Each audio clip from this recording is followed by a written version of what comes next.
right, we in here. Man, y'all are already in here hanging out. Like, okay. What's up, everybody? Mrs. Mac 10. They can't hear you. Now they can hear you, fam. There we go. I'm about to say everything cooked in there, man. Y'all should be able to hear the kid. What's good? Gotcha. We gotcha. Oh no, let me change this real quick. How many of them bottles? Ooh. How many of them bottles behind you are empty? We live, big dog? We live? We live. My thing still says go live. We live. I think we live. Are we live? It sure looks like it. Yeah, we I live. guess they're responding. Okay. You gotta hit the refresh. All right, let me do. That's all right. Disappear real quick. Hit the refresh. You bring right back. They see you. Kenny. I think we got Kenny's internet party a little too hard this weekend. We back. Internet straight. We live. You know what I'm saying? I say all that. Back on it. My internet could be a little rocky next week. It could be a little rough. Yes, indeed. That boy, you want to talk about moving on up? Hold on, man. No, hang on. Hey, let me lies, fabrication. I'm in the slums compared to what man. This is a fabrication. This is not accurate. Look at y'all already on the thumbs up, man. Appreciate you. See you in there, Donnie. Y'all got on that dope one sale this weekend. That's Coach Kenny, man. On Manny, I got you. I'm hitting you right now.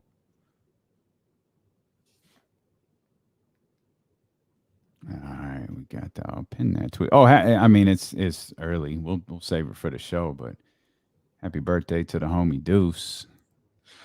Hold on, man. Come on. Yeah. Yes, indeed. Donnie was John Bull. Good, man. John Bull was good, man. ESPN 1320 was good, man. Rich in the house. Hey, that's me. I got a shout out from Kenny Caraway. I got a shout out from the Kenny Caraway. David was good. You already know that. I saw you talk about it earlier. 13th round going down. Over in the house. I'm seeing some red bars over here. Just a heads up. I don't know. Oh boy. Get Jonathan on standby. I saw a couple red bars pop up. We don't like those. Normally that's a studio situation.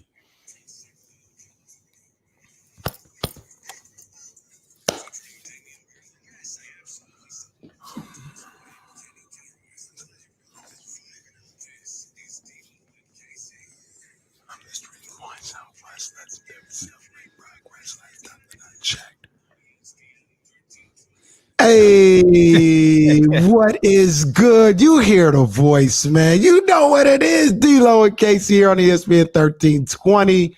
Oh, I'm Kenny Caraway. Yes, you are. Oh, yes, you are. In the house. He's in the house. I'm here. Okay. What you might want to do, man? You might want to pod me up on the computer over there. That might be apparently my internet partied a little bit too hard this weekend, and I think it partied a little too hard this weekend. Oh man, hey, a lot of champagne and campaigning going over on this 3-day weekend. For us, it was a 4-day week. Yeah, 4-day weekend. So a lot of champagne and campaigning. You know what I'm saying? But I saw the Caraway house, boy. Caraway house was legit. Caraway house was popping, man. Man, got a new karaoke machine. Yeah. They were here late into the night on the 4th of July. Mm-hmm. Some would say too damn late into the 4th of July, but hey, I enjoyed it. I enjoyed my people. I'm guessing. Yeah, no doubt, Coach. It was a movie.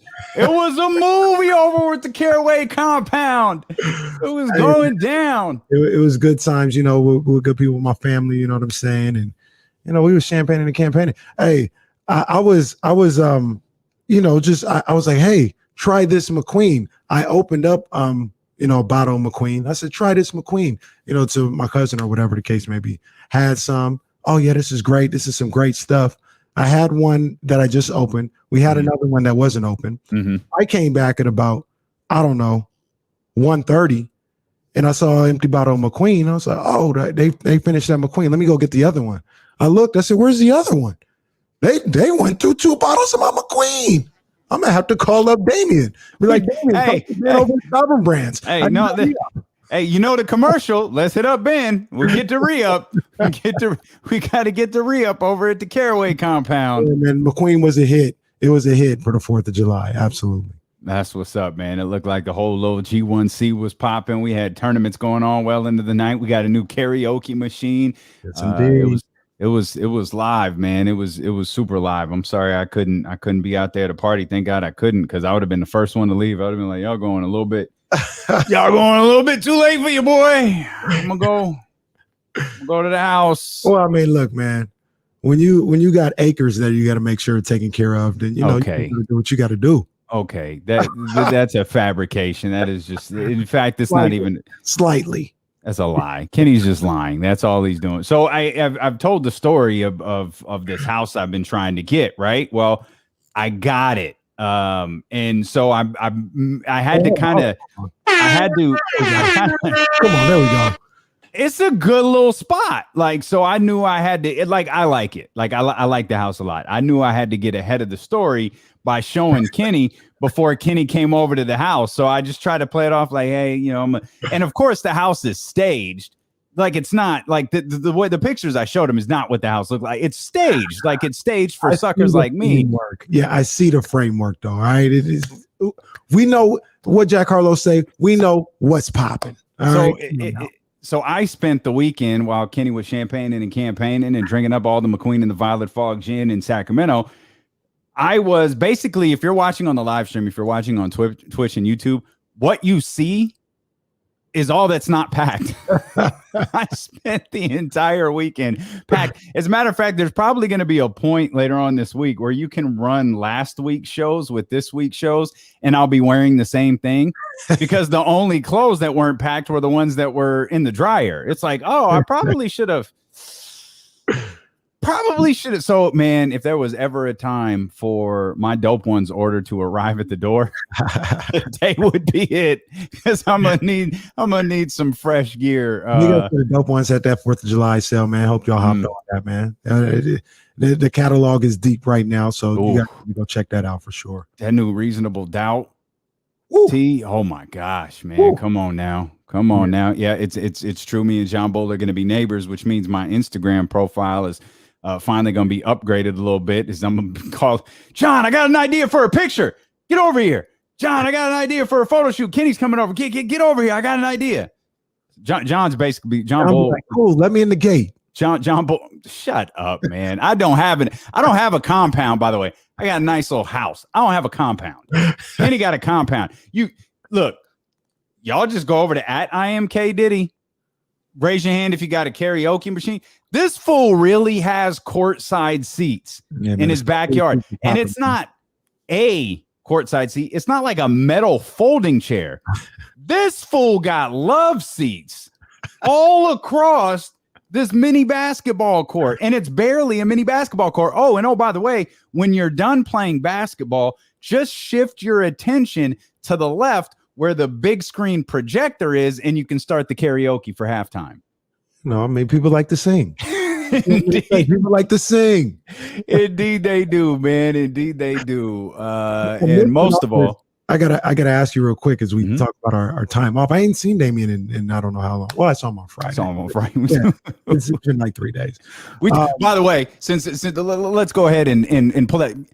Sports wise, you're not missing anything. The NBA Finals start tonight. We're going to talk a great deal about that. The NBA Finals start tonight on ESPN 1320. We're going to talk a great deal about that. We'll get you updated on Giannis Antetokounmpo, who's a game-time decision. We'll share our thoughts on the Suns and the Bucks and all of that good stuff. We'll share our thoughts on everything that's going on with the television broadcast of the NBA Finals involving ESPN. A couple of the best things we saw this weekend, all of this great stuff. We'll dive into all of that. But and I don't want to blow past what you were saying, but I do want to point this out. Kenny and I did see each other on Friday. We had scheduled the day off just because we knew we could get an extra day. This was before, I knew we would be moving and the party would be set. There was actually a company function on Friday that Kenny and I were asked to be at, and we went. No exaggeration. Kenny doesn't even know this. The entire time that I was out there standing in the 110-degree heat And it was fire hot, pouring water down my neck, trying to stay cool. Like Triple H. All I'm hearing from my coworkers are, man, I love Kenny, man. Dude, Kenny is fantastic. Man, I love Kenny. Y'all are doing good. Y'all doing a really good job. Man, I love Kenny. Dude, Kenny is so great. Man, Kenny's so cool. I love all my coworkers, man. Heard that for 3 hours. It was coworkers, it was coworkers' husbands, it was coworkers. It was all just man, I love Kenny. Like, oh yeah, no, it's good to see you too. I'm glad. Like, I'm glad that you I already know about Damian Barley's weakness. First thing I get there. Hey, D, is KC coming? Yeah, like we didn't ride together. Like, yes, he is. He's on his way. I'm looking forward to that because there's other duos in radio history, and they always talk about like my guys. Cover your ears, Danny. My guys Murph and Mac, right out in San Francisco, and they always talk about if Murph, for instance, he'll be at a coffee shop. And they'll see him. They're like, Murph, what's going on? Hey, where's Mac? I don't know. We don't live together. It's good. It's good to know that 11 months into this, we're already at that status. Hey, that's a good thing. I'll take that. We married. We married, and you know how work functions can be. We wound up talking about work the whole time. But go ahead. You said you hadn't seen me in a while. I wanted to make sure I elaborated it before you got there on Friday. It was and then after you get there, God, I love Kenny. They're just hitting it off. They love the 49ers. Kenny's just my man. No, I like you too. This is actually said to me. Oh, I like you too, but I love Kenny. Oh, man. Like I said, they're already familiar with Damian's great. It was basically for a whole year. It was basically, I love Damian, but I love Kenny. Love. Kenny got the love status. Stop it. I love all my coworkers. All the Odyssey. I mean, I got the towel. You know what I'm saying? Shout out to the towel. It's popping off. But I was just gonna ask you, are we giving away money first of all? We're giving away money in a couple of seconds. Just making sure the people know we're giving away money. Mm-hmm. Probably should have mentioned that out the gate. Glad you're here that's why we married. That's what it is, man. My better half. Indeed. Are you a fireworks guy? Hate it. Yeah, I don't like fireworks. Hate it. And we had a bunch of them. Hated it. Yeah, some of y'all were wilding out this weekend. Like y'all went a calm year though. All things the last 3 or 4 years have been insane. I didn't think we had that going on this year. Hang on. Here comes the money. Here we go. Money talk. Here comes the money. It's time for the Summer of Cash contest. Here's your chance to win $1,000 by texting the all too familiar word of stripe. It's like the third time. I think we got a streak of stripe going on right now. It's like third time in 3 days. Stripe to 72881.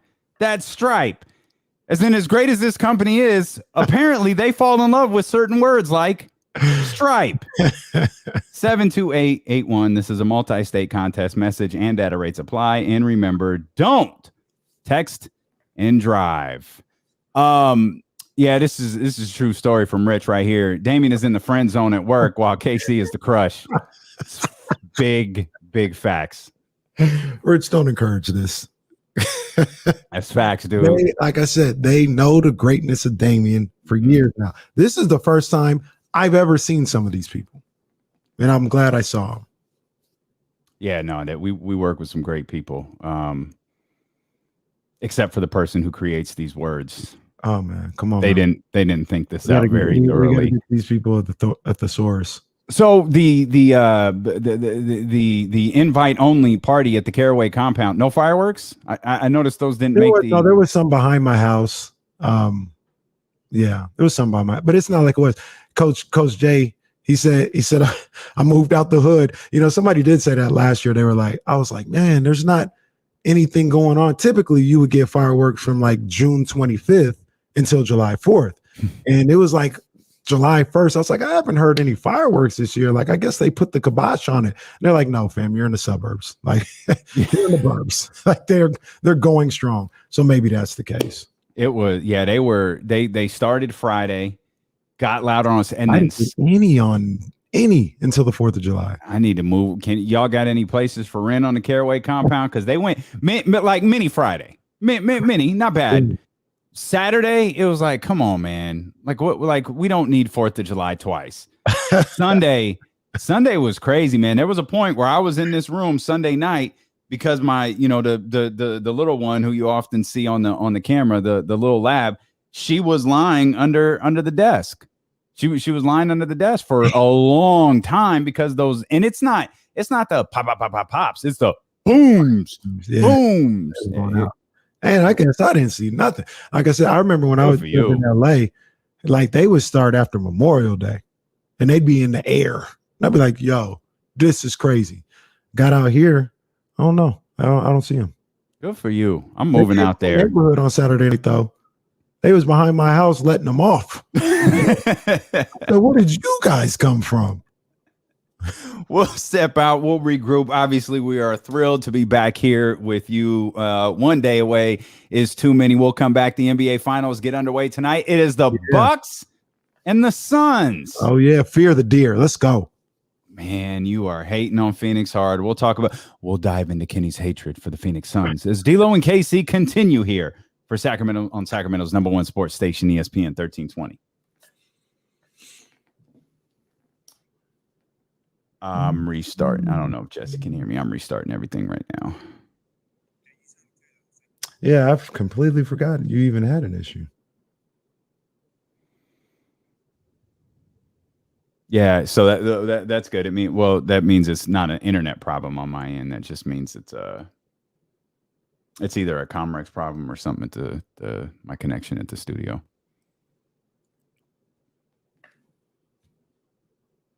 Yeah, there were a lot of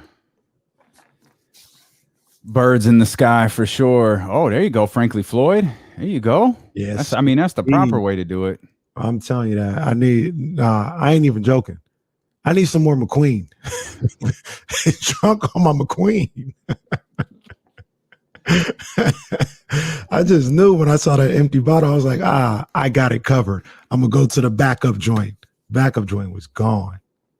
I think these are the only 2 bottles I got left. And they for the show. Not to drink on the show, for decoration. Yeah, it looks... You pop me down there, KC? Oh, yeah, I got you. Yeah, it don't look good. Yeah, it doesn't look good.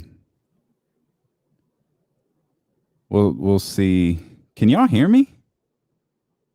Can you hear me, Kenny?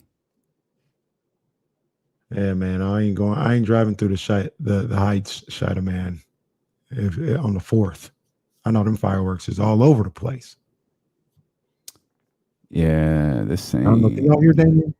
I can't hear Damien. You can't? We can't hear you, Dame. Yeah. Can you hear us, Dame? Yeah. I hear you. Hey, David, I definitely need to get my hands on some bamboo cream. Oh, I need more, though. I need more. It don't sound right over there. Just pop me back up on your end. We'll pop you up real quick, Dame. Yeah. All right. Let's just stay on the computer. It doesn't sound right. I don't know what it is. It sounds choppy. You guys can't hear me. I don't know what's going on. So let's just call it a day from the Comrex. Yeah, they said they could hear you in the chat when you potted down, but me and Jesse couldn't hear you. Yeah, I couldn't even hear myself in the headphones. I don't know what that was all about, but StreamYard's working. Let's just use StreamYard. Okay. That's fine. How was everybody else's 4th, man? Look, we got time tonight. No money bag, yo. So call in. Tell us how your 4th was. We got all sorts of time. Tell us how your 4th was. Tell us if you have a crazy story on the 4th of July. I'd love to hear it. And luckily, 4th of July weather was what it was this week and not what it's going to be this weekend. This weekend is about to be crazy. What you mean? We talking 108s. No. Man. Oh. Yeah. Are we doing that, huh? They came out of Okay. nowhere with that one. Okay. Acting out.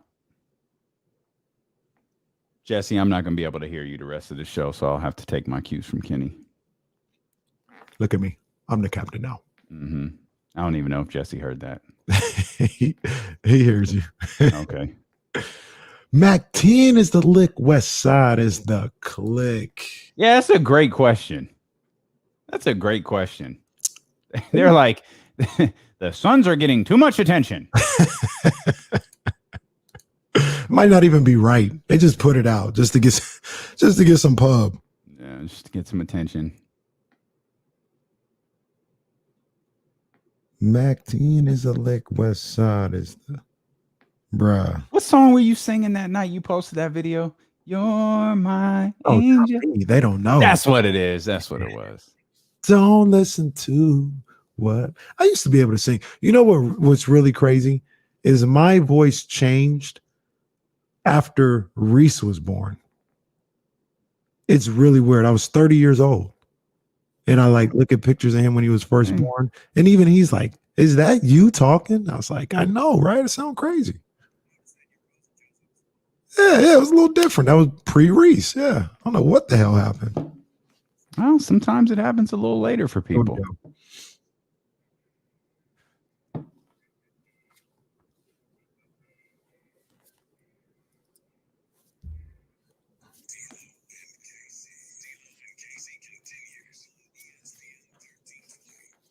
I didn't know if Damien could hear me. I could hear you. Another opportunity, another opportunity to win $1,000 coming up 10 minutes past the hour. We've got 3 more opportunities for you to win all week long.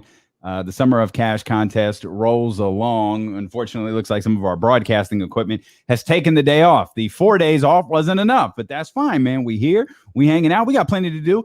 I know we're going to talk about the NBA Finals. There's a lot of different things that we're going to talk about. We are doing another redraft show and another redraft, if you will. And this one they've all been a little bit different. Mm-hmm. You know, we started with 2018 and you know, obviously the Kings selecting second there. So we decided to draft until Marvin Bagley was selected. That created some conversation. We redid 2017. Getting to number 5 or actually getting to number 10 where the Kings' second pick was that year. That created a whole lot of Jared Allen, right? Yes. Jared Allen went 10th. We got Lonzo and It didn't go over well. I wasn't going to mention who we got in case you weren't tuning in. Y'all need to stop hating on, not you, but the people of Sacramento. Stop hating on that boy. But there was and to be fair, it's not like we went, oh, obviously Lonzo Ball's going 5th. No, there was a lot of conversation with multiple. Collins, right? Yep. Yeah. That I think was the biggest conversation about John Collins. And of course, he's going to be. Or he showed out in the Eastern Conference Finals, and what happens next with him will be interesting. I said it over the weekend. People thought I was crazy, but I said, look, the Hawks can't keep everybody. All right. Well, about this scenario, what'd you think about this one? I said Marvin Bagley and a future first for Cam Reddish. I'm mad that Cam Reddish started playing well because I was going to try and steal him in the offseason, but that cat is out the bag. I've liked Cam Reddish ever since I thought he was going to be better than RJ Barrett. When he got to Duke, he didn't play well at all at Duke, but I like Cam Reddish. I loved it. I'd overpay to take a chance on Cam Reddish. I really would. Did you get beat up for that? So there's a funny thing about that. There was 50-50 like venom on both sides. Oh, you're an idiot. What kind of trade is this? Why would you do that? Like, you're out of your mind. That's a dumb trade. And then other people like, you think that's what it's going to get? You're going to get somebody for that? Get away. Atlanta Hawks fans came here like I was crazy. It was people who were like equally passionate on both sides. It was 50-50. You guys. Well, that's good. It's good talk. I mean, anytime you put together fake trade proposals, they get a reaction, man. That's good stuff. So we did that with 2017. 2016, again, it's gonna be a little bit different. Obviously, this is the Yorgos Papagiannis trade, but remember the Kings traded back and selected Yorgos Papagiannis. The Kings are gonna get a good player in this draft. But really what we decided to do with this one, so with the first one, we selected until Marvin Bagley was drafted. The 2018 one. With the 2017 one, we selected through both Kings picks. With this 2016 one, we're actually going to do the draft together. So we had everything kind of laid out in the last 2 drafts. Mm-hmm. This one, there's so much discussion about who should go first. And once you decide who goes first, that sets everything else into motion. So we thought it would be fun to actually have the conversation on the air because this is the Ben Simmons draft. And you know how my partner feels about Ben Simmons, despite the fact he's a good ball player. There's some arguments that does Ingram go first? Does Jaylen Brown go first? Jamal Murray? Siakam is in this draft. DeJounte Murray is in this draft. The rookie of the year that year, I believe, was Malcolm Brogdon. He's in this draft. Karis LeVert is in this draft. The Kings are going to wind up with a good player. It's just the question of who's. Damian Jones is in the draft. Well, obviously he's number 1, and then we'll work everything else up. For a long time, I looked at that 2016 draft and I was like, draft sucked. All right. But going back in this exercise, you look and it's like, man, they got some ball players in here that are kind of slept on, kind of late bloomers that a lot of people didn't expect to be very good at all. So it's a little bit to realize. Normally at least what I try to do, to be fair to the Kings, is I'll look at where they selected and then look at everyone drafted after them. And really, because at first you look at Yorgos Papagiannis and you go, okay, that's bad. But how bad is it? Well, at first, maybe a year or 2 in, it's like, okay, like it's bad, but it's not that bad because this isn't that great of a draft. And then all of a sudden, oh wait, this Karis LeVert kid is pretty good. Like he can go, and we know what Pascal Siakam has become. DeJounte Murray, who was taken 1 pick after Scal Labissiere.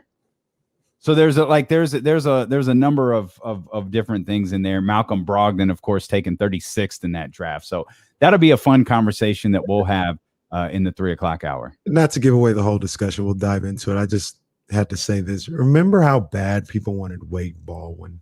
Oh yeah, absolutely. I may have. Oh, you're on that train. I may have been singing the praises of the sophomore out of Vanderbilt. May have. I can't recall. Memory's a little fuzzy. It was so long ago, it doesn't matter. I don't know. Where are the tweets? Where are the tweets? At Damian Barley. There's probably a Wade Baldwin in the search. There's probably a Wade Baldwin period playoffs exclamation point tweet out there somewhere. Book it. Hashtag book it. Book it. What was my man's name? Mark my words. Buddy Hield and Frank Mason, the backcourt of the future for the Sacramento Kings. Mark my words. That's funny. Woo. Twitter's a fun place. Twitter's a fun place. You see, a few of them were down in LA with Rico. Oh, I saw that. Yeah, it was like Buddy, Justin James. Who there's a few guys. I think everybody.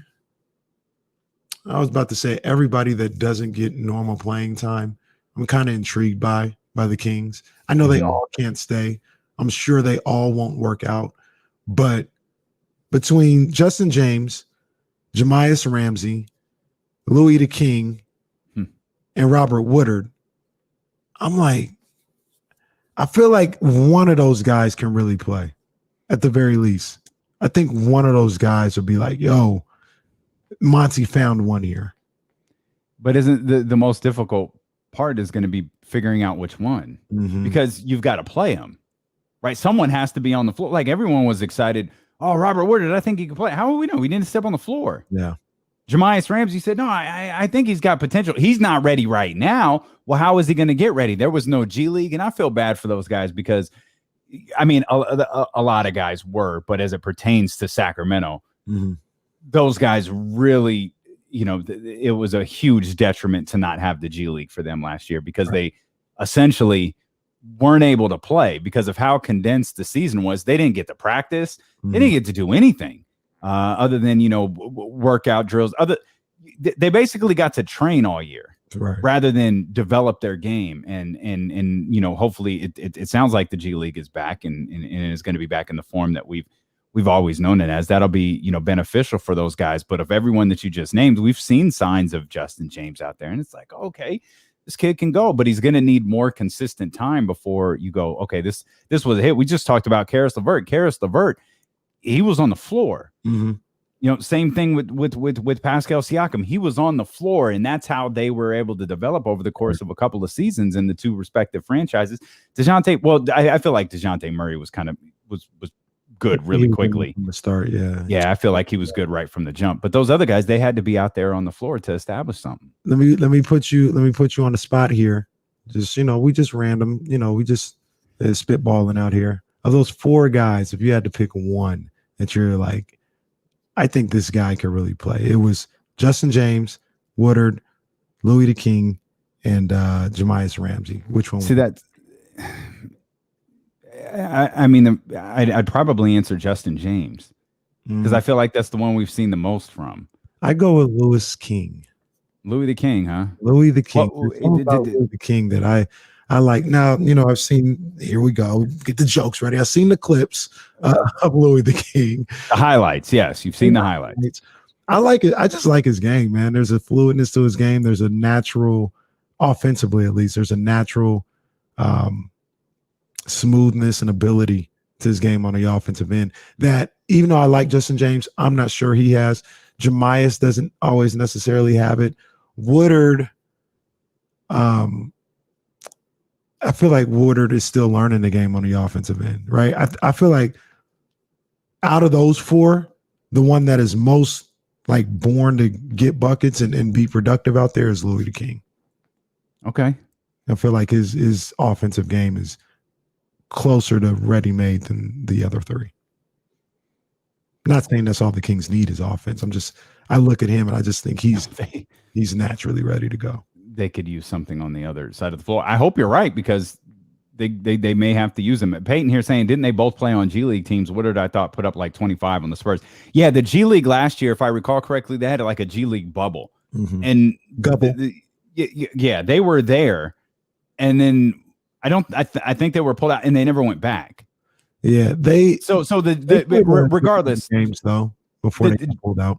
But it wasn't in the regular form of what a G League is. No, not at all. Not even close. I think they played 8 games or something like that. Yeah, they weren't getting run throughout the week. They weren't headed back to Stockton or headed to the old Arco Arena to get practices in. They weren't. By the way, where is the G League going to practice now? I just thought of that. Where are the Stockton Kings going to practice? They practice at the facility at the Arco before. Yeah, they practice at the practice facility. I assume the practice facility is going too. Yeah. I don't know. Maybe they can pressing questions here that nobody has answered for. Maybe they can practice at your house. No, only one of us has a basketball court in their house, and that would be you. They have seats for the coaches. You got hardwood. That's cap, dude. Don't believe anything this man says. Congratulations to Nate McMillan, rightfully so. Yeah. Named the head coach of the Atlanta Hawks, not the interim head coach, but the actual head coach. And I think we all expected this, but there was also how would Nate McMillan take this? I think the best jobs have been spoken for. Boston, Portland, they've named their coaches. Dallas and Indiana have as well. Those would probably be in the second tier of jobs. Ain't no reason for Nate McMillan to entertain going to Orlando or Washington or hell, even New Orleans. No. Griff got some big strikes on him right now, man, where it's like, you as a great man once said, you're looking a little funny in the light. Looking a little funny in the light there, Griff. And look, I'm gonna say this. We spent much of the NBA season talking about how we didn't believe in the Atlanta Hawks and all this other stuff. Atlanta set up. Like, if you look at what that roster is and what the franchise got under their belt, like I said it earlier before, they can't keep everybody, and that means they got a lot, right? They got a lot.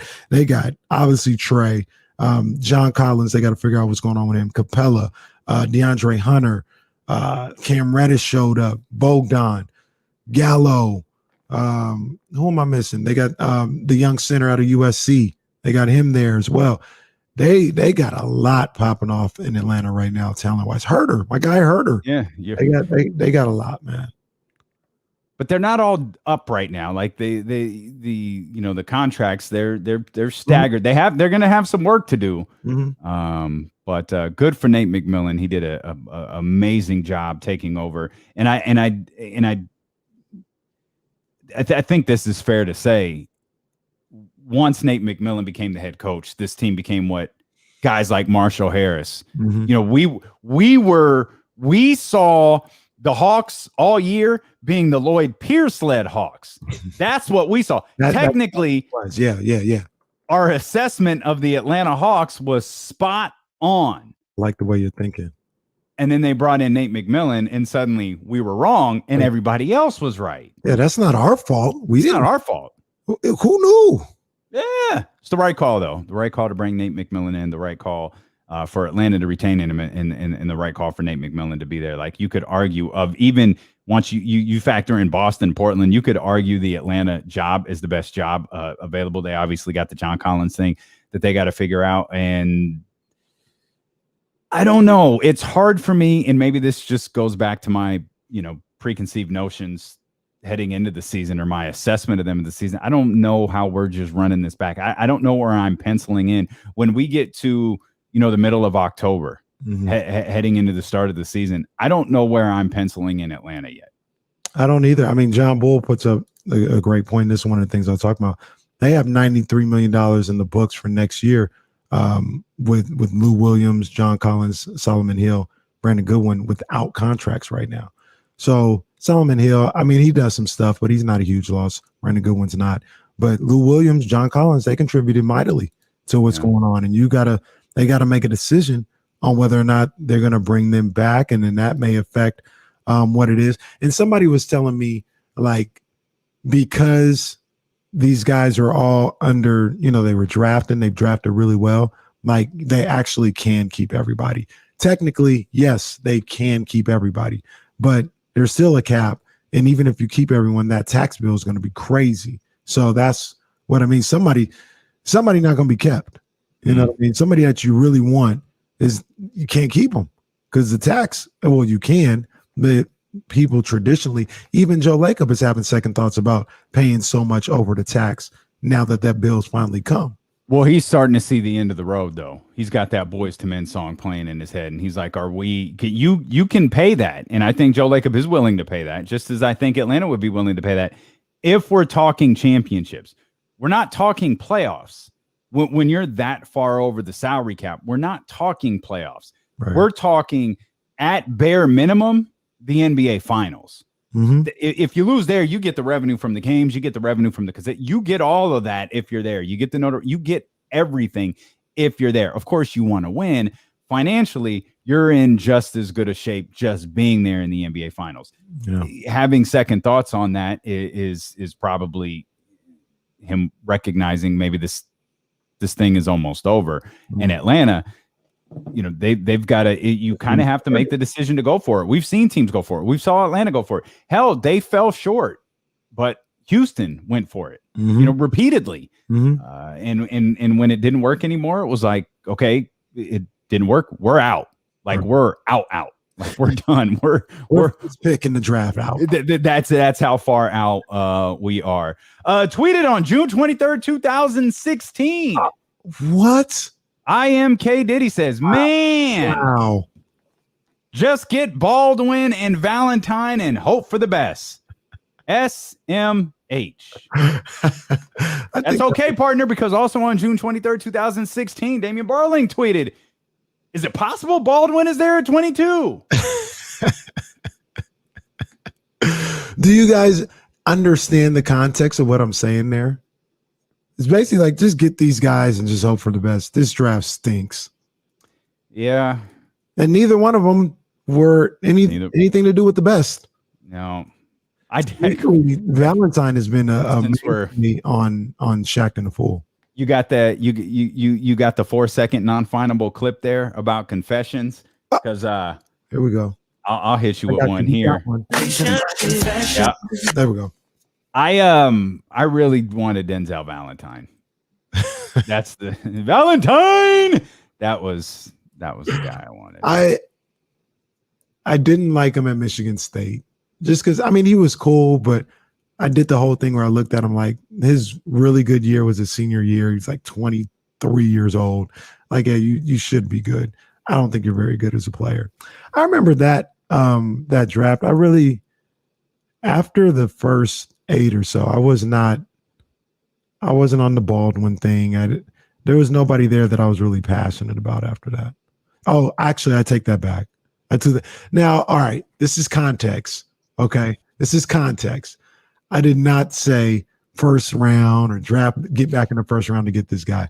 But one guy that I really liked, that I wanted them to get in the second round, I really like Kay Fielder. I bet if somebody got on those You're three, gonna they could have find me to- talking about Kay Fielder. He went to Oakland. That's our man David, by the way. David's digging up these tweets, man. We appreciate you, Dr. David. I bet David can find some stuff on Kay Fielder. He went to Oakland, the college, and was like the leading scorer in the nation. And he was like 5'9" or something like that. Where was he drafted? In the second round. He ended up going to Cleveland. He drafted by the Hawks, it says here, but he ended up going to Cleveland and he didn't get any burn. Huh. I think I was just trying to recreate Isaiah Thomas though. Kay Fielder he was a bucket though. Certified bucket. But he didn't do nothing in Cleveland. I'll say that much. But like I said, context is everything. I was saying go get him in the second round. I didn't say Okay. You don't got to get all defensive about it. Like, it's okay. It's all right. Real quick before we get into the draft, No, we're not. No draft. No, draft is later. We're going to get into the finals. Well, we'll get into the finals. But we're all about being fair here. Do we have to apologize to Charles Barkley?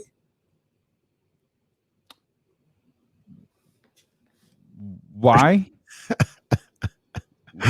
Because Jeff Teague should have started for Atlanta? Say Jeff Teague put in some work. Yeah, for Milwaukee. He put in work for Milwaukee.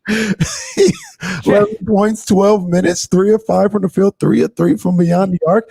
Did Charles Barkley get an apology? Because he technically did want Jeff Teague playing. No, okay. Question. Who did Jeff Teague put that work in for? What jersey was he wearing? Milwaukee Bucks. Okay. Now, what team did Charles Barkley want Jeff Teague to start for? That would be the Atlanta Hawks. Okay.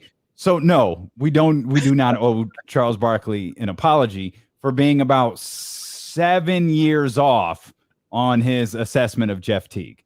Maybe not 7. Maybe it was closer to 6 or 5, but still enough time. Like a whole Olympics has passed since Jeff Teague put in work for the Atlanta Hawks the last time. That was pretty funny to see. And what's great is a year ago, he probably saw one Atlanta Hawks game and saw Jeff Teague and thought Jeff Teague still had played for the Atlanta Hawks since 2011 or something like that.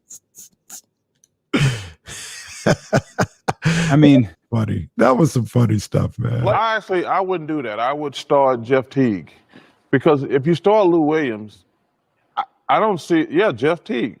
I would start him. He's not exactly on the Atlanta Hawks. Wait, who was the other guy?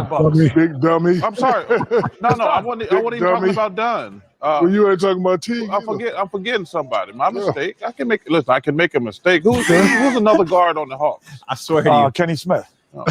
No, seriously. No, there you Webb. I'm saving that part in the middle where he said, I'll make mistakes. I'm allowed to make mistakes. Big dummy. Big dummy. Hey, man, be as passionate in life about something as Charles Barkley is about Jeff Teague starting for the Atlanta Hawks. Yeah.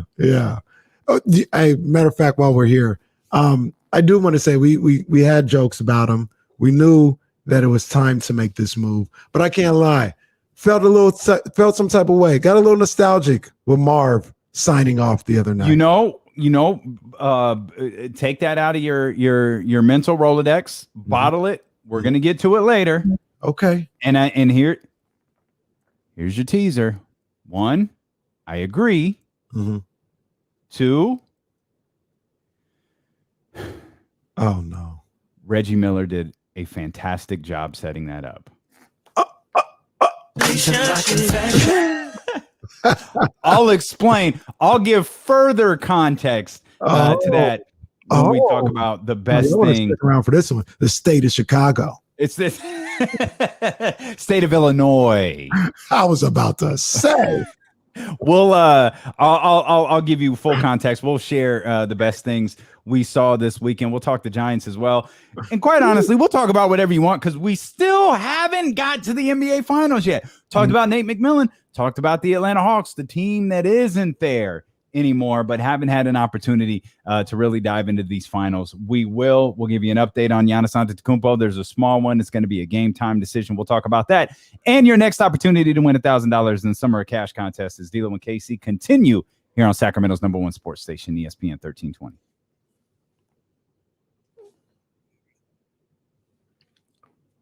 Look, I can make a mistake. I have got to cut just that one part. Okay. I got you, Jesse.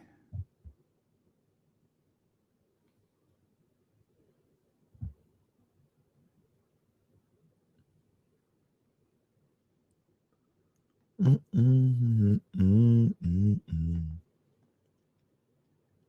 Oh man, why do we send these like when the show is started? Like I'm some sort of trained robot. Damn it, Danny in San Francisco.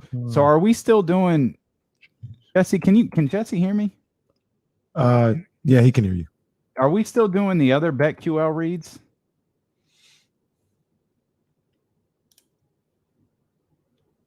He's checking on that, I think. Yes. He said yes.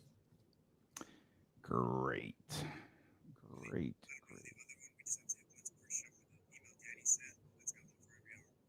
Okay.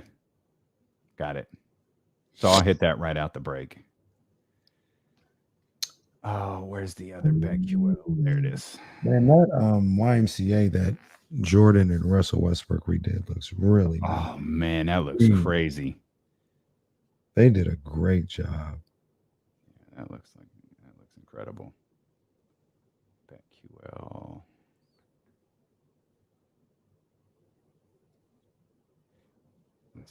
For hundreds of new exclusive music stations available now for sports and music fans by sports and music fans. Check out Tailgate Crashers. Crack a cold. Wait, what? Are you serious? I have to read this? Wait, what? It says crack a cold one and get a game day ready with tunes from all your country faves. Yeah, that one's great. And then like it was the same thing. If you guys aren't aware, Odyssey, yeah, I know that. Oh my god, do y'all listen to the show or not?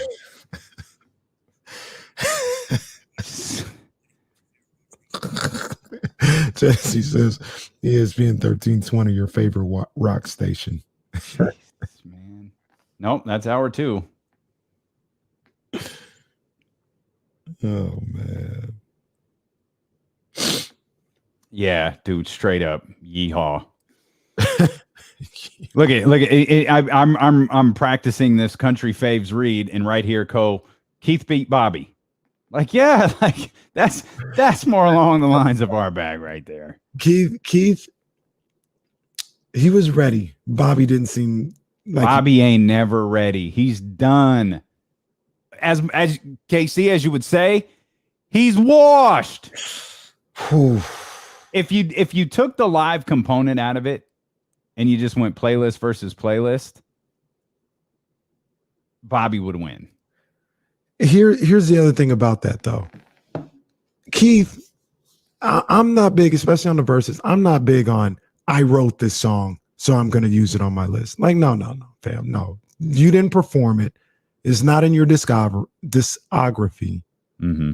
No, Keith, you can't put Let's Chill on there. You can't do It's Friday Night. You can't do what's it, Knocking the Boots, or what song was it? Freak Me? H-Town. You can't do that, Keith. You're running out of steam. And then you're gonna say that Bobby was cheating because he was in the group singing the songs. How is that cheating? Maybe Keith wrote those records. I don't think he did. I like Keith though. Keith is an entertainer. He's a performer. Somebody had a birthday while we were gone. Happy birthday, Mrs. P.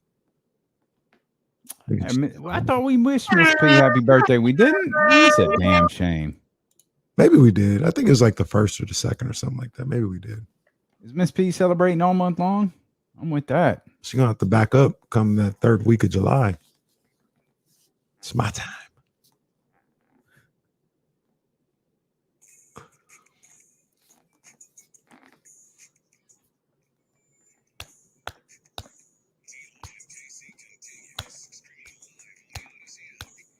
Download the Odyssey app and discover hundreds of new exclusive music stations available now for sports and music fans by sports and music fans. Check out Tailgate Crashers. Crack a cold one and get game day ready with tunes from all your country faves. Oh, really? The new Odyssey exclusive stations on the Odyssey app. Kenny, who's your favorite country music artist? Ooh, that's tough. So many of them. Yeah. Power rankings of Kenny's country artists. See my LeBron. There's just so many. Yeah, no, I know LeBron. Just name one. I just really can't. There's just so many country artists. Like just one LeBron. Just one. You know who I did like though? Just because I had a crush when I was younger, it was Shania Twain. I used to love me Shania Twain. Don't know any of the songs, but I was like, oh, I like her. Not my bag. I did like what was the girl's name? She was in a group called Sugarland. I think her name was Jennifer something. She had a great voice. I was like, oh man, why is this? Let's get her. Let's get her singing something else. Is what's her name that does Sunday Night Football? She country? Carrie Underwood? Is that Carrie? Yeah, Carrie's country. Yeah, she I think she won American Idol, and yeah, no, she won American Idol as a country singer. Kelly Clarkson won American Idol as a bubblegum pop singer. Yeah. And then she stepped out. She was like, no, I'm still pop, but I'm gonna do it different. Didn't she do Since You've Been Gone? Clarkson? No, that's Kelly. Yeah, that's Kelly Clarkson. Yeah. I mean, that's heat though. Like if that come on, I like that song. If that hits the bump box, I'll turn it up. Like I'll turn that up. Get that twisted. That's all I know. I literally don't know anything else. Well, I'm gonna refrain from singing it once I get hooked up on the Caraway karaoke machine, man. I can pull that up for you. I'm sure you could with the words streaming across on the big screen in the backyard. Oh yeah, it was lit. They didn't even need the words pulled up anymore after a while. Man, those are the best. Those are the best karaoke joints, man. Is you're off beat, you off key. You don't even know some of the words. You just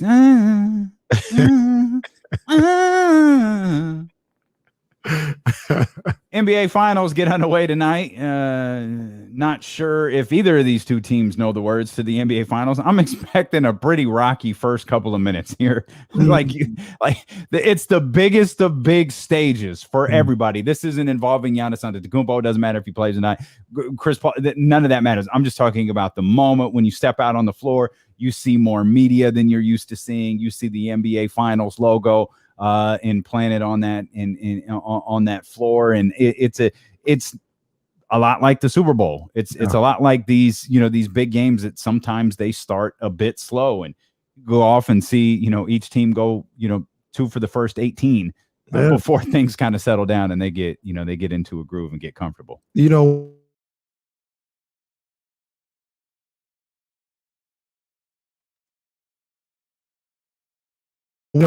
The pressure, the energy, you're jittery, like in a good way, like you're excited, you're butterflies, all this other stuff. That is there for everybody. I remember Allen Iverson said one time before like game 1 of the finals, NBA films or whatever. He's like, man, if you ain't got butterflies right now, there's something wrong with you. You know what I'm saying? Like you can go through 1,000 of these games. You can be a pro for as long as you want. If you ain't got butterflies at the start of the NBA finals, something's wrong with you. So Damien's not on fire for all my people on the stream. Don't worry. But one of the my light changed. Just my lights had Kane. That's a big Kane. the lights that I use from the camera. I think they have a default Kane setting. So once or twice a week, the big red demon just lets me know that he's here, and the light turns orange. All right, cool. That's gotta be Kane. That's gotta be Kane. But one of the things, like I remember we always talk about on this show a little bit, like the Pros versus Joe's episode I was on. Mm-hmm. And I'm not gonna lie to you, that game started, that show started, the lights were on, the cameras were flashing. I was nervous, like there was butterflies in there for sure.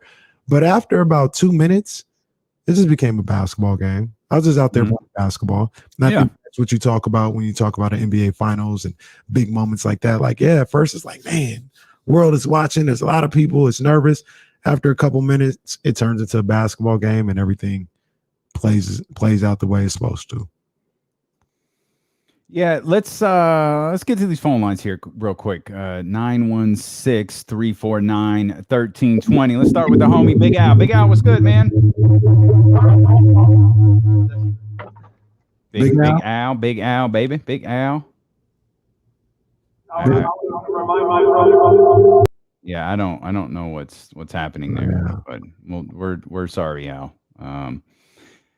916-349-1320. No phone calls today, says Jesse. Apparently there's some ill stuff going on at the ESPN 1320 studio. Apparently it is all bad right now. If it's connections, phones, we've got lights changing colors. There are just bad things happening right now at the ESPN 1320 studio. Big Al may have been but of course it's Big Al. So that may have been a sign. It could have been a signal. He could have been trying to get our attention. Like, Spectre says, is he getting abducted by aliens? Maybe. It's Big Al. He might be. I don't know why that made me laugh so much, but that's cracked me up. Is he getting abducted by aliens? He might be. Well, we'll monitor. Big Al, just send us a sign that you're safe. That's all. Big Al, of course, it would only happen to Big Al. Yeah, Big Al. He gets abducted by aliens. He defuses bombs. Or detonates them, depending on the day. Like, we can't confirm Big Al was on the trying to stop a detonation one day when he called, but I've seen enough MacGyver episodes to know. You've seen enough 24. You watch 24? I've seen enough Jack Bauer to know something terrible was about to happen. Oh, I absolutely watched 24. I didn't watch it too much. 24 was wild. 24 was like, there would be like 4 shows, 4 seasons all wrapped up into one. Like you would think like, oh, Jack Bauer just saved the world. Oh no, it's something else. And you'd be on like episode 7. Oh, he just stopped a nuclear detonation. Oh God, it's an anthrax attack. Like it would all happen. And then like the season, so many things would happen. You would forget. Like I feel like I just watched 7 seasons of one show in the last 24 weeks or whatever it was. I feel the same way about his other show, Designated Survivor. It's like, bro, this nation is so. let's not kid. I know you were into that show. Designated Survivor was essentially Jack Bauer as president. That's basically what it was. You talked about 24, like that's what I was like. Sounds a lot like Designated Survivor. Yeah, it's like, hey, someone said, hey, I got an idea. Kiefer, come here. I got an idea. This fictional nation is a mess. Here's what we want you to do. We want you to, save the world from imminent destruction. No, I just did that. No. But this time, you'll be president. I love it. Sign me up. Oh, man. Another show that I'm waiting for the summer, or not now. I think we're good because we got one game, like 2 games a week, literally. But I'm like on the second season Of which one? of Designated Survivor. Okay. Tell you, I got a long list, man. I got That's fine. You're gonna hit a point with that show where it's just not worth it anymore. I want to get to that point, though. I want to get to that point. Like, what show is this? Yeah, no, Hearing dude, about it. bro. I'm gonna get to that point. And I'm telling you, you're gonna know the second you get there. You're gonna see you're gonna be watching Designated Survivor, but you're gonna see Fonzie jump over the shark in a leather jacket. Like you're gonna be like, that's it right there. I'm out. You're gonna know the exact moment they moved from like ABC. They moved from ABC to Netflix. Yeah, I'm out. I'm good. No bueno here. It's no good. We'll finish this one. I still don't know how it ends. Yeah. It's just like I'm good. Oh boy, I'm good. I'm getting out of here. We missed you guys. That's all I can tell you. Is we missed you. That's all I can say. What was I going to say? No. So NBA Finals. Okay, hold that thought. You're listening to ESPN 1320 KIFM West Sacramento, KRXQ HD2 Sacramento, and Odyssey Station. And driven by Lashers, Elk Grove Dodge. He's Kenny Caraway. I'm Davey Barlin. Collectively, we're D-Lo and KC. We've got your opportunity to win $1,000 coming up in 12 minutes. Yes, we're talking about the NBA Finals. So Coach Bud got the Bucks to the finals. He's officially off the hot seat? Yes. Yep. Okay. In my opinion. Here's my second question to that. Okay. Should he be? If you were a Bucks fan, would you be like, nah, we're good with Bud. He got us there. Okay. Let me deflect and phrase this differently. Like, if you don't think he's good enough, if you think he deserves to still be on the hot seat, like what is your upgrade plan? Because you're in the NBA Finals.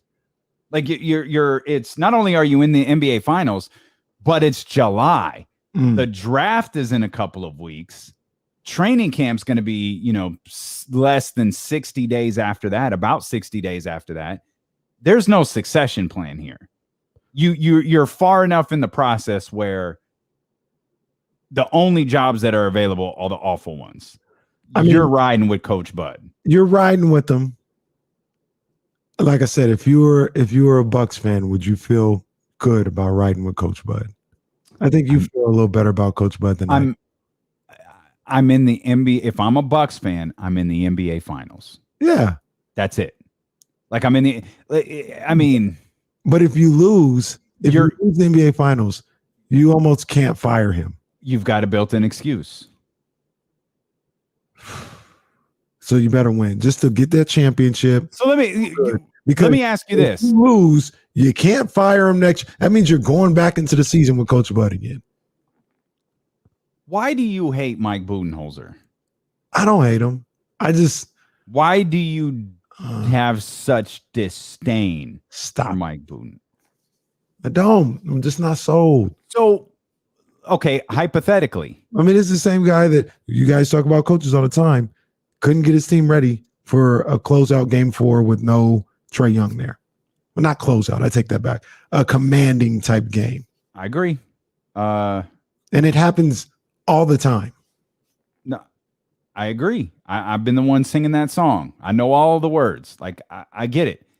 But let's rewind a few weeks. Mm-hmm. Hell, damn! We might be rewinding a month and a half here at this point. Both of us were in agreement that the winner of the Brooklyn Nets Milwaukee Bucks series would be the NBA champion. And there's no reason for either of us to change that tone, though I'm attempting to not root in this series. I don't want to, latch my name to either one of these teams. But I really do like what Phoenix is doing, and I'm really kind of rooting for Chris Paul and Monty Williams here.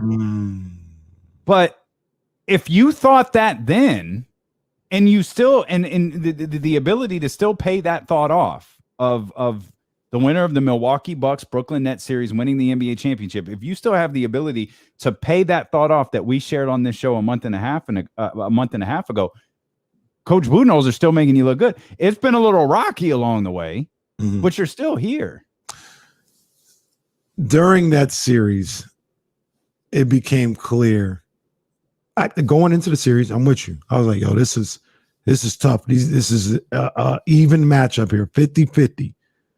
During that series, to me at least, it became clear Nets are healthy. They're blowing them out of the water. Like, it's not as close as we think. And it took a Harden to have one hamstring and Kyrie to have not available ankles and KD to have like a size 14 as opposed to a size 13 for Milwaukee to win that series. And it's like, I don't know.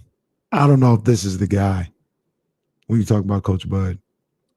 Took a lot for them to get there. But look, that's why I say he's still here. You get the championship. You get the championship, you just get the championship. And that's a good thing. If I'm a Bucks fan, the thing that I'm worried about is if you don't get the championship, you got to go all the way back again with Coach Bud. You got to go all the way back with him whether you win or lose, because you're not going to fire him. If you have a championship. If you lose, you're not going to have the championship, and you got to run it back with this guy who probably can't get it done if everybody is healthy around him. So if you're JC, if you're hosting the show with Belo in Milwaukee, are you the guy calling for Mike Budenholzer's head after they win an NBA championship? No, what I'm saying is the reality of the situation is you can't move on from him. But win or lose, you can't move on from him. I don't think he's good enough. He's here. Did I just explain to you what it took for him to get here? Oh, see, but that's not fair. So Monty Williams and Chris Paul, they're not deserving either? No, they're definitely deserving. They're deserving. The Bucks are deserving as well. I'm not saying they're not deserving. I'm just okay. And Monty Williams doesn't have a history in the playoffs of not getting it done. And it took that's fine for this to happen. Let's try this again. Let's word this differently. Your chance to win $1,000 coming up in about 5 minutes. Let's word this differently. But Milwaukee all healthy, Brooklyn all healthy. Great coaching all around. Who wins the series? Brooklyn in 5 max. Okay, so why is it so bad that Mike Budenholzer actually won that series? Partly because some injuries happened and Kevin Durant's foot was too big. Because to me, but the point I'm making is you had him losing that series no matter what. Like, even if he was a great coach, you had him losing that series. Yeah. Well, I mean, I don't know. If he was a better coach, maybe I would have been like, maybe they can get it done. But it was. So you're one. No, I don't believe you. It was clear to me after game 2. They weren't beating him, and they didn't even have Harden and Kyrie. Like, the whole point is, they need injuries to win that situation. So if they say, for instance, they lose this series, they come back again next year with Coach Bud, they're going to need injuries and upsets to get right back up there, in my opinion. I disagree with that. I disagree with that. I completely disagree with that. But maybe they'll need some injuries to Brooklyn. Maybe to Brooklyn. Not all the way around. Not to Philadelphia. Give me a healthy Philadelphia versus a healthy Milwaukee. I'll take it. I think they would. I think Milwaukee will win that series too, but it's not inconceivable that they would have lost to Philadelphia. No, I don't think so either. But it's not like Philadelphia. Philadelphia is not the Rockets. They're not the Pelicans. Like, Philadelphia was a championship contending team.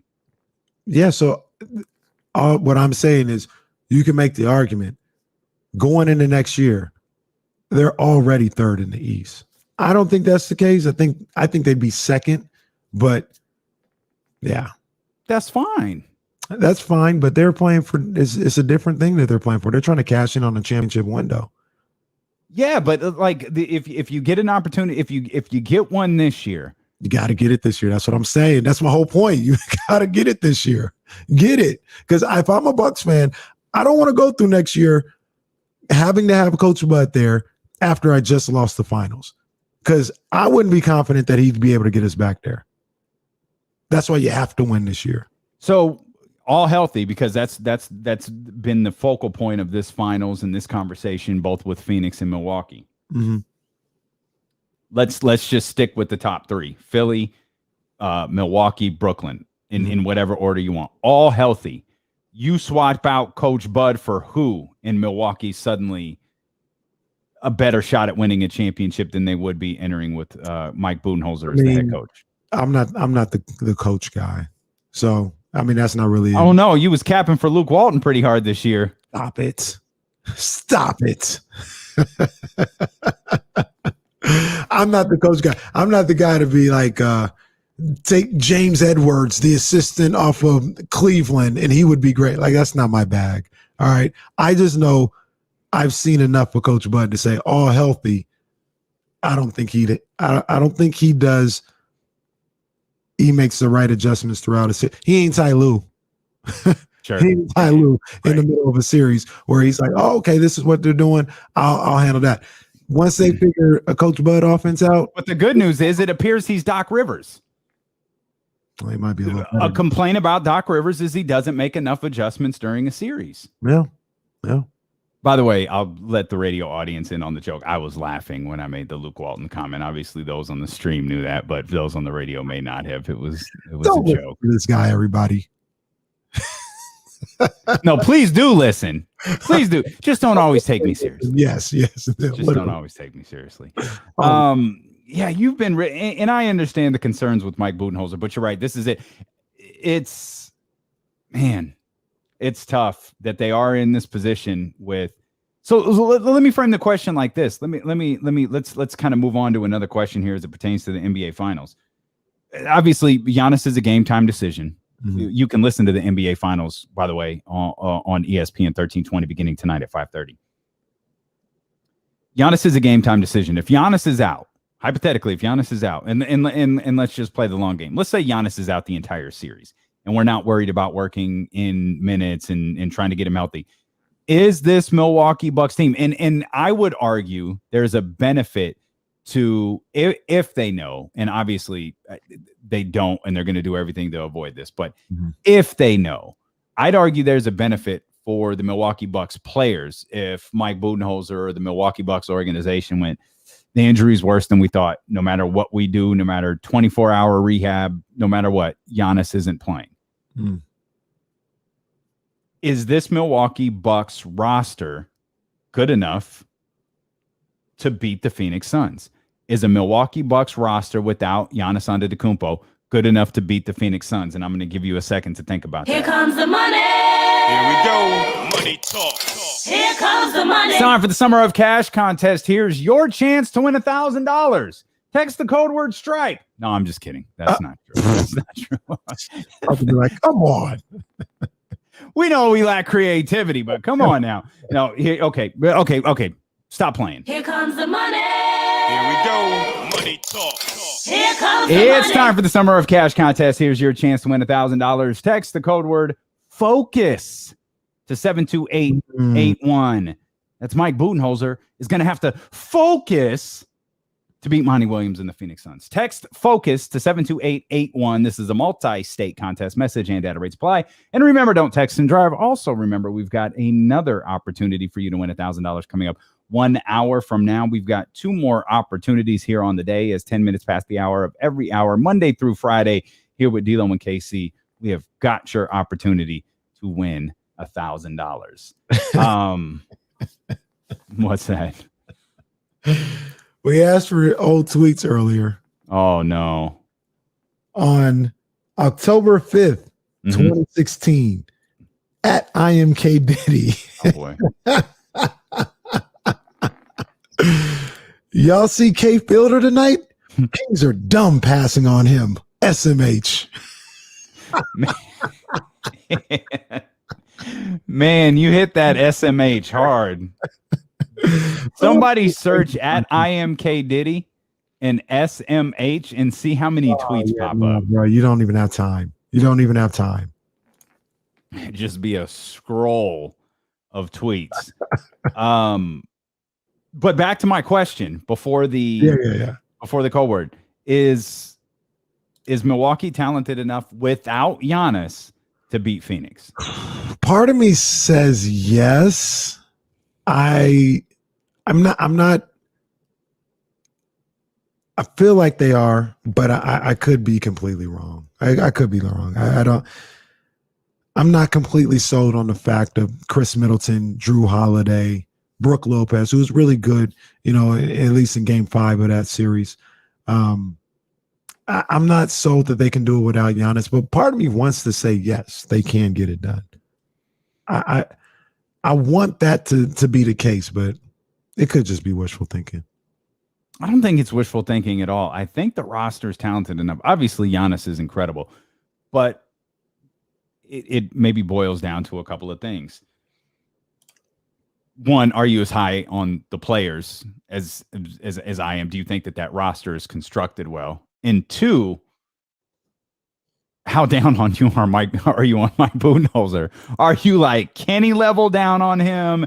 Maybe not quite as down. Are you more in the level like, oh, he's okay, he's not going to make or break the series? There's more things we could talk about with the NBA Finals. There's more things that we will talk about as it pertains to the NBA Finals, including how will what we're seeing right now with the Suns and the Bucks impact this offseason? We'll explain as D'Lo and KC continue here on Sacramento's #1 sports station, ESPN 1320.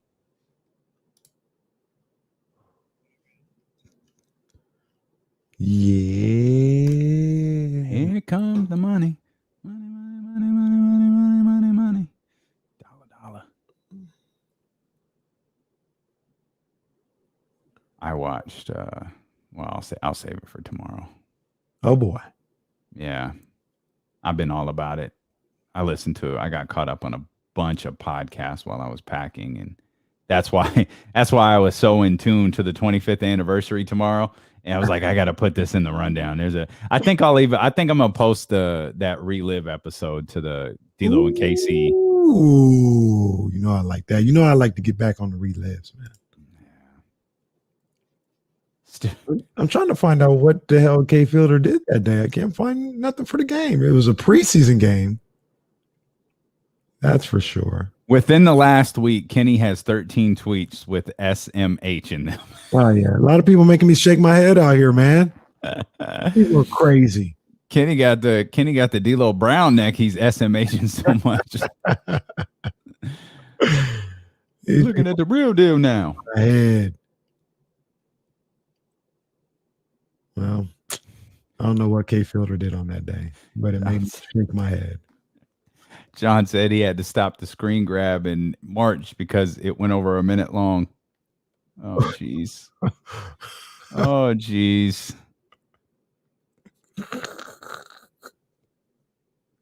I wonder where K Fielder's at right now.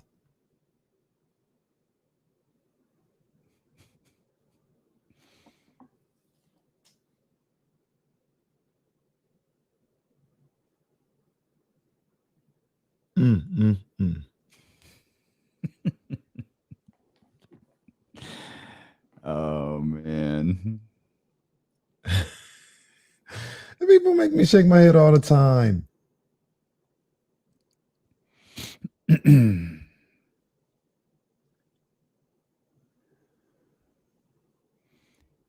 Hey, Jesse, did you happen to let Jonathan know that we're not working through the Comrex today? Okay, thank you. I mean, I don't know that there's anything he can do about it. It seems this happens like once a month where it wasn't clean. He said he let him know. Okay. I just seen the Lakers preseason schedule. I'm like, no games in Vegas. That used to be a staple of the Lakers.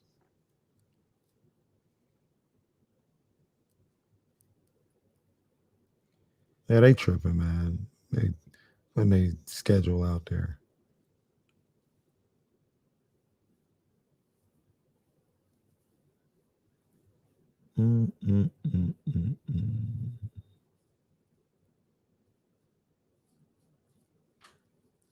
Mm-hmm. Mm-hmm. Mm-hmm. Mm-hmm. Did you see that clip that I had never seen this before? That clip of Otani hitting the ball through the roof Yeah. in Tokyo? Yeah. The hell? Yeah.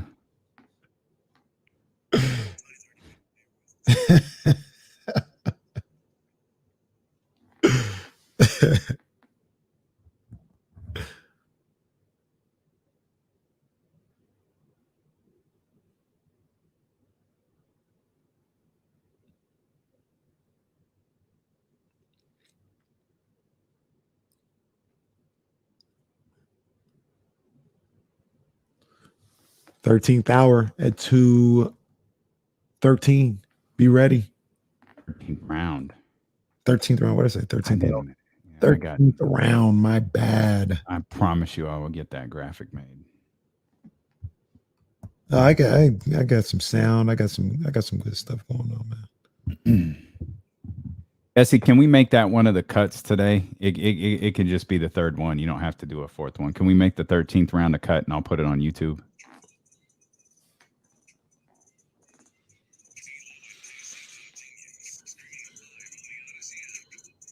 Great way to watch the show. Twitch.tv/ESPN1320, YouTube.com/ESPN1320. We hope you'll go give us a follow there. Subscribe. Hope everybody had a great weekend. Hopefully it was a nice long weekend for many of you, as it was for us, as we're back here just in time for game one of the NBA Finals, which, of course, you can catch here at 5:30 on ESPN 1320. We'll talk about the Giants coming up here in just a little bit. Still holding on to first place. Also, 3 Giants on the All-Star team. We'll get to that stuff. The best thing we saw this weekend, a couple of barely everybody tweeting about the Kings. Including like rando Twitter user number 1. He apparently has sources within the Kings organization. Must be the same sources that Bart Scott took to his national radio show. But we'll throw those out for you too. The Kings somehow. I mean, for this team they're relevant, and a lot of people are like really in the know with the Kings. They're connected for somehow. Yeah, no check marks, no affiliation with any organizations. They just happen to know what's going on with the Kings organization and their biggest star. So we'll get to that as we roll along here, talking about Phoenix in Milwaukee tonight. So we've kind of gone over whether Milwaukee can withstand the loss of Giannis. And again, just Giannis is a game time decision. Literally, we won't know whether he's going to play or not. Probably till play. I don't think he is either. But the fact that he's a game time decision today, he's been upgraded to quote, questionable, leads me to believe. And I think this was our first guess when he got hurt. Maybe a game 3 or game 4, situation. Out the rest of the playoffs, regardless. But if he did come back, I would say a couple games into this series. That would be my thought. It could also depend on the, outcome of the series. If it's 2-0, do you bring him back? Like if you're up 2-0, do you bring him back? If it's 1-1, if you're 0-2, like I think it changes a little bit. But if you're up 2-0, do you hey, we got 2.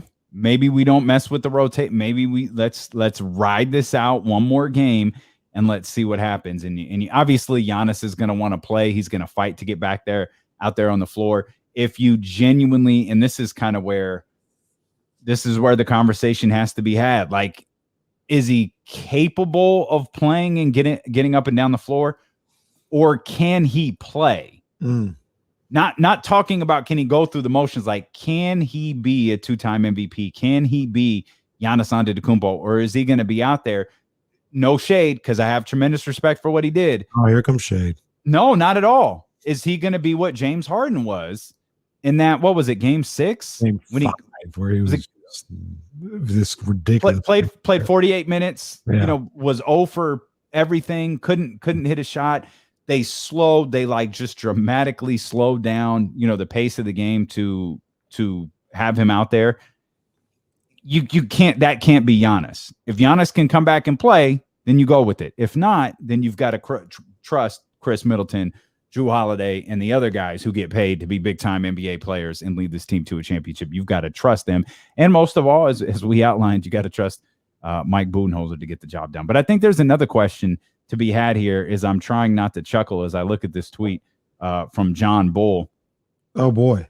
Yeah, he did a screen grab on Twitter of the amount of times that at IMK Diddy on Twitter included SMH in his text. It's a 60-second video.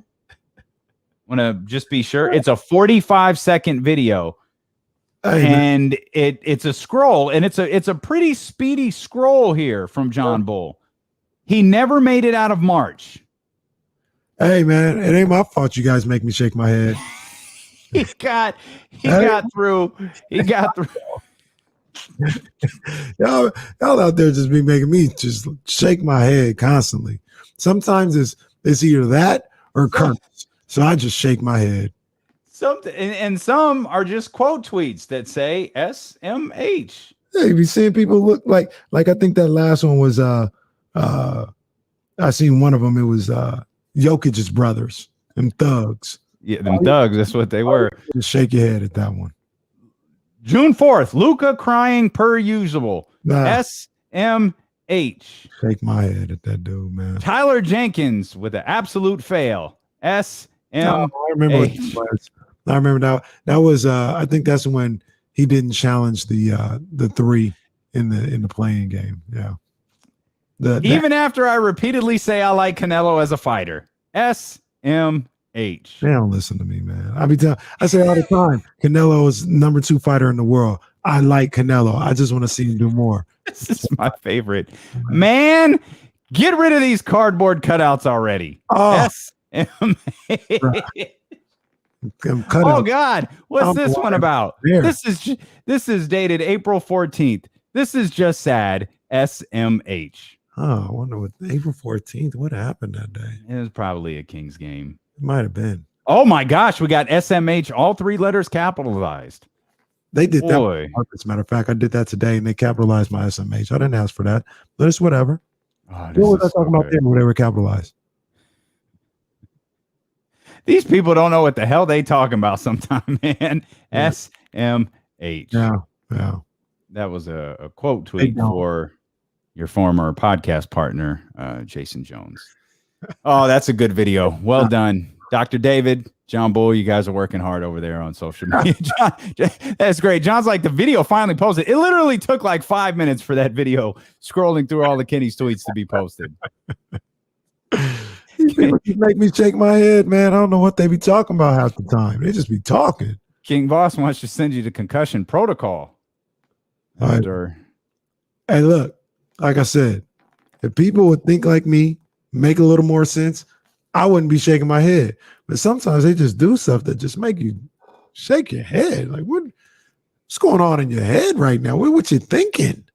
And for those on Twitch and YouTube, if you want to become famous, just click that link right there. I'm sure absolutely nothing will happen to your computer or your security information after you click on bigfollows.com. Hey, now.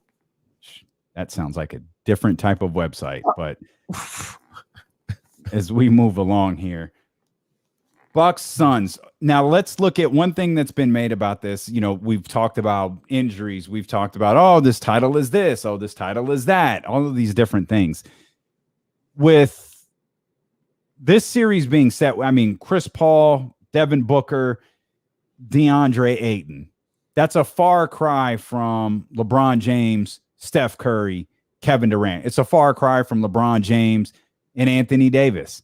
Similar on the other side. Like, you got Yannis there, the 2-time MVP. Mm-hmm. Chris Middleton, okay. Drew Holiday, good, well-respected players. And then you've got, nice role pieces there.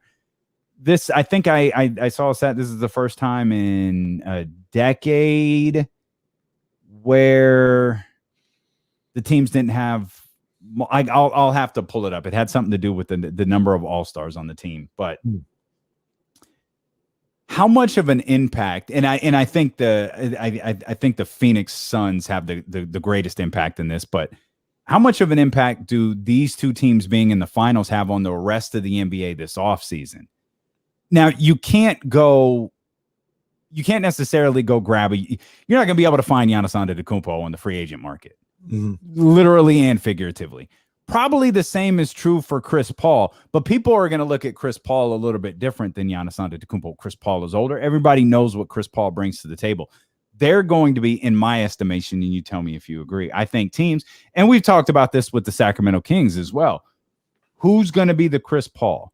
When you pull Chris Paul off of this roster and you look at the Suns and the Kings, you can find enough to have a conversation about.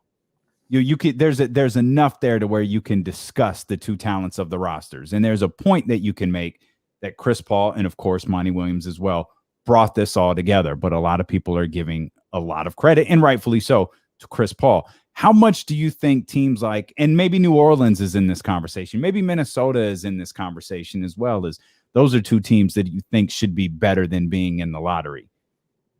How much do you think what we've seen with the Phoenix Suns is influencing off seasons? Like everybody's looking for this and that. We've got to find Chris Paul. We've got to find that guy who will come in here, the glue guy, if you will, the guy who will come in here to this organization, join this roster, and just tie everything together. I think a lot. I mean, not only this league, people always like to say this is a copycat league, say that a lot in the NFL. I mean, it is what it is. Like, everybody's trying to ride a wave in every situation. Oh, that worked. Let me try and ride that wave and do the same thing. Find my Chris Paul, find my veteran who can teach my young superstar, the ropes and elevate his game. So I think that is a priority number one for a number of different franchises, including their Sacramento Kings. I think they definitely look at Phoenix, and I don't think they're like, well, if we get a Chris Paul type, we're going to the finals. I don't think they have that. But I think they look at it where it's like, we can make a leap into the playoffs just like Phoenix did, because our rosters are similar. And they look at them as like, okay, yeah, Chris Paul, but maybe we also need like a Jay Crowder too. We can maybe Mo Harkless is our Jay Crowder. We find our Chris Paul type, and then we're in business. We're, in the playoffs and breaking this drought. So I think the Kings are like maybe example number one of a team who's looking to replicate exactly what Phoenix did. The problem is, don't know if there's a CP3 available for them to make that complete remix of what the Phoenix Suns were able to do. And that's why this is such a unique, it's such a lightning in a bottle type thing. Like Phoenix being as bad as they were before the March 11th suspension in 2020 to coming back and winning the 8 games in the bubble. And some people looking at it like, okay, there's a little something here. Other people, yourself, they shouldn't even have been there. They had no business even being a part of that. I think Deuce Mason, happy birthday. Hey, homie Deuce Mason as well. Cancer season. Deuce and Mo, of course, will be with us coming up on Thursday, as now Deuce has declared the 6th of July as a holiday to celebrate his birthday. Okay. It's such a lightning in a bottle thing for Phoenix and for Chris Paul.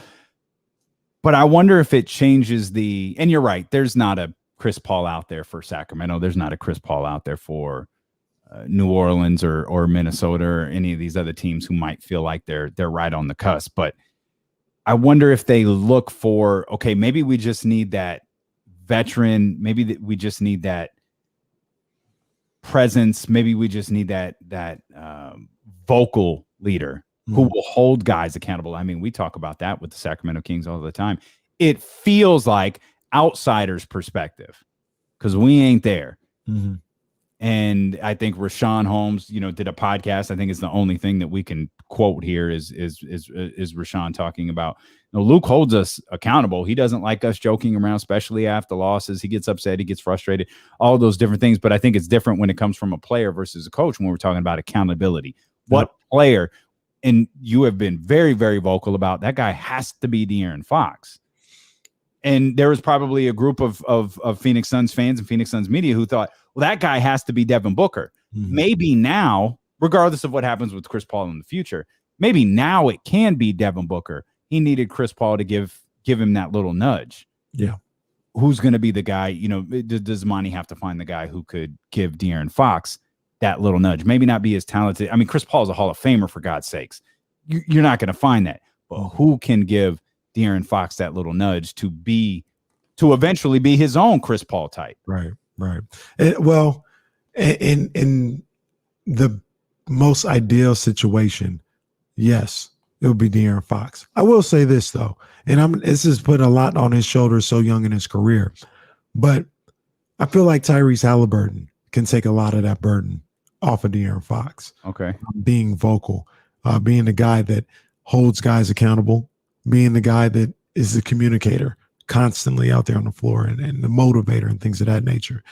So I could see him in the future being that type of guy that could do that. As far as next year goes, yeah, they would need somebody with some cachet, with some weight, a veteran presence to come in there. Like I said, you mentioned, it doesn't have to be Chris Paul, obviously, or a Hall of Fame. Yeah. You know what I mean? It don't have to be somebody like that, but it's got to be somebody that has the respect. And this is probably a little low on the totem pole as far as what they can actually provide on the floor, but it has to be like a Amon Shumpert type guy. You know what I'm saying? Like Amon physically and game wise, you probably want somebody a little better than that to be on the squad. But what he brought to that locker room and the reverence and the respect that all those guys had for him, that's the kind of guy you need in that locker room. 100%. Hey, we're gonna. If you're not bringing the heat, if you're not bringing that fire out there every time we step on the floor, you're gonna have to answer to me. You got to answer. We're either gonna shout or we're gonna push. We gotta be separated something, but it's just not gonna go down like that. Like that's okay. And there just aren't that many of those guys, and that's the frustrating part. If you're, of course, it's not the frustrating part if you're Phoenix, it's the frustrating part if you're the Kings. Or because I feel like, the Pelicans probably feel the same way we do. Pelicans have no business being in the lottery. Absolutely none. They acknowledge their mistake. David Griffin acknowledged his mistake. It was a pretty freaking big mistake, but he acknowledged it. They're moving on. And either they're doing a really thorough search or they're having trouble to getting people to buy into what they're doing. Or maybe someone they want is on Milwaukee, was on Coach Bud's staff or Monty Williams' staff. I'm not sure. Minnesota's the same thing. We've been counting the clock on Jimmy Butler's the one thing that separates the Sacramento Kings from the Minnesota Timberwolves. That brief appearance by Jimmy Butler in the Minnesota Timberwolves Minnesota's uniform. Terrible. My goodness. I feel like I can make the argument. Well, maybe you can't because they actually made the playoffs, but pound for pound, all things considered, have they been worse than the Kings in the last 15 years? Yeah, given the fact they've had three number one picks. I'd argue yes, they have. But Jimmy Butler, he broke the streak, right? Like that's it. That's the only thing that's keeping them from, being further along in the, disastrous franchise postseason droughts. Can I give you a poor man's version of what Chris Paul was this year to Phoenix? Somebody that can do this for somebody next year. Okay. Kyle Lowry. Kyle Lowry goes to New Orleans or something like that. I like it. Yeah, sure. And look, even what's gone on in Phoenix, I don't want to take shots at them or disparage them, but this is like everything going right as far as injuries and the pathway or whatever. When I say turn around your franchise like Chris Paul or something like that, I'm thinking, maybe it's somebody like Kyle Lowry getting the team to the second round of the playoffs or something like that, right? Well, if you're one of those teams that we were just talking about, Sacramento, obviously, Minnesota, New Orleans, if you're one of those teams that we're talking about right there, and you don't have you second round of the playoffs sounds glorious. Kyle Lowry, second round of the playoffs, that sounds beautiful. We'll take it. We'll take it 10 times out of 10. We'll absolutely take it. Now, the thought of a team being as bad as Phoenix was, prior to the bubble, not everybody bought into the 8 straight wins at the bubble. I did. Some people didn't. Kenny didn't. That's fine. But to see Chris Paul come in there and lead, this team to the NBA Finals, for goodness sakes, this team is on the verge of an NBA championship. I think with the news on Giannis Antetokounmpo there, at least the first time I checked BetQL, they were the betting favorite. I don't know how that has held up over the course of the last couple of days. But you talk about Kyle Lowry potentially getting to the second round of the playoffs for a team like the Kings, who hasn't been to the playoffs, or for a team like New Orleans, who has to get something right, for a team like Minnesota, who's been just as bad as the Sacramento Kings, getting to the second round of the playoffs, getting to the first round of the playoffs. Oh, hell yeah. Is a massive success for either of those organizations. Now, the wait for New Orleans versus the other two was a little bit different, because you have the anointed next big thing to steal the Brock Lesnar line on that team, right? You've got Zion Williamson, and it's the NBA has stepped in once when it's come to this franchise before. If they've got to step in again to fix this situation with Zion Williamson, I'm sure Adam Silver can channel the late great David Stern and get creative as a way to fix this. I'd really want to see, really anxious to see what goes on with these Kings in this offseason, because this is they need a guy like a Kyle Lowry, somebody in that type of vein. Hell, somebody mentioned in the chat earlier, Mike Conley might be, a great type of guy to have here. The problem is they have no money. They have to free up some money somehow, some way, to be able to go get a guy like that. And man, they've got to get creative. They have to find a way to free up at least one of those slots, one of those Barnes or Buddy Hield slots. They have to find a way. And we've said it numerous times, I don't want it to be Harrison Barnes by any means, but the state of this franchise may be in the balance. Like you may have to give up Harrison Barnes just so you can do something with this franchise. And it's not even an indictment on Harrison, or man, you would love to keep him, but your hands are tied. The difficulty in that, and you laid it out there perfectly, and I do want to point something out, because I'm sure Paper Ninja over here on youtube.com/ESPN1320 isn't the only person who thought this. Paper Ninja. Mike Conley is always hurt. Pass.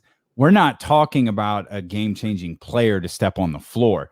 Yeah, I think if you manage Mike Conley right, he would be a tremendous asset on the floor. I think what we're talking about is, and we're not, the Kings aren't at a point where you can have someone be exclusive locker room guy. Mm-hmm. He like Mike Conley would have to be on the floor. Like you would have to be able to get some work out of him. But we're talking about someone who could influence De'Aaron and push De'Aaron the same way that Devin Booker did. I think with Mike Conley, you're hopefully not talking about him playing 82 games in a season or anything along those lines. You're talking about something much different. But you mentioned, I'll throw this other one at you as well. With you talk about the money with Mike Conley and what was that, Kyle Lowry? Mm-hmm. They're both free agents, right? I think Mike Conley is, and Kyle Lowry, Which means you have to have the money on the books. Mm-hmm. Unless you do, and we've talked about they don't do this as much anymore, but unless you do a sign and trade. Yeah, so that's a whole different dynamic when you're trading for a roster versus or when you're trading for to get rid of a contract, you're bringing money back. Yeah. Versus when you're trying to sign somebody, the actual number of real dollars is different. Yeah. Well, Damien, I will say all dollars aren't created equal in the NBA. If the guy is on your roster, the money is different. If you're trying to bring in a new guy, the money is different. Yeah. I'll tell you this. We're all talking about, getting the next Chris Paul and who can do all that. Technically, they can just get Chris Paul. Well, that's true. Chris Paul saving poorly run franchises one at a time here to close out his Hall of Fame career. Chris Paul is a free agent at the end of the season. Yeah. I don't think he leaves Phoenix. I don't think Phoenix lets him out of the building. Even if he does want a 4-year deal, I think they make that his home. You agree? Absolutely. Yeah. You better. You absolutely better. We'll come back because I've got another question for you as it pertains to Chris Paul. I want to talk about the Giants as well. Best thing we saw this weekend. We've got all that coming up. I got another question for you as it pertains to Chris Paul. And I don't know how I want to phrase this. Like his most memorable moment to date, I guess is the best way to phrase it. So I want to ask you that. Because in my head, it's the same thing it's been for years. And I'm wondering if that changes if they wind up winning a championship. I'm leaning towards it changing, but I want to run this by you as D'Lo and Casey continue. Plus, we'll have another opportunity for you to win $1,000 as D'Lo and Casey continue here on Sacramento's #1 sports station, ESPN 1320.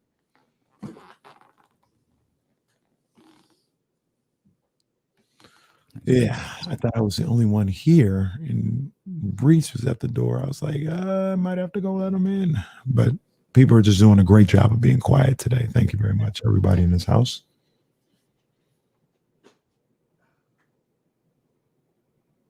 Man, I gotta do hold on. Let me move my camera. This thing been bumped and hit all freaking weekend. Damn, I can't even get to the other side of my camera anymore. Marcus, you laugh, but in this mess. I don't know, man. I wouldn't be so quick to dismiss Kevin Love the way a lot of people are. And I don't even like Kevin Love like that. But you really think that?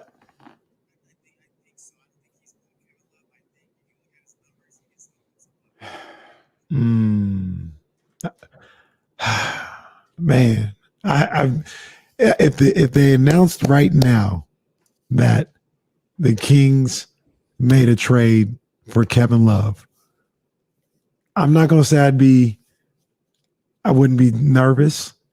I wouldn't be a little gun shy, but I'd be excited. Kevin Love, the guy who like Kevin Love like that, but kind of sort of quit. Yeah. That guy, huh? Yeah. Jesse says Kevin Love can be a part of a playoff team. I agree. He won a championship single-handedly. And and you know how smart he is? He knew, go grab LeBron. The buzzer just went off, go grab LeBron. He knew. Roddy, maybe so. Look, maybe so. I probably would agree with you, but I'm just saying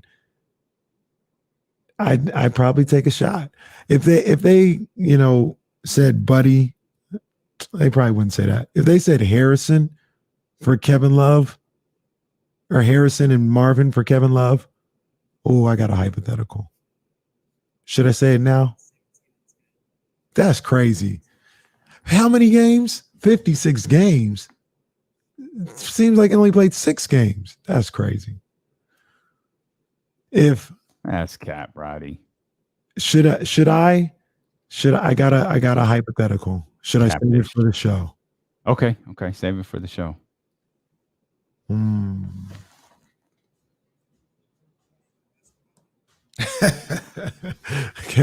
Kevin Love is our guy, me and Jesse's guy. I don't think that's awful. Not the best. I think awful. I think it's any Kevin Love scenario to Sacramento is going to be met with a lot of resistance from the people.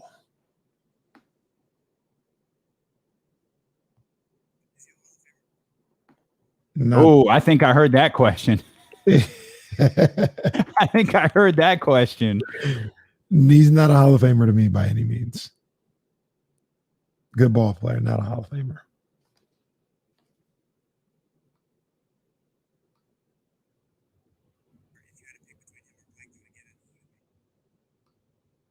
Blake. I think Blake was a better player than Kevin Love. Yeah, I think Blake was better.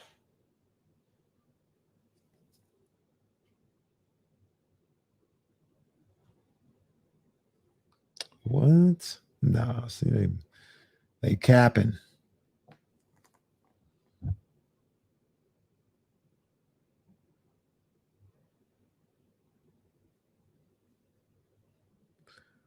We didn't have any reads today, Jesse. Live reads, I should say. I don't think we have one all month. Trying to remember what Regan said to us at the barbecue.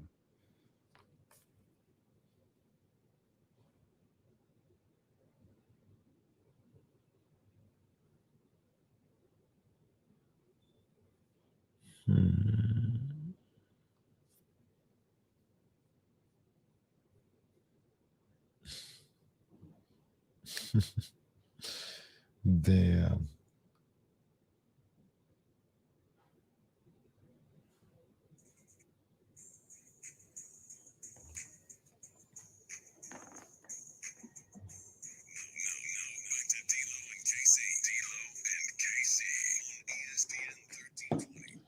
Well, I'm just going to go ahead and lay out and let my partner extinguish this fire that he started here over on the live stream. If you want to watch the show, twitch.tv/ESPN1320, youtube.com/ESPN1320. Remember, we don't go to commercial over there on the live stream, so we just keep talking. If you ever want to check us out over there, and we appreciate everybody on 1320 and the Odyssey app and all of that good stuff. Remember, you can catch game one of the NBA Finals tonight, coming up at 5:30. I'm going to go ahead and treat this like the 13th round, a show that airs exclusively. I'm just going to leave and let you fix all this stuff that you just started, because I know what question you're about to ask. And if you could hear, we all heard the fireworks and the booms going off on the 4th of July. Yeah. You're going to hear people throwing things at their radio in about the next 10 seconds. And you're going to see me SMHing. All right. There wouldn't be shaking my heading. That's not how that would go. No, you can just see me SMH shaking my head. Yeah. So it's going to be. But it was brought up, not even by me, by our guy Marcus in the chat. Yep. Talking about like a guy that could come to Sacramento, the veteran guy, whatever. And he was like, look, man, the answer is Kevin Love. And he was a little tongue in cheek when he said it, but that just set off a fire. And I said, what was the question? What was the question? That the answer is Kevin Love? the veteran guy that could come to Sacramento. Oh, turn this team around. Mm-hmm. And I said, you know what? I've seen worse players than Kevin Love coming to Sacramento. Remember, I keep telling you guys, if the Kings bring somebody in, they're going to have warts. There's not going to get any. I don't see them bringing in anybody to help this team that is universally loved. Like, oh, yeah, this is it. This is the answer. There's going to be a good contingency of people that are like, I want nothing to do with this guy. Kevin Love falls in that category. But I look at Kevin Love, and I'm not a Kevin Love fan at all, really, to be honest with you. I'm not a big fan of the way he moves. But I wouldn't, if the Kings traded for Kevin Love, I would not be mad. I'd be nervous as hell because he may quit on us. He may take the ball out and just slap it and let the other team score an uncontested shot. He may do that at any point in time. But he's still talented. I think, Jesse, what'd you say? Jesse, he's still like 17-10 this past year? Yeah, 17-10 in 56 games. I think that can help the Kings. Now, I came up with a trade scenario. Okay. Just want to point out he's like that much better than Marvin Bagley. But go ahead. Well, he's better though. He is. And let me say one more thing before you dive into that. I don't think Kevin Love, I know that viral video is strong, but I don't think I don't think he's that type of player. He is is brat the right word? I've seen him throw tantrums on the floor. Like, that's a good word. Yeah, okay, that's fair. Maybe he is. Maybe that's it. Maybe that play is exactly who Kevin Love is. Absolutely. I've seen it a number of different times now. So okay, that's what he does when he doesn't get it. 2 years remaining, by the way. What year? What year is this? It's 21. It's 2021. Okay, yeah. So he's due 31 this year and 28 next year. He's an unrestricted free agent in 2023. It's not like that's not that bad. Now here's the deal. Here's the deal. Would you trade Kevin Love, bring him into Sacramento, for Marvin and Harrison? Oh, Harrison. Why Harrison and not Buddy? Because I don't think they take Buddy. If I'm Cleveland, why would I take Buddy Hield? Oh, the irony of this player that we're talking about. Like it should be Harrison Barnes. Like not that it's not. Maybe Harrison has been here. Weird. This is a weird sentence. Maybe Harrison has been here too long and he doesn't have the. I don't know. I feel okay. I don't. First scenario, clearly in a heartbeat, you do it for Buddy. If it was Buddy and Marvin, Yeah. I agree. And maybe Cleveland is like, we got Isaac Okoro. We don't necessarily need Harrison. Maybe after moving on from Colin Sexton, maybe they feel like we'll take Buddy. But Would you trade for chubby Kevin Love versus Banana Republic model Kevin Love? Chubby Kevin Love, like legit, was 20 and 20. Like they made Sports Center commercials out of it. yeah, Like that's what he was. nobody called him a stat filler though. Well, of course they called him a stat filler because he was on a terrible team. No, not in the same way that they do for Russell. Like Well, Russell was a stat filler and was on teams that went to the playoffs. yeah, but Allegedly. you see how he's just getting stats.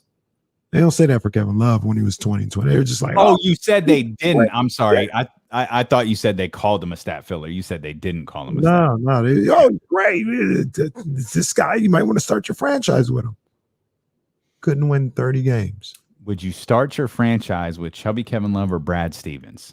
Ooh. Oh, Chris Mannix is thinking on this one. Mannix. This will wind up as a poll on someone's website tomorrow. Tomorrow, like 10 minutes. It'll wind up as a poll. It'll start with a video. So I was thinking, if you could start your organization with chubby Kevin Love, yeah, to go back to your original question. Oh man, I think that's change. Is that change for change's sake? Kevin Love for Harrison Barnes, and what was Bagley included in that? Yeah, Kevin Love for Harrison Barnes. That feels like it's change for change's sake, and at best, it's a lateral move. At best, it's a lateral move. Well, yeah, I don't know. I mean, Buddy and Marvin, yeah, absolutely. That's a no-brainer, in my opinion. It gets a little dicier when you talk about Harrison Barnes. Yeah, right. Completely agree. Yeah. But yeah, I'm not even a Kevin Love fan like that. Mm-hmm. I'm not. If there was a trade scenario where he, was linked to the Kings or something like that, it would not be that bad. It wouldn't be that bad.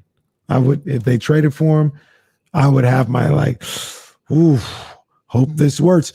Denzel Valentine, Wade Ball, and Baldwin, and hope for the best. That's how I would feel about Kevin Love. Let's just hope for the best.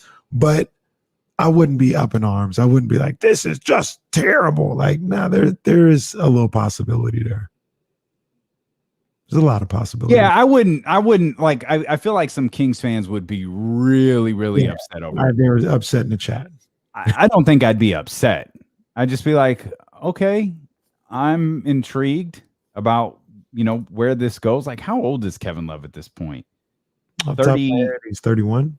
He's 32 right now. 32. He'll be. Well, I don't know when his birthday is. He'll be 33. I'm guessing entering the season in October. So he'll be 33 and 34. He'll be an unrestricted free agent at the age of 35 in 2023.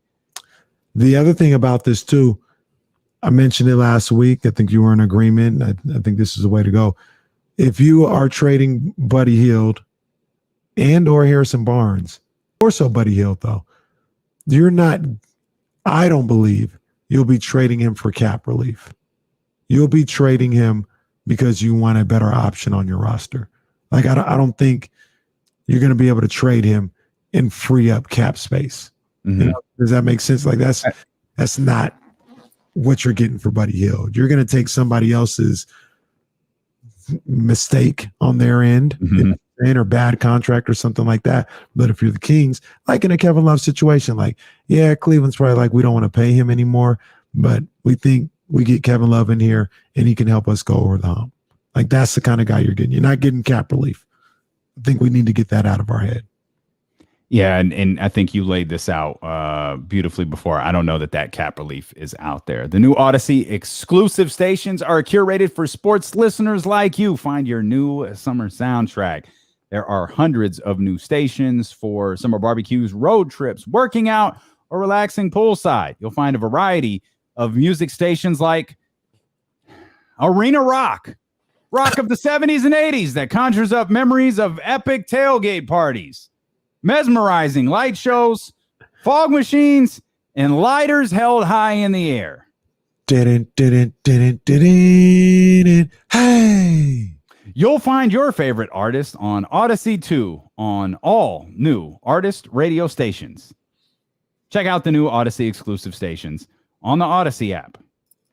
What was that one called? Arena Rock? This is Arena Rock. Rock with the 70s and 80s that conjures up memories of epic tailgate parties, mesmerizing light shows, fog machines, and lighters held high in the air.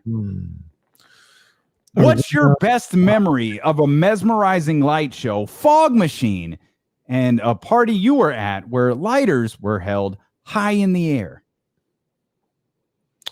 Arena Rock favorites. There we go. I feel, what are you doing? I just favorite that station on Odyssey. Okay. Arena Rock, yeah. You going to hook that up to the karaoke machine? Because I need to see you sing. Let's see what we got. 70s and 80s. I want to hear you sing "Pour Some Sugar on Me." Who sings that? That's Def Leppard. Whew. Is that Maybe a little? is that welcome. something that didn't hey? Is that Arena Rock? That sounds like Arena Rock. Or is that hey? Yeah, that's a song. That's a real song.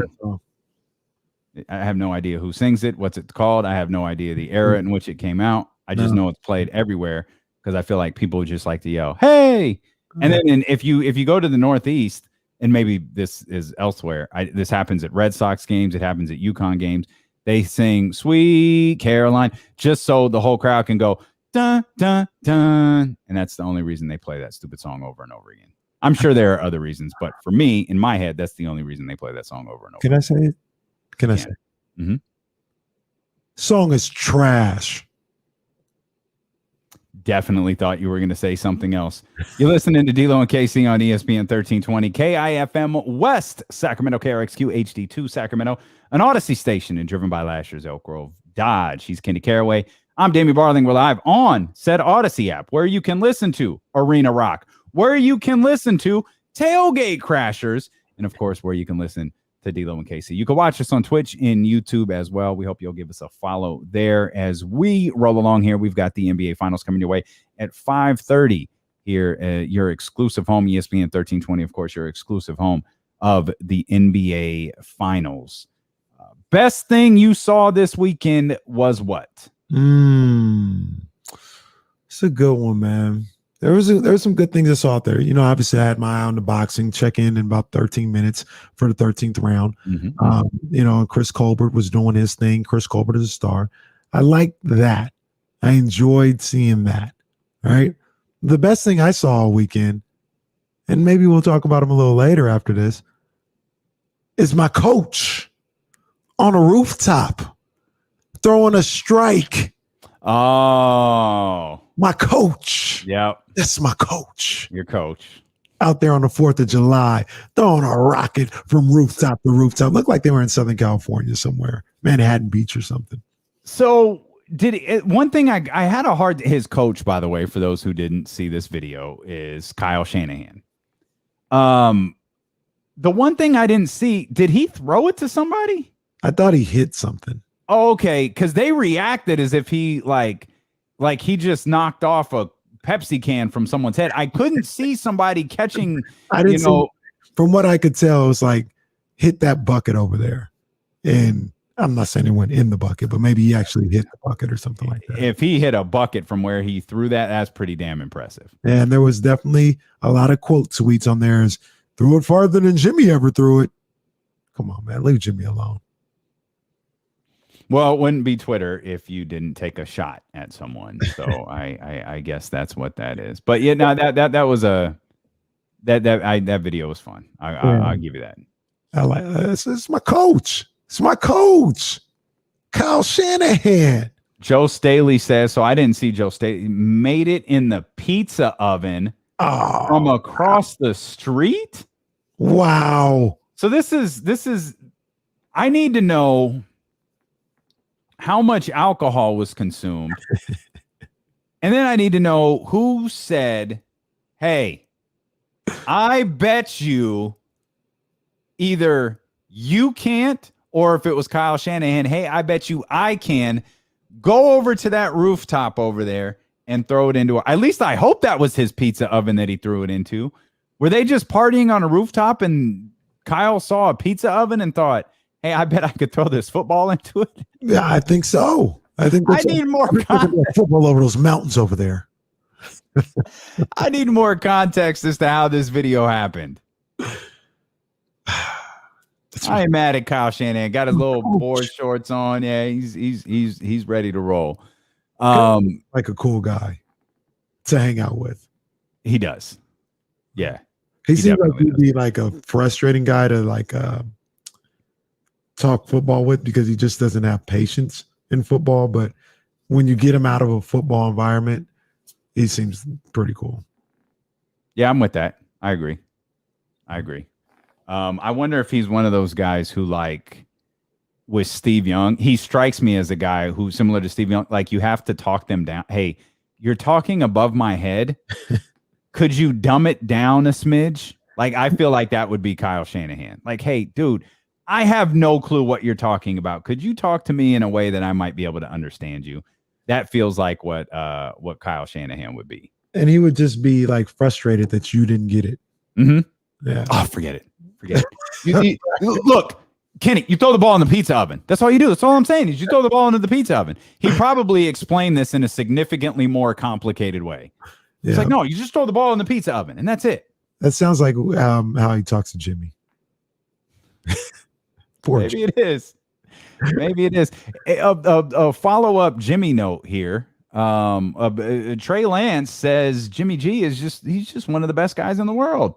He loves dealing with him. Yeah, I can believe that. Jimmy seems like a good guy. That's why I say you guys need to leave him alone. Trey Lance says, yeah, it's been awesome. He's a great guy. I mean, one of the best people I've been around. I've been fortunate enough to be around some, I think, really, really great people, guys that are going to play today and guys that are still in the locker room right now. Jimmy is just like it, and that organization is the exact same way. End quote. So he seems to be pretty happy with Jimmy Garoppolo and Kyle Shanahan and his whole 49ers experience so far. Look, man, the synergy in San Francisco, Santa Clara, whatever you want to say, is off the charts right now. It's off the charts. This is going to be a special season. Mark my words right now. It is July 7th, 6th? July 6th at 2:06. Jesse, start the record button. Put this on a shirt. It's going to be a special season for the San Francisco 49ers. That's all I'm going to say. Well, that's a cliffhanger. You're just going to leave like, okay, all right. That's all I'm going to say. I said that's all I'm going to say. There's going to be a special season. That's where I'm going to leave it. Now, special season, there's a number. 2019 was a special season for the Niners. They didn't win a Super Bowl. I'm not predicting nothing. I'm just telling you it's going to be a special season. The synergy is lining up. Everybody's on the same page. It's about to pop off. So, Okay, this is dumb. My follow-up question was, are you excited for the season? I have no reason to ask that follow-up question anymore. So I'll just keep it going. I've already spoiled the best thing I saw this weekend. That was Kenny. That was KC's social media.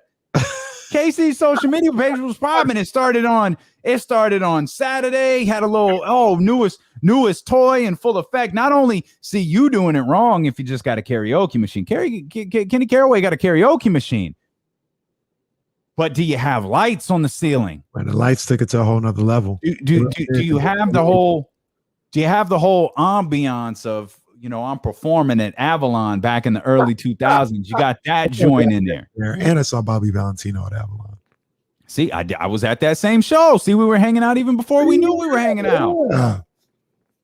That was, I had fun watching that from afar. Unfortunately, as I mentioned, I couldn't hang out with you. I was buried in boxes, but it was fun watching the new toy get hooked up. And when you said Spike Lee courtside seats, you weren't playing. No, we got the Spike Lee seats popping right now. You have got one of the coolest backyards I've ever seen. That's real talk. I appreciate that, and it's the vision of the Queen Bee has come to life.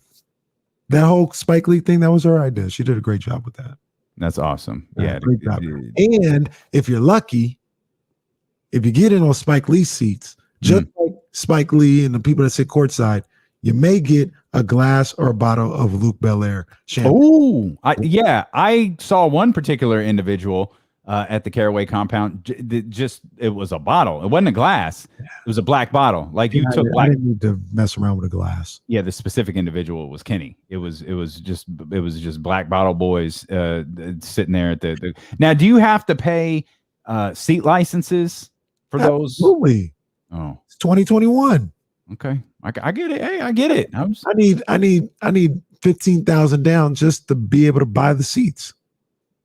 And that's to watch the game that was taking place at about 11:30 on the night of the 4th of July. Oh yeah, them kids were playing till 11:30 at night. I thought we were done at 9. No, 11:30. They were still going strong. They had a good time though. The kids had a blast, so that was all good.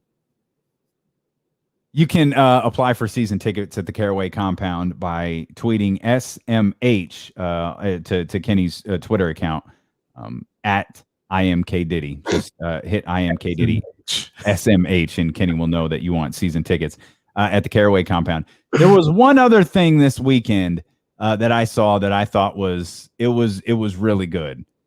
And Jess, you record this because it may never happen again. Marv Albert's farewell to TNT, to NBA broadcasting, I thought was good, but maybe not for the reasons that you think. And I thought Reggie Miller did a really good job. And I'm going to add some more context to that in just a second. Here comes the money. Here we go. Money talk. Here comes the money. It's the Summer of Cash contest right now. Here's your chance to win $1,000 and reserve your seats at the Caraway compound. All you have to do is text the code word TRACK to 72881.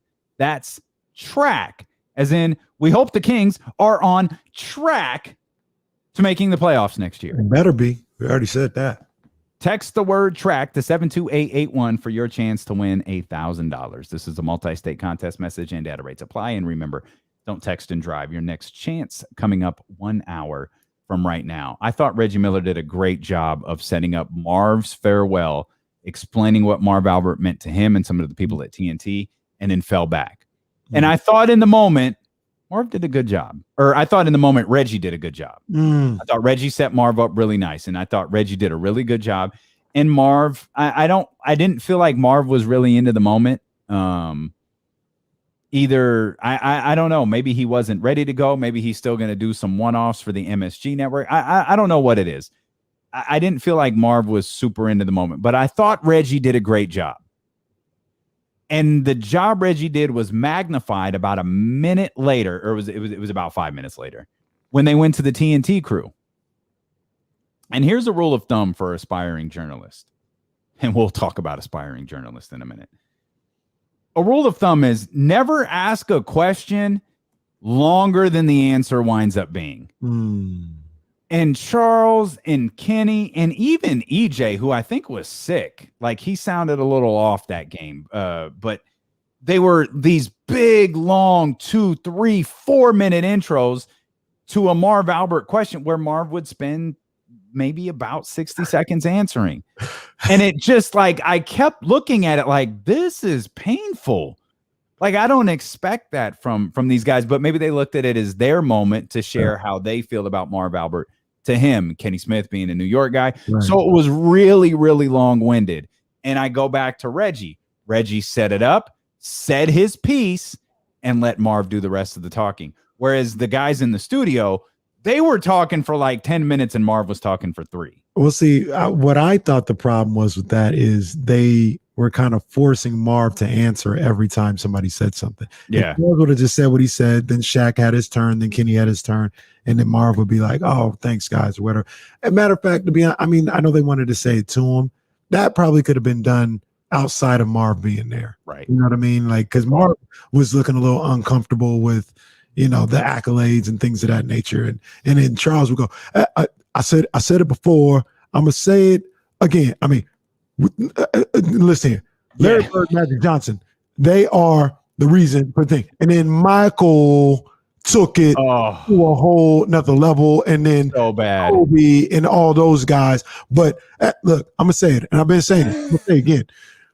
Marv Albert, it was Magic Johnson and Larry Bird. And then it was Michael took it to another level. But if Marv, we just think it's a fraternity. It's a fraternity. And I've been doing this for 36 years. It's a fraternity. And Marv, I just want to say Magic and Larry were the ones that took the NBA. We thank them for everything. If y'all didn't see it, you have no idea how great that impression was. We're going to step out. We'll come back. We'll talk more about the Kings because apparently everybody's got something to say about the Sacramento Kings. I'll explain. As D'Lo and KC continue here. It's time for the 13th round, though, on Twitch, on YouTube. The radio show resumes in 3.5 minutes here on Sacramento's #1 sports station, ESPN 1320. Ding, ding, as David once said. Shout out to that clip that he got from Rocky 3, was it? Or Rocky 4? I don't know. I can't remember. Either way, we know it's Tuesday, and we got to talk about fights that happened over the weekend. Chris Colbert. I got to bring my guy Jesse in here. We can't do it today, but he'll tell me in my ear. Jesse, you familiar with Chris Colbert? You seen him before? Yeah, Chris Colbert. He a bad boy. He a bad boy. Now, David asked, does Colbert lack pop? He might. I mean, I've seen him really putting the hurting on somebody. The King Tug, the guy that he fought, I mean, he got a chin. He got a chin. I don't know if too many people are knocking him down. Maybe he got knocked down in his last fight. I don't know. But I know King Tug is a tough guy. He's tougher than a $2 steak. So Colbert may have just been in with a guy that is tough to knock down. Although King Tug was moving up a little bit. But I like Chris Colbert.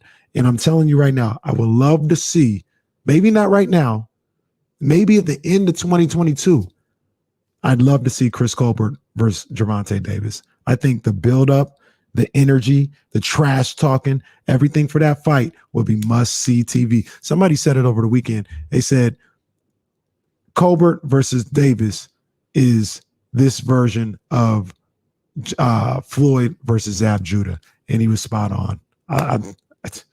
I'd love to see it. We need to talk about this Ramsey. We definitely need to talk about this Ramsey, Tyson Fury.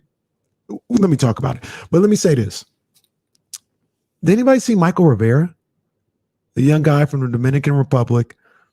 He's a great fighter. I heard about him before. But his whole shtick right now is he's the next Muhammad Ali. That's what he brands himself. He has Ali on his shorts. He kind of looks like Ali, so he keeps his hair cut the same way Ali did. He has the same trunks as Ali. He like his mannerisms move like Ali. It's crazy. I'm interested to see how this goes because the kid can box. Like he can go. He's in the 135 division. The kid can go. He can box. But this whole young Ali stick, that's a lot. Yeah, I thought so too. Jesse said he thought it was a little weird. That's a lot. That's a lot. The next Muhammad Ali. They say Muhammad Ali reincarnated. reincarnated, not reincarcerated. That's for sure. Reincarnated. Yeah, I don't know, man. I don't know. I'm interested to see how that plays out, man. But Michael Rivera, I'm gonna check him out for sure. He got a eighth round knockdown or knockout or something like that. Vicious 1-2 right overhand right. Did his thing there. Ramsey brings up Tyson Fury being at 300 pounds. I hope, and I'm starting to lean towards Deontay knocking the mess out of Tyson Fury. I'm going to break it down as we get closer, but remember this when I say it. In the first fight, I think Deontay took, there was the draw going into the second fight. I thought Deontay was like, oh, all I have to do is land my right hand. I'll knock him down. He won't get up this time. Tyson was motivated and focused for that fight. He took care of Deontay. I think the roles are completely reversed now. I think Tyson is like, oh, I'll beat him any day of the week. I'll box him. He can't beat me or whatever the case may be. Deontay is completely focused. I don't think Tyson Fury's ready. I wouldn't be surprised if he beat Deontay. I'm not saying that. It wouldn't be a shocker. But don't be surprised if Deontay lays him out. It's going to be interesting to see for sure.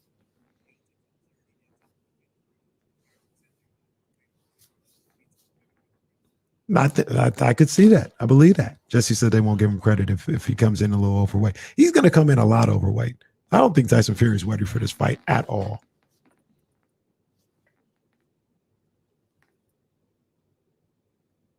No, Brian. We're gonna talk about that a little bit. We're gonna talk about that, and don't dip out either. And that was the 13th round. It's my cue. I'm allowed back. We're back.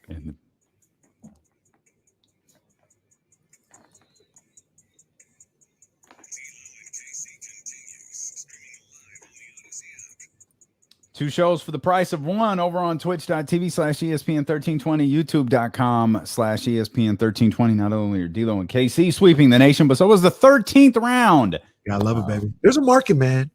Danny in San Francisco, there's a market. We're going to start posting those individual 3-minute shows over on the YouTube channel. So if you can't be with us the entire 4 hours, or you're listening on the Odyssey app or radio and you're into boxing, we'll throw those up on youtube.com/ESPN1320. All the more reason for you to subscribe to our channel over there on YouTube. A lot more to talk about as the day rolls along. I do want to address something before we get into the...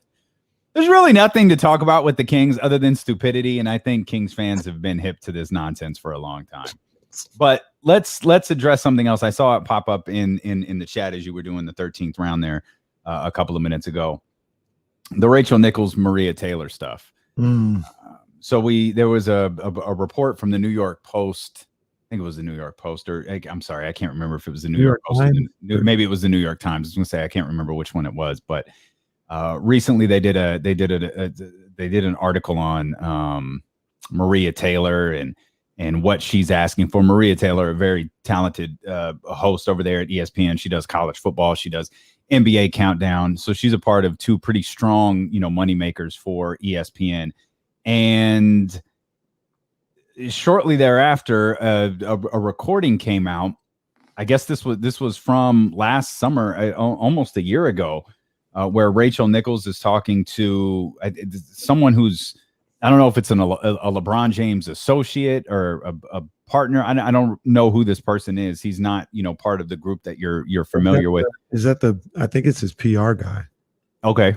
I didn't know she was talking to him. I thought there were two separate stories that went on with him, but he was in the news as well, as LeBron's PR guy. Well, if he was in the he might not be LeBron's PR guy anymore after this conversation. So it's an interesting conversation because the LeBron's PR guy that you're talking about is a white dude.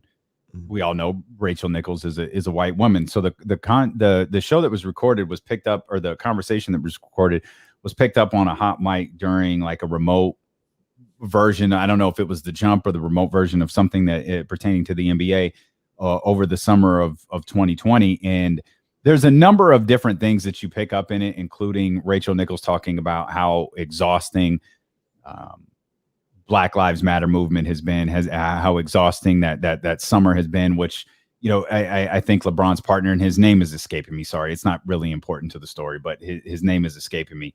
And the irony of those two talking about how exhausting it has been for them as very successful white people was not lost on anyone. But also in the conversation, she talked about Maria Taylor. Now, this was something that I had heard about quite a while ago, not, just kind of a footnote behind the scenes of ESPN. I had heard that ESPN had actually been pushing Maria Taylor to be the number one host for all things related to the NBA. They were really high on her, and they should be. They threw Maria Taylor out there to do hosting duties when she wasn't ready. If you could track down some of the early stuff Maria Taylor did, I think she did some things for women's college basketball. She was legitimately learning on the fly. Like, she was not ready when they put her out there, and she did a fantastic job. And to what she's emerged to now, I think she's done a really good job, particularly with college football. I think she does a great job. She does well with ESPN. Right. That's right. She does well with Countdown also. I just think Countdown's a trash show. I don't think that it's good, and it's not her fault. Right. I just don't think they've done the best, and it's also compared to TNT, so I don't think that they've done a good job there. But Rachel kind of goes into Maria a little bit, saying, "Oh, I wish her all the success in the world," blah blah blah.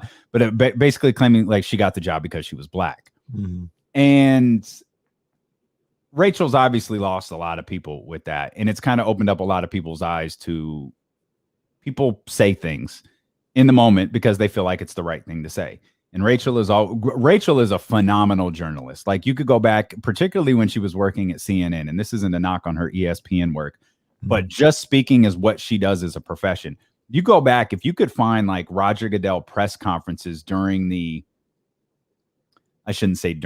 say in the wake of the Ray Rice incident, in the wake of domestic violence being at the forefront of what was happening in the NFL. There's a particular press conference that really stands out to mind. It's a Roger Goodell press conference, and Rachel was able to ask like a series of questions, and she's grilling him, just grilling. And like, you're a boxing guy, right? We just got out of the 13th round. Goodell was on the ropes, and Rachel was throwing haymakers. And the only thing that threw off everything Rachel was doing was some clown who really wanted to have his voice on national television asked some like softball question about the league's, I don't know, something stupid, TV contract or whatever. And it completely threw off what Rachel was doing there in that moment. And so she's a great journalist. But I also know this about Rachel. And I know people like Matt Barnes, who we have great respect for. He has different feelings. Kendrick Perkins, who's become one of my favorite players. Kendrick Perkins, Richard Jefferson, by the way, being on set yesterday for The Jump was the worst idea possible. Oh, man. Whoever had that idea needs to have a discussion with, because a 27-second apology from Rachel Nichols was like a half-assed apology. It was so garbage. But what it really was is a peek behind the curtain, and Rachel's not a very good person when it comes to this stuff. And this happens a lot at ESPN. I don't know Rachel personally. I'm just talking about business-wise. Oh, I got a glimpse into her personally this weekend. Right. Business-wise, like, that's why you see a lot of people leaving ESPN. Like, it is a ugly, ugly place to work right now. And when you get stories like that New York Times one that's framing Maria's, can you believe Maria Taylor's asking for $5 million? Goddamn right she's asking for $5 million. How much money do you make off of the National Basketball Association? Who's the face of your NBA countdown show? How much money do you make on college football? Who's the face of your college football studio show? Any good agent will tell you, you are the biggest name, the most marketable face on two of their biggest entities in their entire company. The only thing that you're not on as regularly, or at least at the forefront of, is the NFL. You absolutely demand money well upwards of $5 million.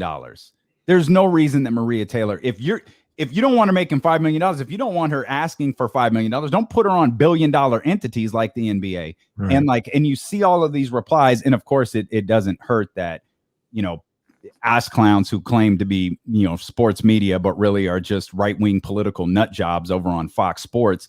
They write stories about Maria Taylor. Right. Can you believe this woman asked for 2 to 3? Can you believe this woman asked for Stephen A. Smith money? Yep.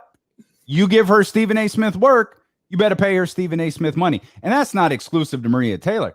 That counts for Rachel Nichols. That counts for Jalen Rose. That counts for anybody who's asked to do that level of work. But ESPN still believes that we're ESPN. You want to work for us. Mm-hmm. A lot of people don't want to work there anymore. And that's why a lot of people don't. Like, they frame it as, oh, we haven't renewed their contract and they've gone on about their business. No, they just don't want to work there anymore. Right. And I thought everything about this was trash. I thought it was trash what Rachel Nichols said, and what she alluded to. That was garbage. I wasn't a fan of that at all. Her, and I'm putting air quotes on for the people that are in the stream, apology the next day on the jump was just as embarrassing, maybe. Yeah. I mean, she had time to think about that. Absolutely. And she used the whole cop out. I don't want to be the story. Or so. It don't matter what you want to be at this point. You are. All right. And if you in there saying, I wish Maria all success. No, you don't. No, you don't. You wish her enough success that keeps her below you. That's the success that you want. If she challenges your spot, if she challenges your rankings or whatever within there, you don't wish her any success at all. That's how it comes off. And your apology told me that, because it was a half-ass apology to Maria. You could have easily clarified what you were saying, but you gave this makeshift apology. And then, like you said, ESPN throws out Richard Jefferson and Kendrick Perkins in a situation that is unfair to them and forcing them to address something that has nothing to do with them. It's really none of their business. And if they wanted to stay out of it and say, hey, I'm doing something privately or whatever, then that should have been there. They shouldn't have to talk about that yesterday. That was trash. Everything about that was trash. And then I'm just going to say it. I'm just going to say how I feel about this. To see some of these guys jump in front of Rachel Nichols and take all these bullets left and right for Rachel Nichols, while Maria Taylor, now for the second time this week, has people have attempted to smear her name, and nobody stood up or said anything for her. That makes me feel some type of way. Amino Acid, Steven Jackson, Matt Barnes, all these. I'm not feeling that. I'm not feeling that at all. They couldn't wait to stand up for Rachel Nichols and be there. I'm not feeling that. I think there's a couple of notes there. Let's throw this out here. Let's get some people involved here on Twitch and YouTube. I just don't think she deserves Stephen A. money yet. She wanted Stephen A. money. SMH. Stephen A. been out here for years. No,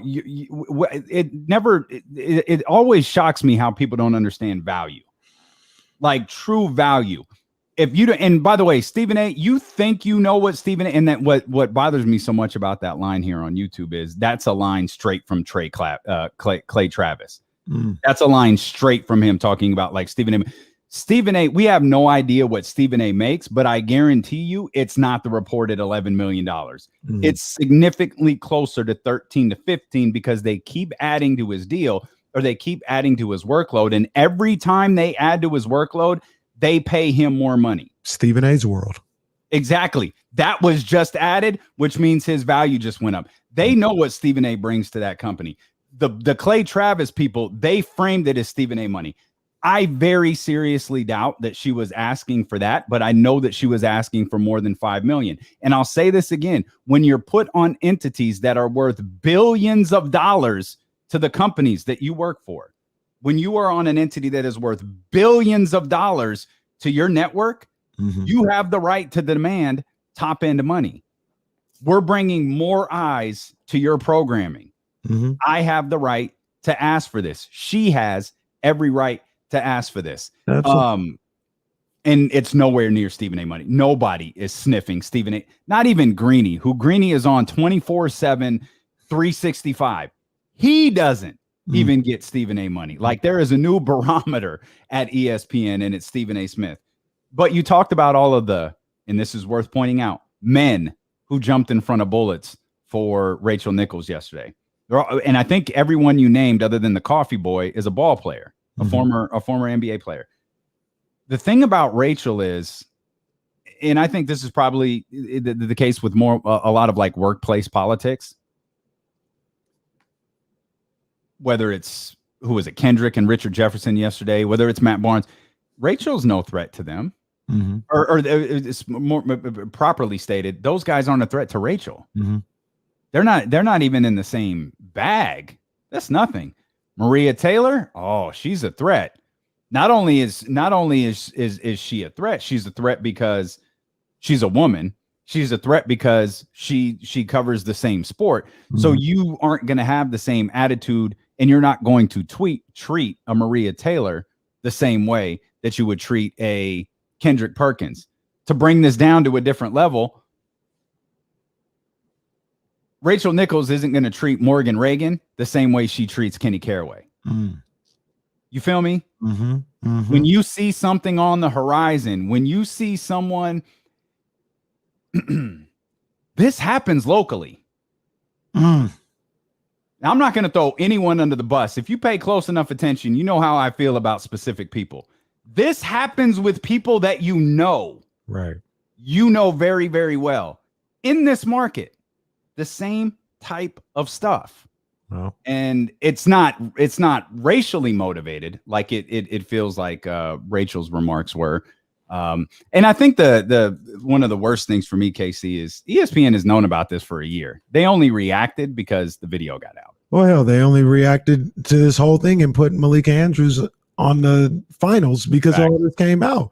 They're gonna let all this ride with Rachel Nichols and HF. I'm not sure who that is. He says, "KC, don't you think they stand in front of her because they know her? What's the problem with them speaking up? Because she was wrong. Like her character, all that other stuff. I'm not even here to talk about. She was out of pocket and she was wrong. And like I said, I'm keeping it a stack on here. She was doing that to a black woman out there. And I saw too many guys out there letting that ride. You know what I mean? She was out of pocket and she was trying to indirectly or directly trying to discredit the work and the talent that Maria Taylor has and has done.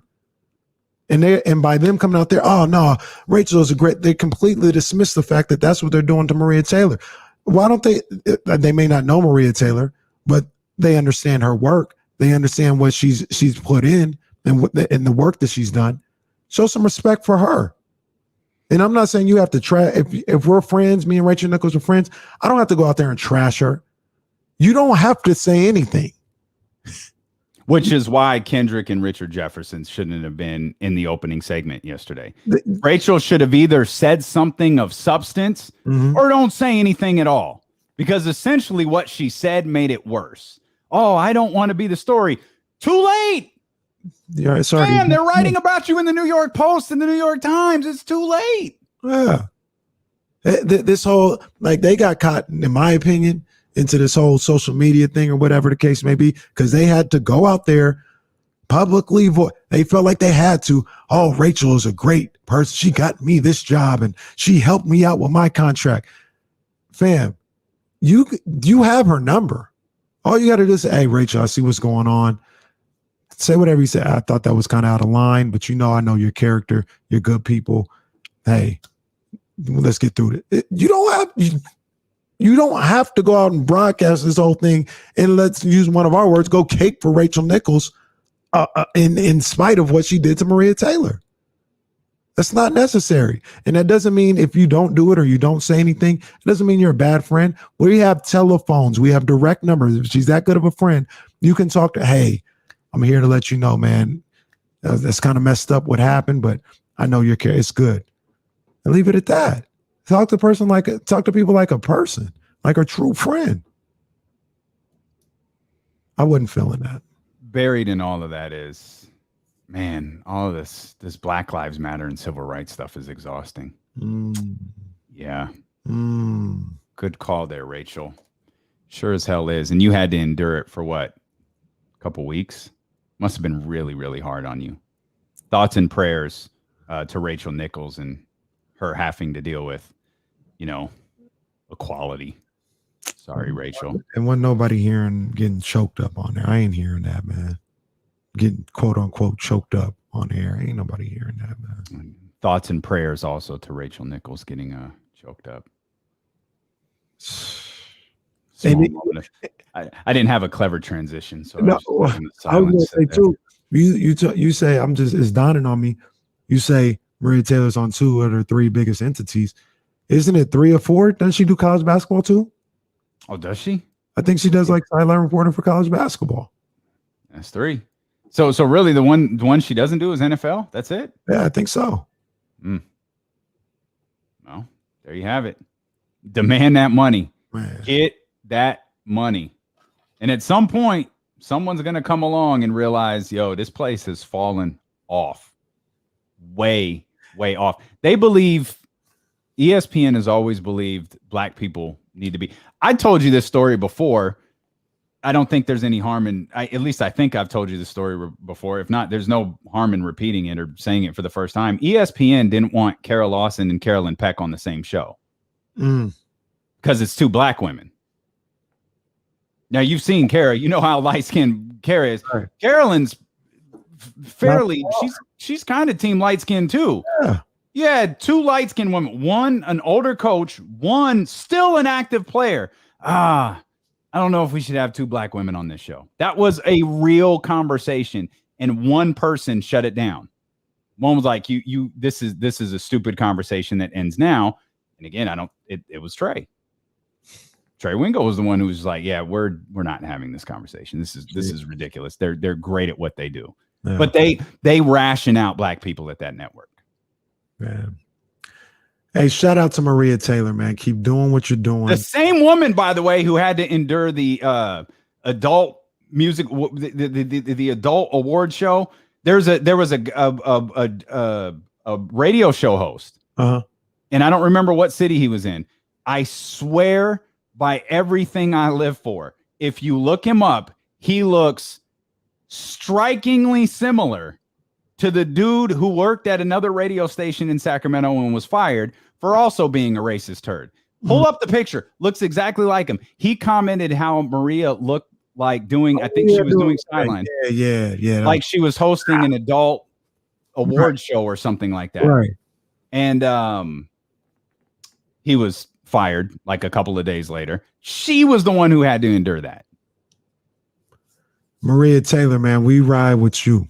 All day. We support you. You keep doing what you're doing. And if anybody disrespects or crosses you, we ride. Keep doing what you do, Maria. Yes, indeed. And keep doing what you're doing, Twitter, because you guys are just not you. Just, Twitter is magically creating king sources out of nowhere. We thought it was wild. I mean, it's one thing. It's one thing when Bart Scott goes on a national radio show and talks about how De'Aaron Fox hates Sacramento and he wants to get out of here and all of that good stuff because it's Bart Scott. So it does. I mean, we know better. Yeah. But, the guys in Phoenix and the girls in Chicago, they made it. Oh, really? Oh, wow. I didn't know that. I mean, it's Bart Scott. It's the ESPN radio show. Oh, it's interesting. It's out of nowhere. Well, he wouldn't just say, of course, we know. What the hell is Bart Scott talking about? Might have been lost on them that wait, is Vlade still in charge? Like that all may have been lost on them. Now it appears just random Twitter people are reporting, and not King's Twitter people, just random people on Twitter are now verified sources for King's Media News, where they can get out there and say, sources tell me. You know how you've always said, one day I'm just going to start a story and I'm going to say sources and I'm going to tweet something.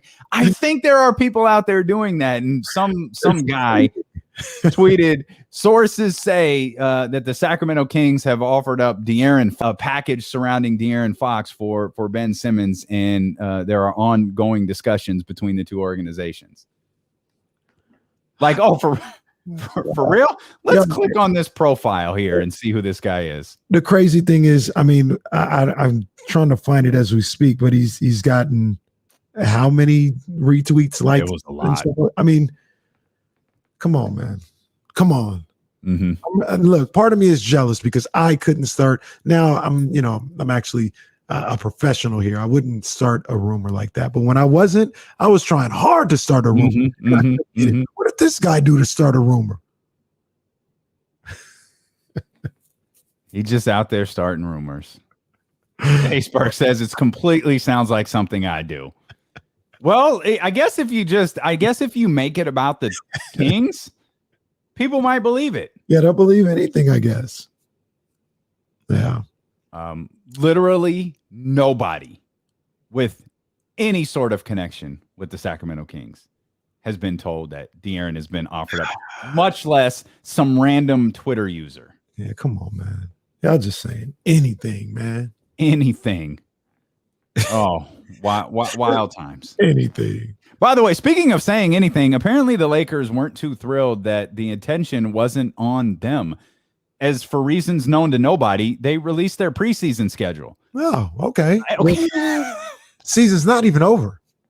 I only point that out because the final preseason game for the Lakers is October 14th against the Sacramento Kings at the Golden One Center. Oh, yeah. I'll be there. I know you will. Courtside. If their Kings are smart. Oh, you want the Kings to place you courtside? Yeah. Okay. I ain't making the D-Lo bucks. I can't go buy. Okay, calm down. Well, you invested it all in the backyard. You got to start selling these licenses for the Spike Lee seats. We'll come back. We'll dive back into the NBA Finals. Touch on the San Francisco Giants a little bit. A couple of all-star names. What day is it? Still in first place? Barely. But they're there.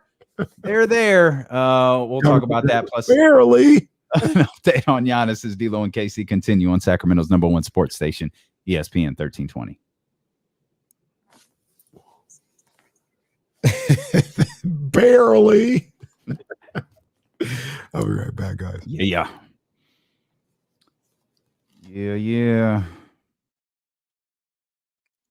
It's always weird. Kenny hits the mute button on his mic when he gets up, and it changes like all of that, like that background noise completely disappears.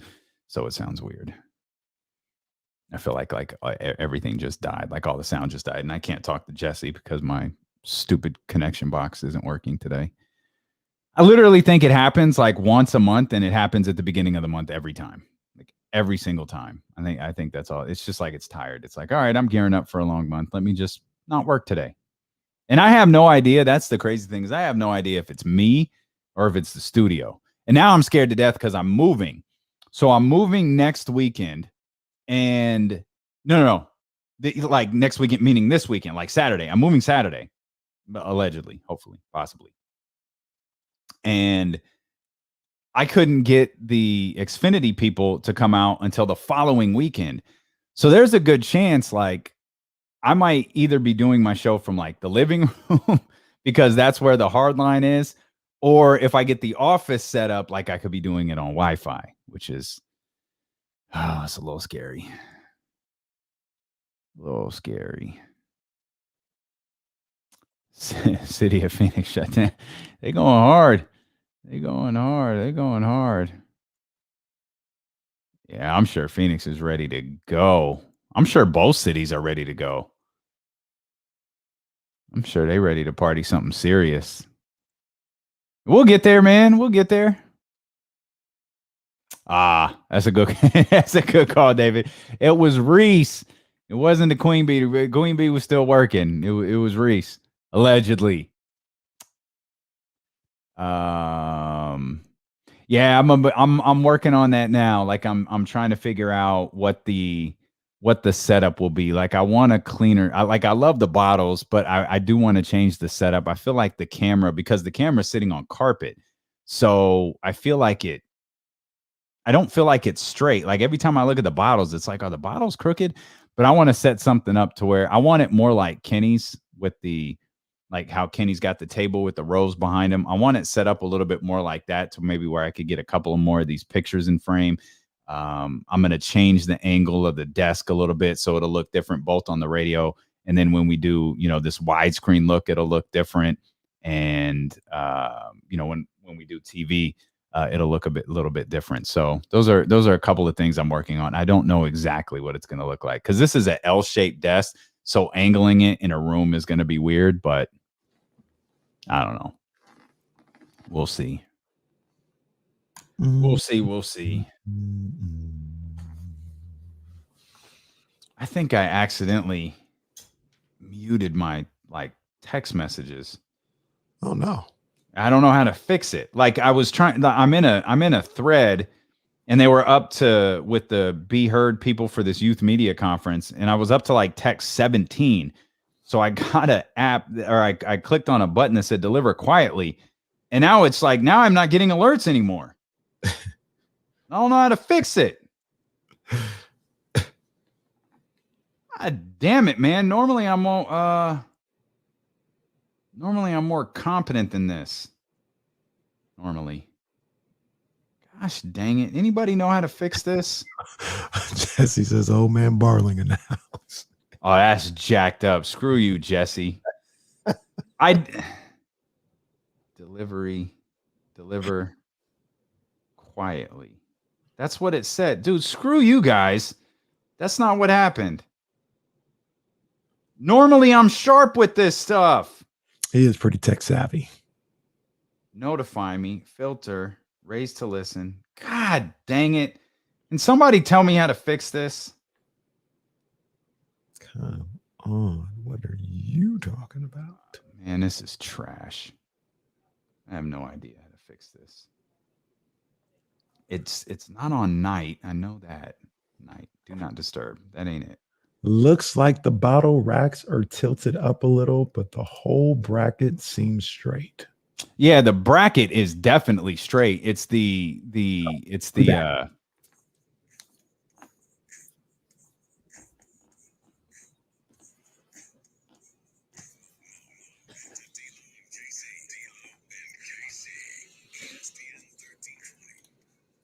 And on the Odyssey app, you can download the Odyssey app right now and discover hundreds of new exclusive music stations available now for sports and music fans by sports and music fans.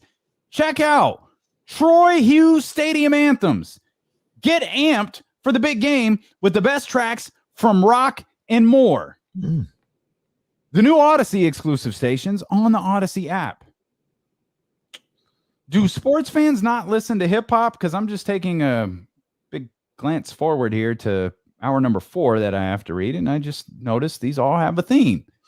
I'm going to have to email somebody about this. I'm going to need to see a manager about this. See a manager. It's my mom's side. Sometimes you just got to see the manager. Like that's your manager. I need to see it half as many times as other people do, but just sometimes you need to do it. Yeah, I'm. Are you favoriting this station also? Stadium Anthems, White Stripes, Blur, AC/DC, Darude. What's your favorite White Stripes song? I'm not familiar. I mean, wait a minute. There's just too many of them to call. Thank you, LeBron. Thank you. What's your favorite AC/DC song? I don't know. Okay, I don't know. You know what is one of my favorite rock songs though is I think it's Metallica. They go. No, that's not Metallica. That's Nirvana. That's not. Wow. That's my. No, that's. Please, Jesse, delete this out of the live broadcast because we're gonna catch mad heat for that. No, that's Nirvana. Smells Like Teen Spirit. Or as 20-year-old as 20-year-old Jesse notes, that's actually Diamond Dallas Page. Only some of you will get it, but those that get it, y'all really get it. We'll talk about the NBA Finals coming up here in just a couple of minutes. And I want to talk about the defining moment for Chris Paul as well, because I think this is interesting. No, I like that. We also 320 got the redraft popping off 2016. So unlike the 2018 draft, unlike the 2017 draft, we had parameters for how we were going to do it. We laid them all out in advance. This is the one draft because of the first handful of picks and really what to do with the Kings and the number of players there. We're actually going to do the draft live, and we're going to do everything that we did with the 2019 draft and 18, or the 2018 draft and the 2017 draft. Like off air, we're going to do on air because we started it before the show and found it so interesting. Yeah. Simply because the first pick is an immediate question. Yeah. I mean, it's not an immediate question for Kenny because I think he's booting Ben Simmons out of it, but I think it's a conversation worth having is it Ben Simmons? If it's not, who do you replace him with? And of course, most importantly, who are the Sacramento Kings selecting? And per the rules, we're only going to this year pick 8. That's when the Kings, we know they traded back and all this other stuff, but we're going to stay with pick 8, the pick that they had. So we're going to 8, and we'll let you know who the Kings are taking at 8. Quick spoiler alert, and I think this is fair to share without ruining the conversation. We will not be selecting Yorgos Papagiannis. Calm down. Relax. We don't know that. I repeat. We will not be selecting. Isn't there like a Papagiannis sighting going on right now with these Olympic qualifiers? I saw a clip of him or something on Twitter. So, these Olympic. I'm just so happy for Yorgos Papagiannis to get a chance in the Olympics. I'm just so happy for him. Well deserved. I feel like it took a while for you to get that joke, but it took me a second. But I love to see him on this stage. Love to see him. Love to see Yorgos Papagiannis on the big stage here. Definitely deserves it. But I love everything basketball, and I watch all these basketballs and stuff like that. And I'm not saying I wouldn't watch it, but a lot of people get hyped up for, these Euro qualifying games and stuff like that. I'm more interested in the basketball tournament. Okay. That's on brand. That's on brand with Kenny Caraway. The basketball tournament. I'm big on the basketball tournament. And people are like, I'm not watching that, but they watch the Olympic qualifiers. I'm not really into that. I mean, I will watch it. I saw Andrew Wiggins had a couple of big buckets for Canada. I think this was on the 4th of July or something like that, but I haven't really been into qualifying too much. Did you watch your boy Luka or no? No. I heard he qualified though. Mm-hmm. Yeah. I'm not into the qualifiers either. I wish him all the success. It's very nice of you. Kenny Caraway wishes Luka Doncic success. Do you wish the San Francisco Giants success? Because they're going to need your well wishes, your thoughts and prayers. They're going to need a lot of things because they're in first place. Here we are, the 6th of July, national holiday. Happy birthday, Deuce Mason. But they're hanging on to first place by a string, bro. Well, they are, right? So they're like it's a short string too. Like it's not even like a good thick piece of rope. It's like something you'd pluck off your shirt because it got loose, like a thread. Understandably so. But they have injuries that they're battling right now. They lost yesterday to the Cardinals. Luckily, for once in life, the Dodgers finally lost. They were 9-1 in their last 10 games. And they've made up, about 4 games over the last week or last 10 games or whatever the case may be. Yeah, they're 9-1 in their last 10. The one that they lost was yesterday to the Marlins. Yeah, they've been on fire. So they're holding on, and they just got to get to the break. They got to get to the break. They got this week coming up. You're back home. Have a good week. Stay in first place going into the All-Star break. And boom, we'll be all right. We'll be all right. But man, holding on by a thread. So can I just point out, I think they'll be okay even if they're not in first place. Did you at any point think the Dodgers, they're just not going to get it together this year? No. I know you don't like the Dodgers, but you had to know at some point they were going to get into a flow. Yeah. No. I think they're, the Dodgers they were my pick to win a division. Obviously I thought they'd be there, but your point is well taken. I mean, or say they fell out of first place right now and they were going to the wild card. They're they would be 4 games up on the team with the second wild card, which is San Diego. Mm-hmm. Our guy, Charlie, at CBS 13, his Cincinnati Reds, they're 4.5 games back right now of the second wild card spot. Washington, 7 games back. So, I mean, barring an epic collapse, the Giants are going to be playing some postseason baseball this year. even if they don't stay in first place, I think. Okay. I would just much rather them win the division. Is this a little bit more difficult to digest just because a couple of those losses have come at the hands of the Dodgers? Yeah, I mean, like the Dodgers are playing really well. You knew they were going to. The Giants aren't playing poorly. It's just they lost a couple to the Dodgers, and that compounds this whole thing. And that was big. I mean, it was a big 2-game series, and it was frustrating because they had opportunities to at least take one of those games, if not both of them. They had opportunities to take at least one, and they didn't get it done. And it just started the snowball effect, and here we are, a half game ahead of the Dodgers on July 6th. But look, once again, I'll play this game right here, Damian. If you would have told me April 25th that the Giants, a week out of the All-Star break, would be in first place and would pretty much, I'm not going to count my chickens before they're hatched, but they have a damn good shot of being in the postseason, regardless of where they finish, I'd be like, sign me up. So I'll play that game. Dodgers right now, just something I was taking a quick glance at. The Dodgers right now are plus 120 run differential. The San Francisco Giants plus 104. Very, very good numbers. The Houston Astros plus 137. Jeez. Astros are 52 and 33. I think while I was watching Oakland, I wasn't paying attention to, I don't think I was paying attention to how good Houston was. No, man. Shout out Dusty Baker. Yeah, they're getting the job done. The Astros a little bit too, by the way. Do that again? I kind of fool with the Astros. Oh. Remember that year when I was rooting for them to beat the A's? And I wanted that was just gross. That was gross, and you should be ashamed of yourself. To go to the World Series last year.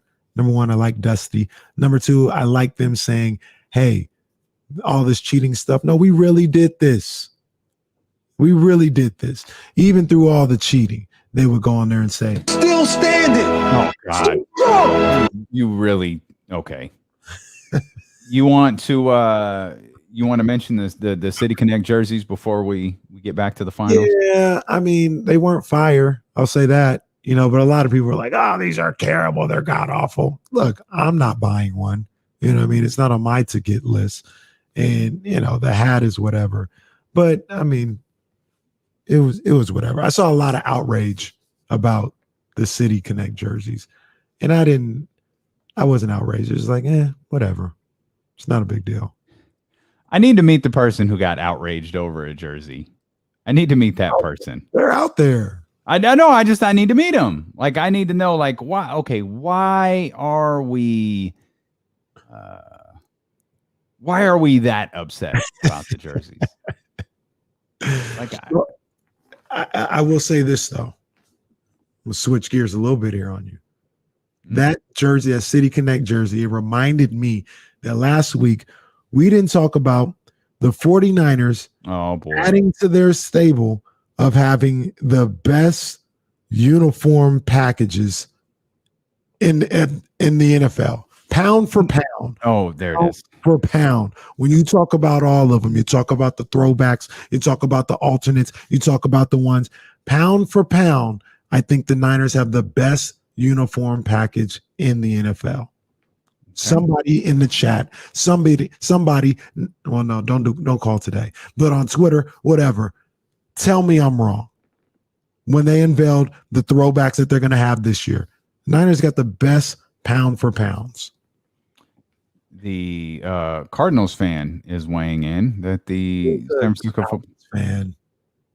He's wait a minute, he's an Arizona guy. How's he a Falcons fan? Yeah, we've been over this before. Ramsey scattered. And Falcons, they got some nice little uniforms too, but that little red disappearing in the white thing, that's garbage. Now, I don't. Can you clarify this? Are they doing a red helmet? I feel like I read that this weekend. I saw that was a petition. I don't think it'll be this year, but if they do it, I think it'll be next year. Everybody on here, we got David talking about Cap. We got Donovan talking about the Raiders and the rest of the NFL. The Raiders' little white with the silver lettering is not that impressive. You guys aren't listening. You guys don't like that one. It's not that impressive. It's not bad. I didn't say it was trash. I like it. Pats jerseys. I kind of like the Pats red throwbacks. Those aren't bad. I'll give you that. I'm just telling you, pound for pound. The Niners don't have a bad jersey. They don't have a bad uniform. Okay, you ain't got to get all hot about it. Gave props to. I like the Steelers black with the yellow numbering and lettering. I like those. But the Steelers, don't they have that nasty little throwback with the stripes? The bumblebee. Come on, man, it's garbage. That disqualifies them. Niners don't have a bad uniform kit.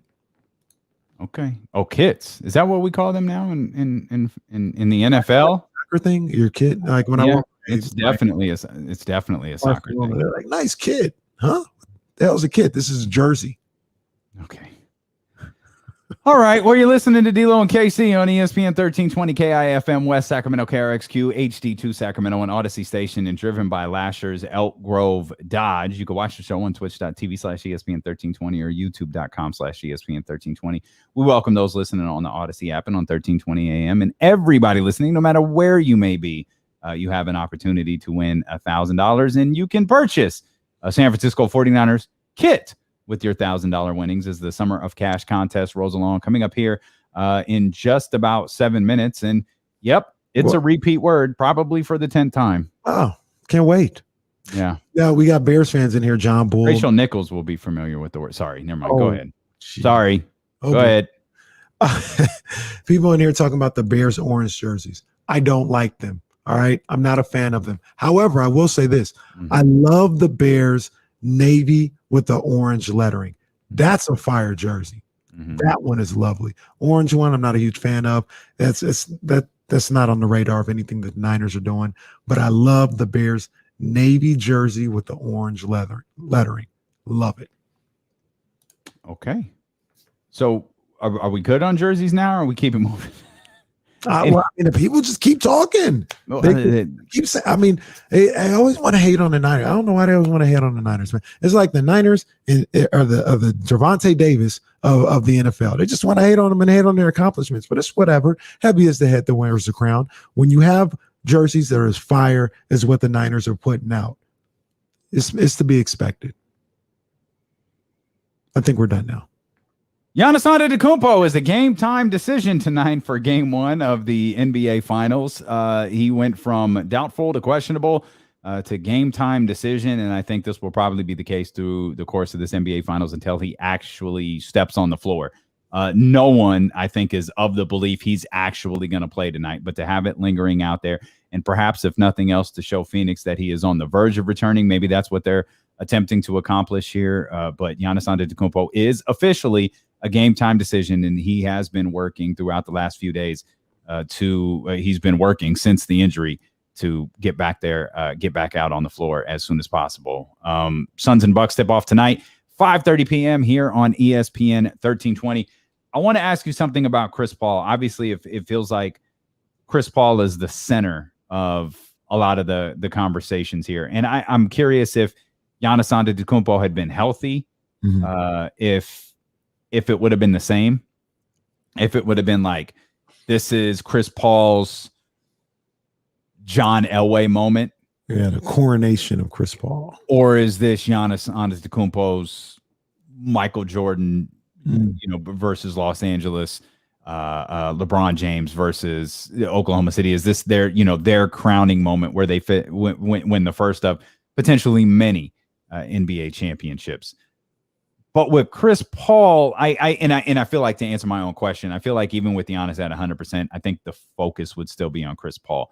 It's such a unique story where the Phoenix Suns are to not have made the playoffs for the last 10 years, to have been a horrible organization, to have had fans yelling at Robert Sarver to sell the team, to have all of the different things that have gone wrong for them, to have talent like Devin Booker, talent like DeAndre Ayton, to have all of that there.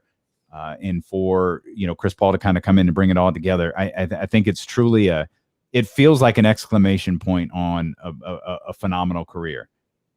But I can't shake the thing that I feel like I'm going to remember the most about Chris Paul: the trade that didn't happen. Again, it's so unique, similar in maybe if the Phoenix Suns wind up winning this series. Again, to stick with that word here, which I guess is the unofficial keyword for the 3 o'clock hour, unique.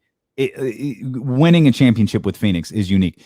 The trade that didn't happen with the Los Angeles Lakers is still so unique. And I know I make my jokes about Bill Simmons, but Bill Simmons and the former Grantland, the precursor to the Ringer, he did a phenomenal video one day that showed how the Chris Paul deal impacted so many people.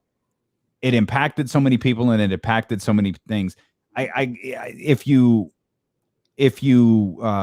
search it on YouTube, I'm sure you'll be able to find it with no problem. But it's something really interesting. Of course, you don't want to search it till D'Lo and KC are over at 4 o'clock. Yeah. Then you go look at it. But it's like when I think about Chris Paul, I have images of Chris Paul. I think the first thing I think about is the DeMarcus Cousins gif. But like when I really dive into who and what Chris Paul is, I always think about that Lakers deal. That's interesting that you say that, because that rarely comes up for me unless somebody mentions it. I don't think about it that way. Okay. I don't think about it that way. But I mean, you're right. I mean, it's a monumental moment in the history of the NBA. Like, what is like when you think about Chris Paul, what's the first thing that you think of? Moment or the first thing that I think of? Either. I mean, because first thing I think of is point guard. Okay. Point guard. I mean, one of the best I've ever seen at it. Mm-hmm. You know what I mean? The moment, ironically for me, the moment is probably him tearing his hamstring in Game 5 of the conference finals. Mm-hmm. But I get what you're saying with that Lakers trade, because when it's brought up, maybe it's not the first thing that comes to my mind, but when it's brought up, I mean, it's a crazy moment in the league's history. It's wild. It's something that we've never seen before or since. And when the show's over, I'm gonna search down that Bill Simmons thing, because I know it changed numerous lives and careers. Well, I shouldn't say lives, but careers in the NBA. It's a crazy moment. Do you think that even if he wins a championship, that'll be his defining moment? I don't think so. Not for. It's hard to say. I don't know. He's had the Houston stuff does come to mind, but before I think about, and maybe this is just my personal feelings on Houston, before I think about the Chris Paul hamstring, and I think this was the same series, I think about the 0 for 27. That was the Chris Paul series, right? In which he was hurt and he missed Game 7. 0 for 27. They missed 27 straight. Yeah, well, right. Sorry. Yeah, missed 27 threes in a row. That's what I think about. During his time, like I think about that before I think about the hamstring. I just know he was a part of those teams.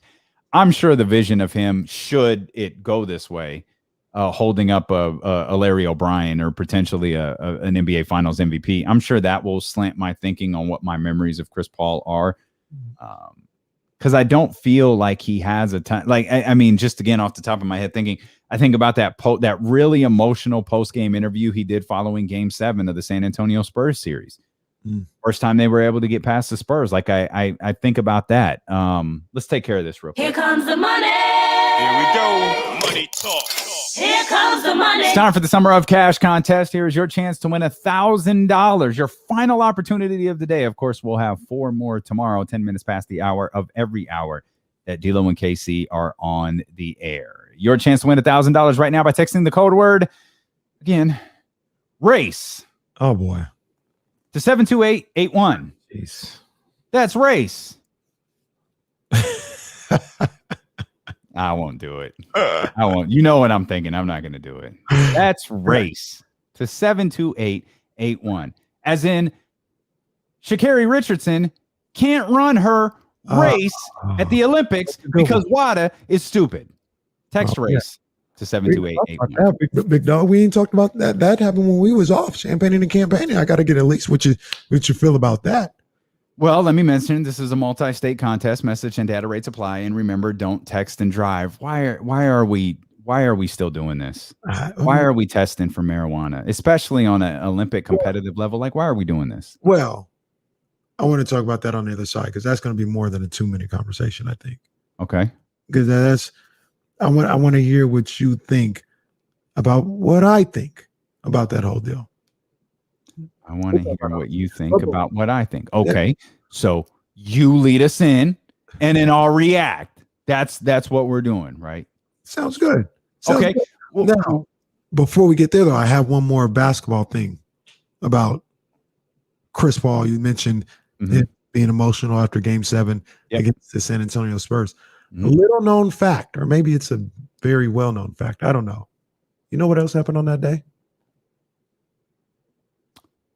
I don't. Pacquiao Mayweather Okay. was that day. The only reason I remember that is because I couldn't watch the game. I went to a packed bar to go watch Pacquiao Mayweather, and I was like, oh, I'm at a sports bar. Game 7 on and Mayweather Pacquiao.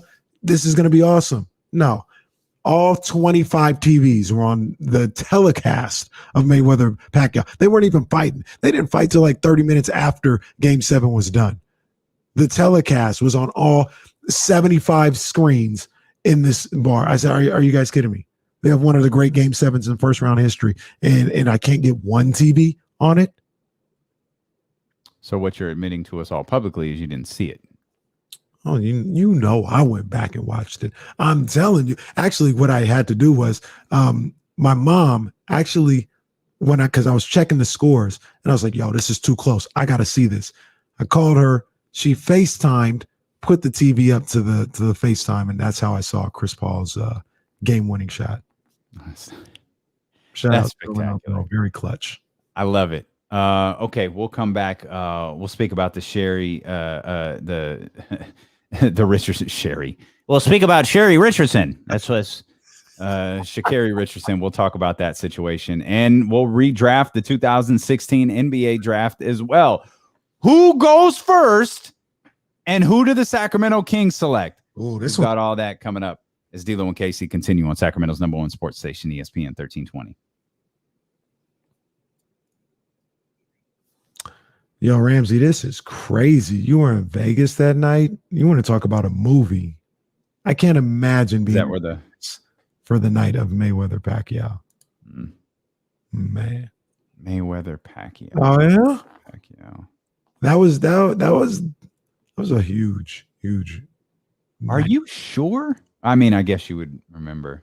Yeah, Mayweather. I couldn't believe it. I went to a fight party at Republic. It cost $80 to get in. You had to buy pre-sale tickets. We got pre-sale tickets.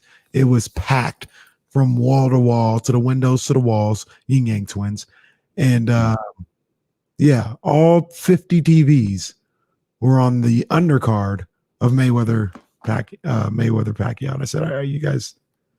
Come on, man." You know, sometimes I get so frustrated with sports bars and their lack of understanding of what should be on their TVs. Like I'll go to, I don't know. I'll go to, it doesn't matter. It's happened all over the country. And they'll be like, oh yeah, get all your games here. And they're playing like Boise State in Troy. And I'm like, you guys know that Alabama and Miami is playing right now. Why is there not one TV on it here? For a long time, they do that for Kings games out here in some places. I'm like, I got to ask them to turn the Kings game on. Instead, they want to have it on Hawks, Hornets on NBA TV. You guys are a sports bar. You have no idea what games we should be watching right now. It's one of my pet peeves. It's very frustrating, as you can see. Oh, Warren was in Reno. You know what I think about when I think of Reno? I think about how every time I went to Reno, it just reminded me that I wasn't in Vegas. I got to go back to Reno, though. That's funny. I got to go back to Reno.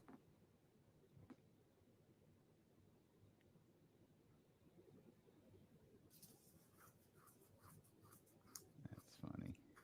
And this is big facts, Donovan. They would definitely have D3 football on for no reason. Just because they don't want to change, just because they're not aware. Like, say a good game does come on a channel. They're not aware enough to that game is over to change the channel. They'll start putting on South America soccer. They'll just leave that on the TV. because they're not aware enough to change the channel. It's ridiculous. That's facts. Jesse says they never know what channel the games are on either. Yeah, I'll be like, hey, can you turn on the Kings game? What channel is that? Seriously? Seriously.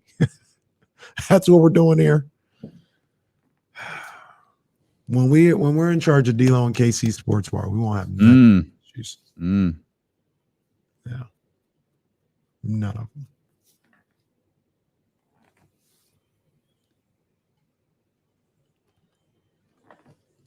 That's where you come watch the fight.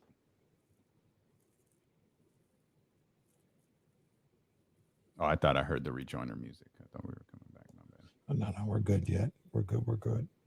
The new Odyssey exclusive stations are curated for sports listeners like you, but not quite like you. Clearly, this breaking news, I don't think that's okay at all. Yeah, I saw that.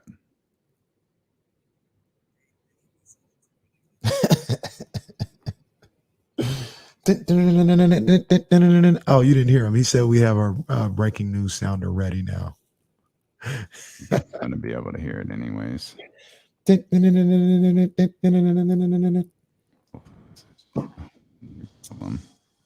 That's trash.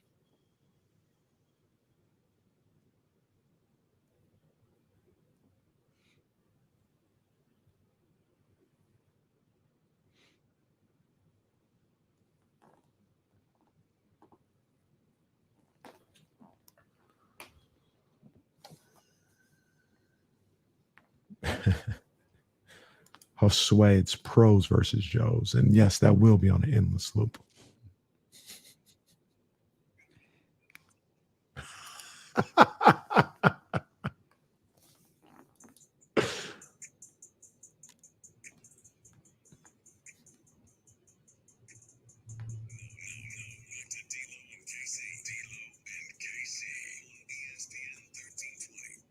The new Odyssey exclusive stations are curated for sports listeners like you. Find your new summer soundtrack. There are hundreds of new stations for summer barbecues, road trips, working out, or relaxing poolside. You'll find a huge variety of music stations like Tailgate Rock songs that will crank up the good times. You'll find your favorite artist on Odyssey too, on the all-new artist radio stations. Check out the new Odyssey exclusive stations on the Odyssey app. Sometimes I wonder if our company knows we exist. I don't know. I really don't know. I don't. Tailgate Rock songs that will crank up the good times. Nice. Y'all really gonna make me send an email to the manager? Yeah, I am going to create a strongly worded email.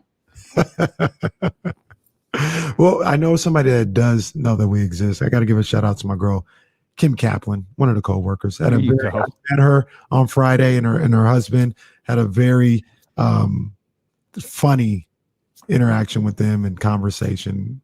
Very pleasant. Kim is a fantastic human being, and Kim was the one who comes over to me and goes, I love Kenny. Kenny is just the best. I tell you, no, I love you too, but I love Kenny. He's over there. They're talking it up. They're bonding over the 49ers. He's just the best. Yeah. My guy. Oh, those are my people. The Kaplans. I love them. Yeah, I'm just here along for the ride, man. Don't mind me. Don't mind me indeed. Before we get to the 2016 NBA redraft, and man, this is going to be interesting. This is going to be really interesting. I can't wait to get into this. Not only because I can't wait to see who we select with the Sacramento Kings pick. I can't wait to see who goes like first, second, and third. Because that's Simmons, Ingram, and Jaylen Brown. Are we rotating first picks now? No, I think we need to have full-on discussions about who. This needs to be a D'Lo and KC. In whether you're on Twitch or YouTube or whether you're listening, we need to collectively come up and figure out how we're going to do this. Because we can't assign first and second round picks, because if you have the first, I think you've got to weigh the Ben Simmons thing like a little bit more evenly Okay. And I don't think it's out of question for Ben Simmons to be the number 1 pick. I'm not sure that he is, but it's a discussion we need to have. Okay. We're going to have this as a family. I'm being called Karen and Rachel in the in the chat here. Are we replacing Karen with Rachel? Hey, cold game. Obviously telling me, hey, careful, Rachel. I'm sending that strong. I'm sending a letter to management. Oh my Best believe goodness. Sha'Carri Richardson, who's that story kind of developed over the weekend, and I think it really started in the waning hours of our show on Thursday. But I'm sure most people are familiar with it now. She tested positive for marijuana. She's been given a ban, a suspension of a month. Well, it's July 6th. The Olympics start at the end of this month. There's a way that she still could have ran as a part of the 4x100 team. That's not happening either. So one of the best sprinters in the game, right there, man. One of the best sprinters in the game won't be a part of the Olympics coming up at the end of this month because of marijuana. You said you wanted my reaction to your reaction, so the floor is yours. I love Sha'Carri. Her whole style, the excitement that she brings, that's my girl right there. The suspension was fair. It was fair. Mm-hmm. Those were the rules. She said as much. She knew the rules. She knew what she was getting into. And she got caught. The suspension is fair. I think there's 2 different things that need to go on. Number one, I don't even know if a question should be asked for the first one. The suspension is fair. That's what it is. The follow-up is, to your point, should we still be doing this? But I see a lot of people saying, oh, no, man, it's messed up. Our people, they was like, y'all did her wrong. Oh, really? We're going to suspend her for marijuana? That's what we're going to. Yes, that's the rule. That's what it is. To me, I don't want to say the only one, but in a lot of the outrage and all this other stuff I saw, the only one that was making sense and was talking logically was Sha'Carri. She was like, Sha'Carri. Why I keep calling her Sha'Carri? It was Sha'Carri. She's the one that said, it was illegal. I knew what I was doing. I accept the responsibility for what I did. I'm just going to try to be better. Hopefully, if they, now we know, but hopefully if the relay thing goes through, I could still be there, race, compete in the Olympics. But I knew what I was doing. I was going through some stuff, very traumatic. I had to deal with it the way I felt I had to deal with it. But those were the rules. And that's what it is. The complete separate thing is, all right, this has been around forever. Is it time to rethink this whole thing, to look at this whole thing and be like, yeah, we need to change some things up? Because the marijuana was legal in the place where she smoked it, allegedly. You know what I mean? So that's what I think. I think the suspension is fair, but it's time to readjust, if that should even be a rule anymore.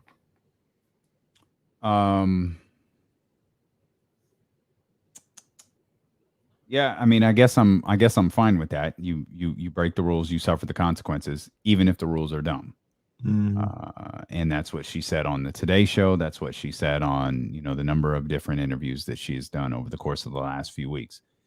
The bigger issue, though, is the rule existing. Absolutely. And this country needs to take a stand on where it is with marijuana. Mm-hmm. It's either illegal or it's not. Like that needs to be addressed. Mm-hmm. This constant state ruling, like the difference, the reason that there are state rules here, no state rules there, state rules here, but no state rules there, is because the states that haven't legalized it are dumb. They haven't figured out a way to monetize it for themselves. That's right. Every other state has figured out a way to monetize it for themselves, but they haven't. Mm-hmm. And that just means they're a little slow to the draw. The country needs to be federal that it's legal. I had a a very short prior life in media, sales, where I was working with a company called Sky Natural CBD. Many people who used to listen to the podcast very familiar with Sky Naturals. Podcast form, anybody monitoring me, it's all good. We're going to talk about Sky Natural CBD. On the air, man, you would have thought I was trying to run an ad for selling cocaine. The amount of hoops that you, and this is CBD. Yeah. This isn't a dispensary. This isn't marijuana. This is CBD. But federal law is at play, and it's still the Federal Communications Commission, the FCC. Because they won't change anything federally, you've got to continue to jump through these hoops. Yeah. And WADA operates amongst themselves. Like it never doesn't UFC claim to use WADA. Now no, they use the U.S. Anti-Doping Agency. That's an email. That my bad. They use, which I think is just as phony as WADA. But it's a rule. It's in place. It's just a bad rule that's in place, and the Olympics are going to suffer because of it. Yeah, and that's what our guy Shida Man. I was going to ask you, your opinion on what he said. I thought it was a good point. He says the Olympics do need a big personality like hers, and they do, especially this Olympics. That, I mean, is it fair to say that it's getting lost in the shuffle? Absolutely, losing that year, and because it's the 2020 Olympics. Refresh my memory on the date. It's not 2020. Exactly. Yeah, like it's and there's still, like, I don't know if people realize this. I know it feels like the pandemic is over.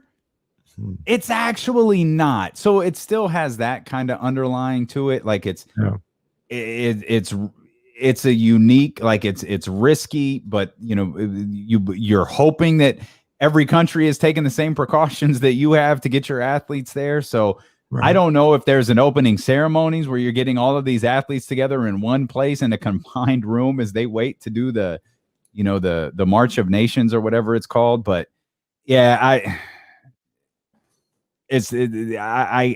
have interest in the Olympics for different reasons, and none of them are on a competition level.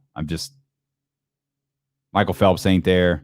I don't have any. I don't have a personality to gravitate to outside of Simone Biles. Yeah, and this for me, I'm track and field is my favorite thing with the Olympics, aside from maybe basketball. But track and field is my thing, and she was going to be the star of track and field.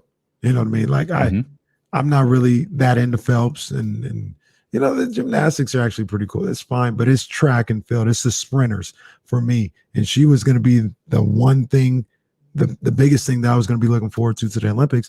Now she's gone. I'm still going to watch it. I like the people from Jamaica who do what they do every time they're there. But I mean, this was, there was a level of charisma with Sha'Carri as well. You know what I mean? And yeah, that's going to be missed. It is. And it's, tough when you train 4 years for something and a month before you're ready to compete, you lose it. The only good news out of this, I guess it's good news, but the only good thing to come out of this is she's 21 and she'll be back. She's got 3 years instead of 4 to wait, right? Yeah. We're going to try to get back on track with the next Olympics, right? So she'll be back. A year. So, but I mean, she could have been on her Usain Bolt. And how he had 3 Olympics, he could have 3 Olympics. Now it might only be 2. Yeah. As we roll along here, again, an unfortunate story. As we roll along here, the 2016 NBA draft was an unfortunate story for the Sacramento Kings, who selected Yorgos Papagiannis. Well, technically, they selected Marquise Chris at number 8. Deals were done. Blah blah blah blah blah blah. Yorgos Papagiannis winds up going to the Sacramento Kings. How's Yorgos doing right now in the league, by the way? In the league? Yeah, in the league, in the NBA, the National Basketball Association. He's not doing well. I thought you said just in general, because like I said, there was a Papagiannis sighting in these qualifiers. So I'm just saying. Was definitely not talking about in general. Was talking about in the National Basketball Association. Non-existent. Okay. NA. Not available. NA. So as we look at this draft, and we've had some fun redrafting 2018 and 17, and here we are with 2016. Who goes first? Now, through the last two drafts, we had this all outlined, and we were going to present it and kind of get everybody's thoughts on it. There was such a great discussion before the show started about who should go one. It was like, hold up, pause. Let's take this discussion to the air, because there are a number of names who you could say, okay, Ben Simmons is the number 1 overall pick. Oh, wait a minute. What about Brandon Ingram? What about Jaylen Brown? What about Jamal Murray? I mean, you got to think Domantas Sabonis is somewhere up there near the top, maybe at number 1, but he's some. Your man's in them. Pascal Siakam is in this draft. Like, there are a number of so good news, Kings fans. We're going to get a really good player at number 8. Yes, we are. It's just going to depend on, what player. There are some good players. I know we often look at this draft and go, oh, this draft is terrible. Once you get past like 10, yeah, it's pretty bad. But if we can get to 10, we'll be in pretty good shape right there. I'll put it to you like this. Mm-hmm. If the Kings keep their pick this year and you get 10 guys in this draft as good as these 10 guys that are probably going to go in this, that'd be pretty damn good. Now, I'm not sure if you can bet on our 2016 NBA redraft, but if you could, you got sports betting content all day long over on the BetQL network. It's now available nationwide on the Odyssey mobile app and website, and on over 10,000 home and auto-connected devices at BetQLnetwork.com. This is wagertainment for every fan, morning, afternoon, and night. Betting angles throughout the day, insights from local and national experts, entertaining content to keep both casual and hardcore bettors engaged. Get sports betting tips from the best in the game. BetQL Network streaming now on Odyssey. That'll be a nice little companion piece for the NBA Finals, which get underway here on ESPN in about 2 hours. So who goes number 1? I know you're against Ben Simmons, but I need to know that you approach this fairly. Absolutely. Always. So the Philadelphia 76ers do not select Ben Simmons with the number 1 overall pick. Who do you think they should select? I think it should be Jamal Murray.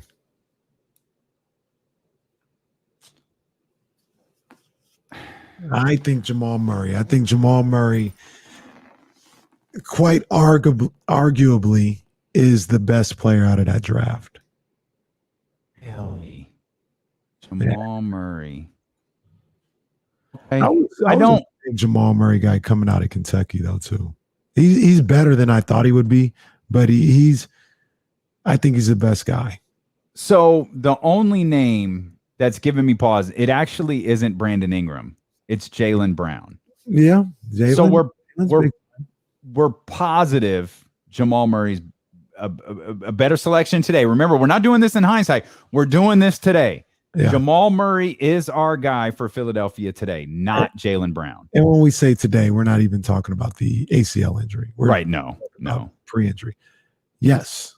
Okay. I think Jamal Murray should be the number 1 pick. Okay. So we got Jamal Murray at number 1 to the Philadelphia 76ers. The Los Angeles Lakers select at number 2. They selected Brandon Ingram. Mm-hmm. Does Brandon Ingram stay the same? I'm going to go yes. I try not to think about it for too long, but I'm going to go yes. Just slightly, just barely over Jaylen Brown. I disagree. I think it's Jaylen Brown. What? Why do you feel that way? I just think Jaylen Brown's a better all-around player.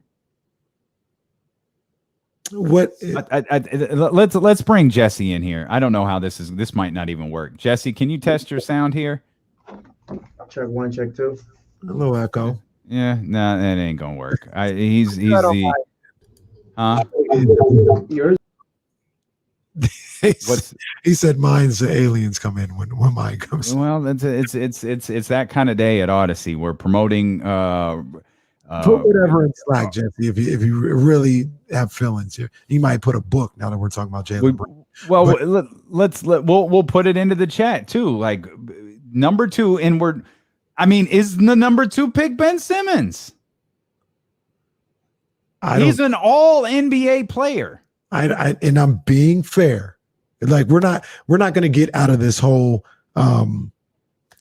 experiment without saying Ben Simmons is selected somewhere. I'm being fair, but he's not top 2 in this particular case. I can see your point with Jalen though.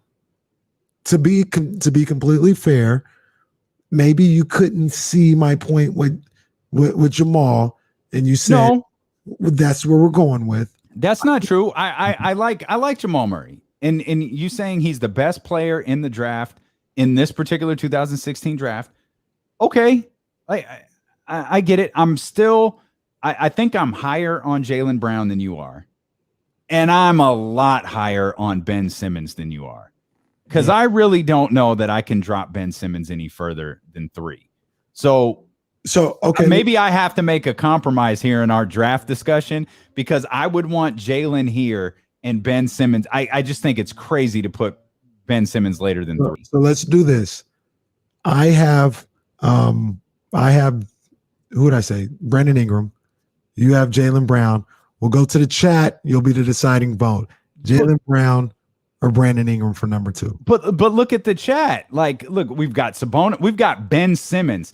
We've got Brandon Ingram. We're giving them 2 choices right now because you said Jalen, I said Brandon Ingram.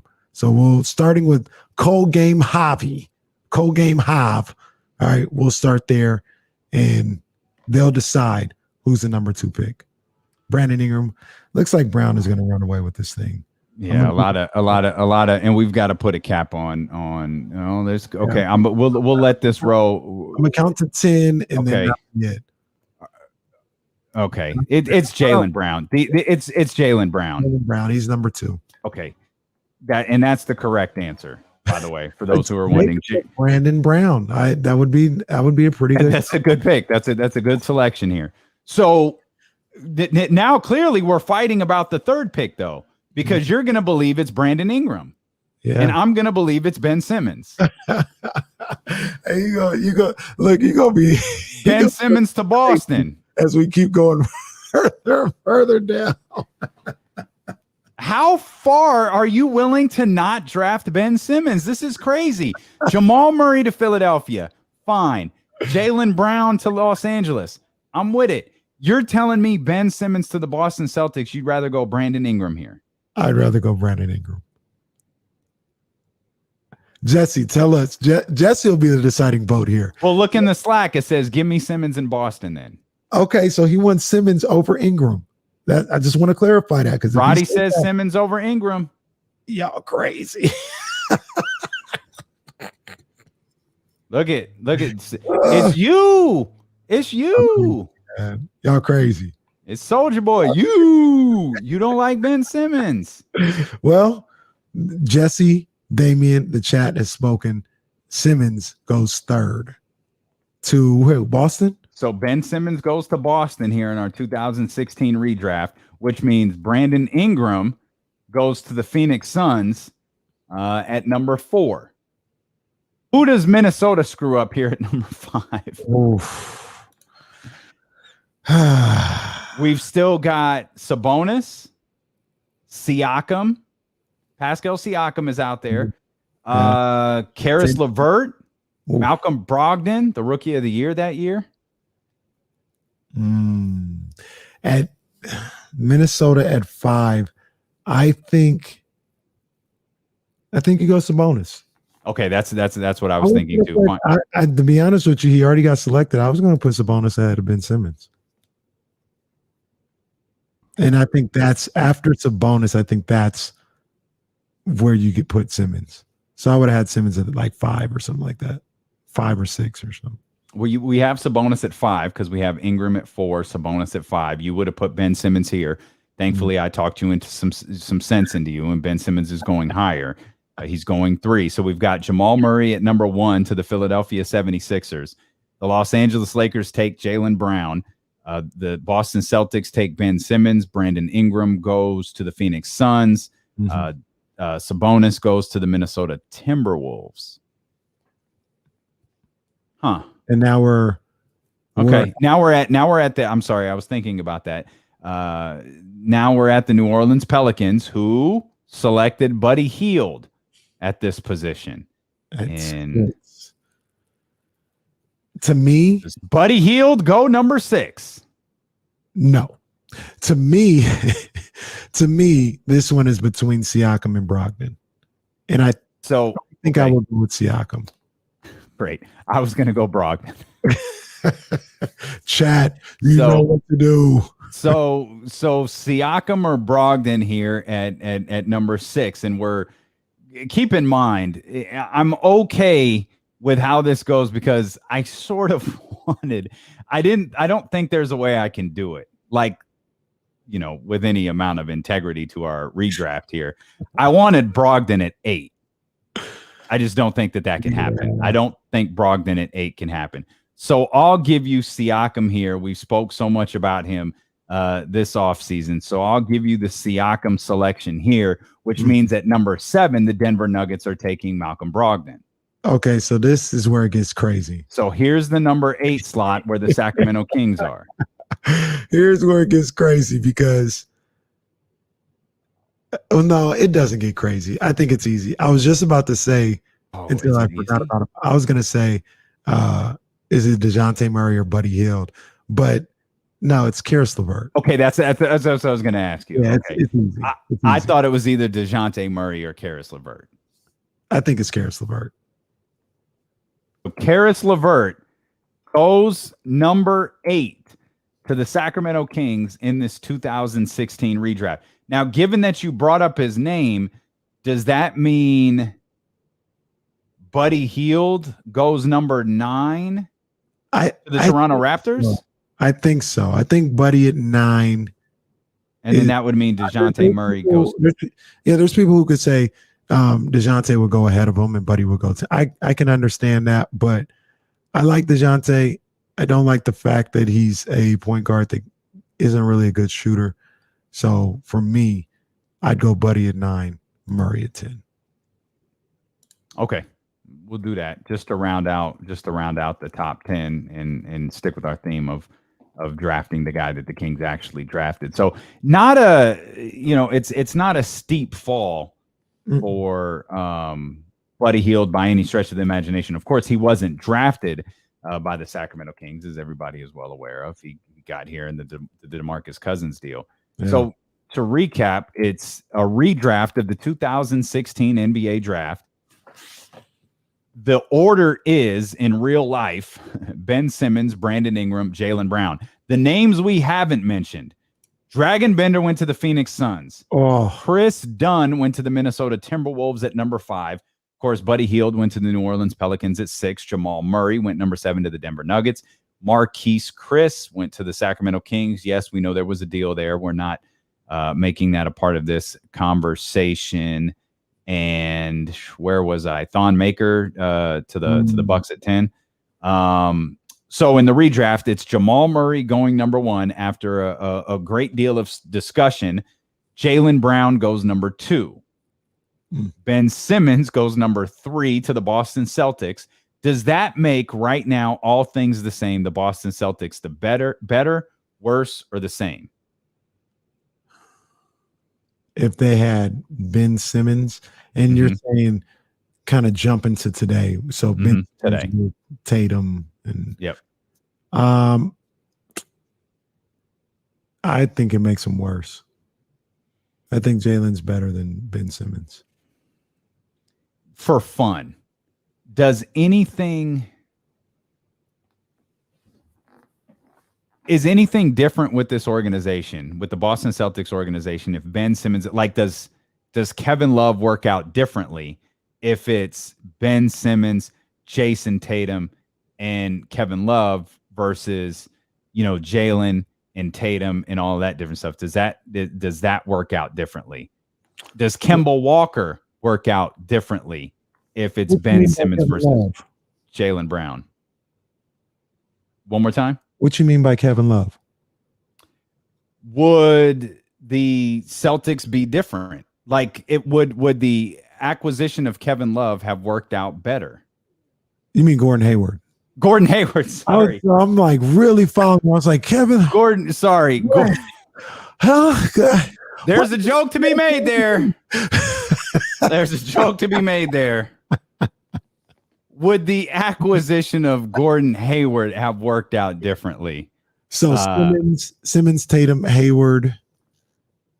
Because Gordon Hayward never got his feet planted there. Yeah. And obviously he got hurt. We all know this 5 minutes into the season. But part of him being lost there was finding his footing when he got back. And it was the ascension. It was kind of a similar problem that Kyrie had. It was the ascension of Tatum and Jaylen Brown. Mm-hmm. Knowing what different type of player Ben Simmons is, could it have helped? Absolutely. I think one of the biggest things, aside from the injury, but one of the biggest things with Gordon Hayward, with that Celtics franchise, was he just was out of place. Like Tatum, Brown were better, and he wasn't going to play over them, especially after the injury. You don't have Brown there. You got Ben Simmons, doing his passive gameplay, and that allows Gordon Hayward to do what he does, be a good scorer, the way that we've seen him in Charlotte as well. So I think that helps out that situation in Boston for sure, if Ben Simmons is there, as opposed to Jaylen Brown and Gordon Hayward. Feels appropriate. Honestly, I wouldn't do that. I would start Jeff Teague. Feels very because appropriate. if you start Lou Williams, I don't see. Yeah, Jeff Kevin Teague. Love. I would start him. He's not exactly on the Atlanta Hawks. Wait, who's the other guy? Big dummy. I'm sorry.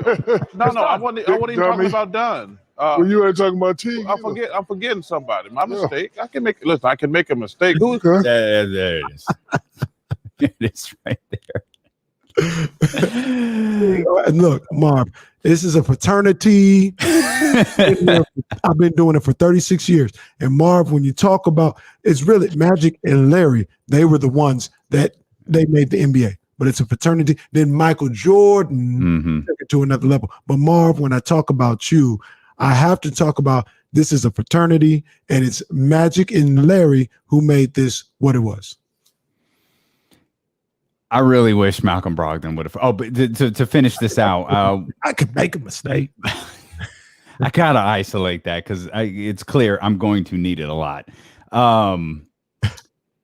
We left off at Simmons going to the Celtics, and then it was Brandon Ingram who went to the Phoenix Suns. Sabonis goes to the Timberwolves. Siakam to the Pelicans. Malcolm Brogdon, who I just needed to fall one more slot, goes to the Denver Nuggets, and it's Karis LeVert, who originally was drafted 20th, goes to the Sacramento Kings at number 8, and it's Buddy Hield right behind him at number 9. The Kings that year, I mean, Karis LeVert is a good pick. Brogdon would have been great. Remember, that's Brogdon going with DeMarcus Cousins and Rudy Gay. Or if you wanted to keep Darren Collison in the fold, Darren Collison going with Karis LeVert, Rudy Gay, and DeMarcus Cousins. I like that.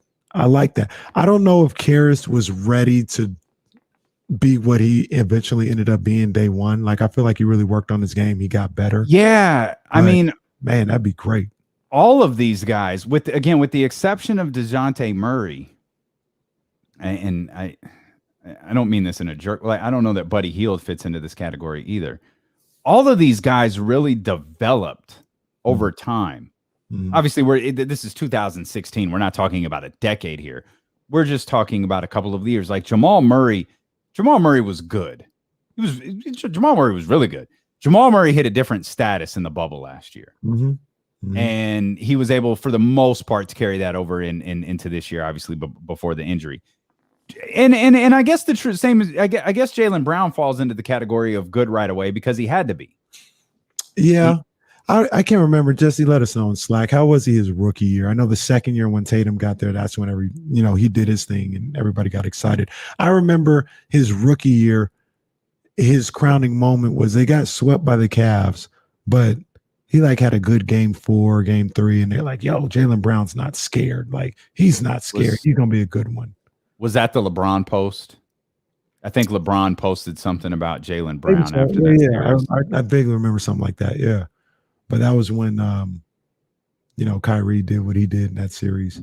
Jesse says, and sorry, we can't bring him in here. We're having some technical issues at the ESPN studios.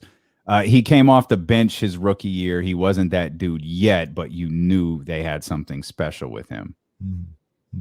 Talking about Jaylen Brown. So, yeah, to your point, he kind of developed as well. Brandon Ingram, of course, needed to get away from who to be good. Sabonis, I can't. Sorry, that was uncalled for. That was uncalled for. My apologies. Sabonis, I don't remember Sabonis' rookie year. Siakam, I do. Siakam was one of those guys who. I don't remember Siakam. Didn't he go to the G League? Right. He was one of those guys who grew. He was one of those guys who, I mean, Siakam, was it Kawhi's year or the year before? I feel like it was Kawhi's year that he really blew up. Yeah, he had some rumblings, I think, the year before. Okay. But obviously, to your point, he took off the year Kawhi got there. And by the way, Siakam was drafted like 26th. So, yeah. I mean, he. Let me see who's the best second round guy in this draft. Is it Brogdon? Brogdon was second. You probably tweeted about him, whoever it was. Nah, K Fielder didn't make it. Oh, K Fielder didn't make it. Malcolm Brogdon was 36. So I remember Patrick McCaw. Warriors fans really thought he was really good. His career changed when he had that crazy fall at the Golden One Center and like hurt his spine or something like that. Ugh, it's tough. I just want to be clear. You said you weren't tweeting about K Fielder?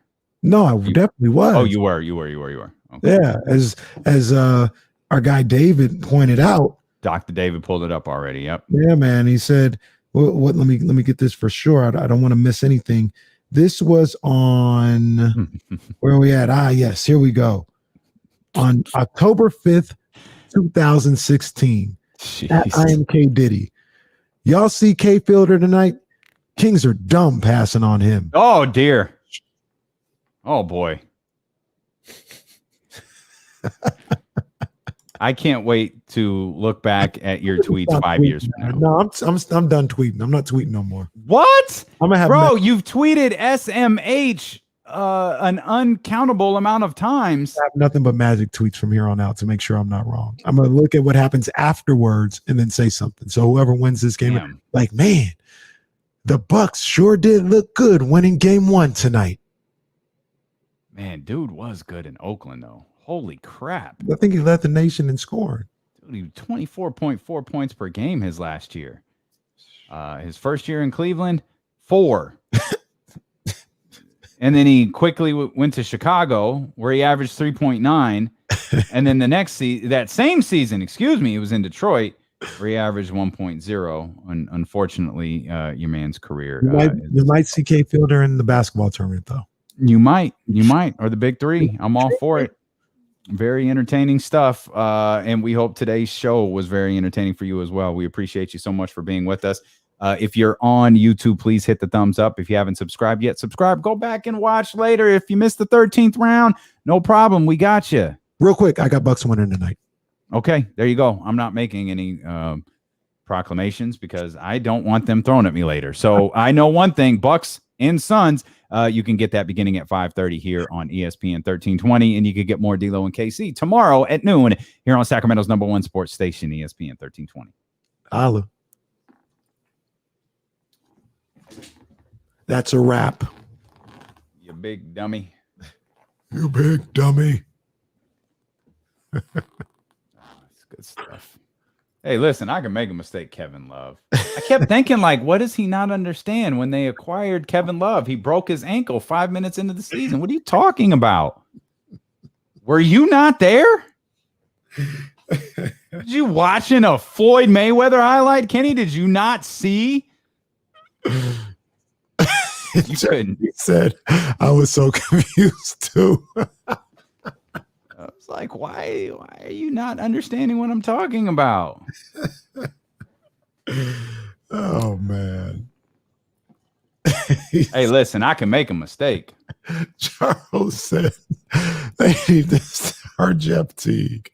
That's an all-timer, man. Oh, it's so good. Shout So out good. Cool for that one. Giannis is on the floor beginning pregame work, and sources say a decision on playing game one will be made after he completes his warm-up routine.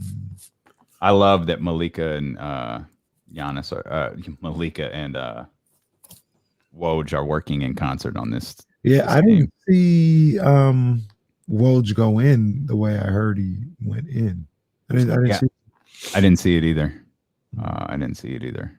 But apparently he went in. Who wasn't on the jump?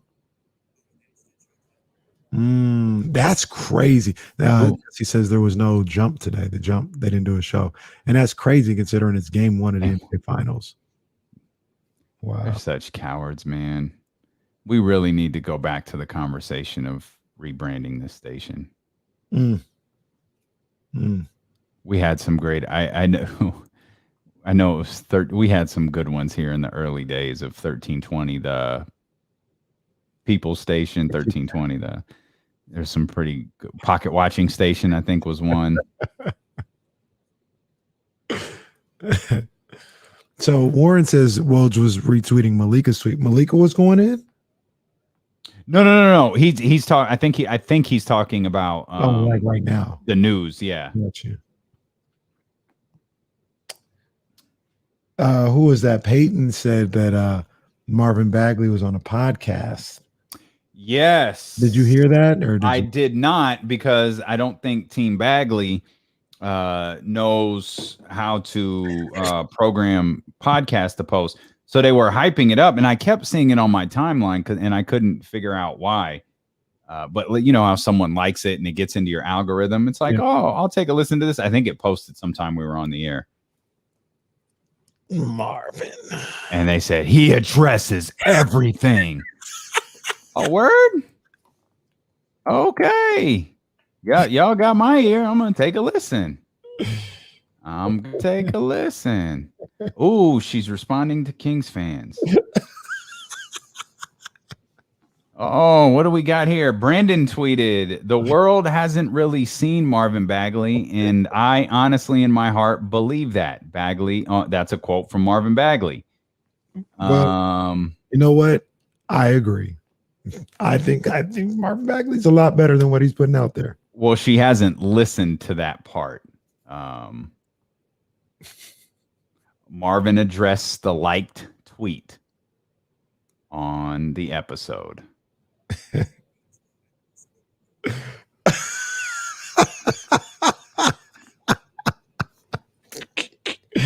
Jesse says, getting the Drake vibes of, I'm not hiding my son from the world. I'm hiding the world from my son. I like the tweet after seeing Trey go for 50 and they win it. As a competitor, it made me want to get to that. That doesn't it doesn't answer anything. Here it is right here. I don't think this is a $50,000 fine. So, oh, that's Earl, by the way. Earl Ramsey in the house. Oh, see, maybe I just can't hear you. You guys hear him?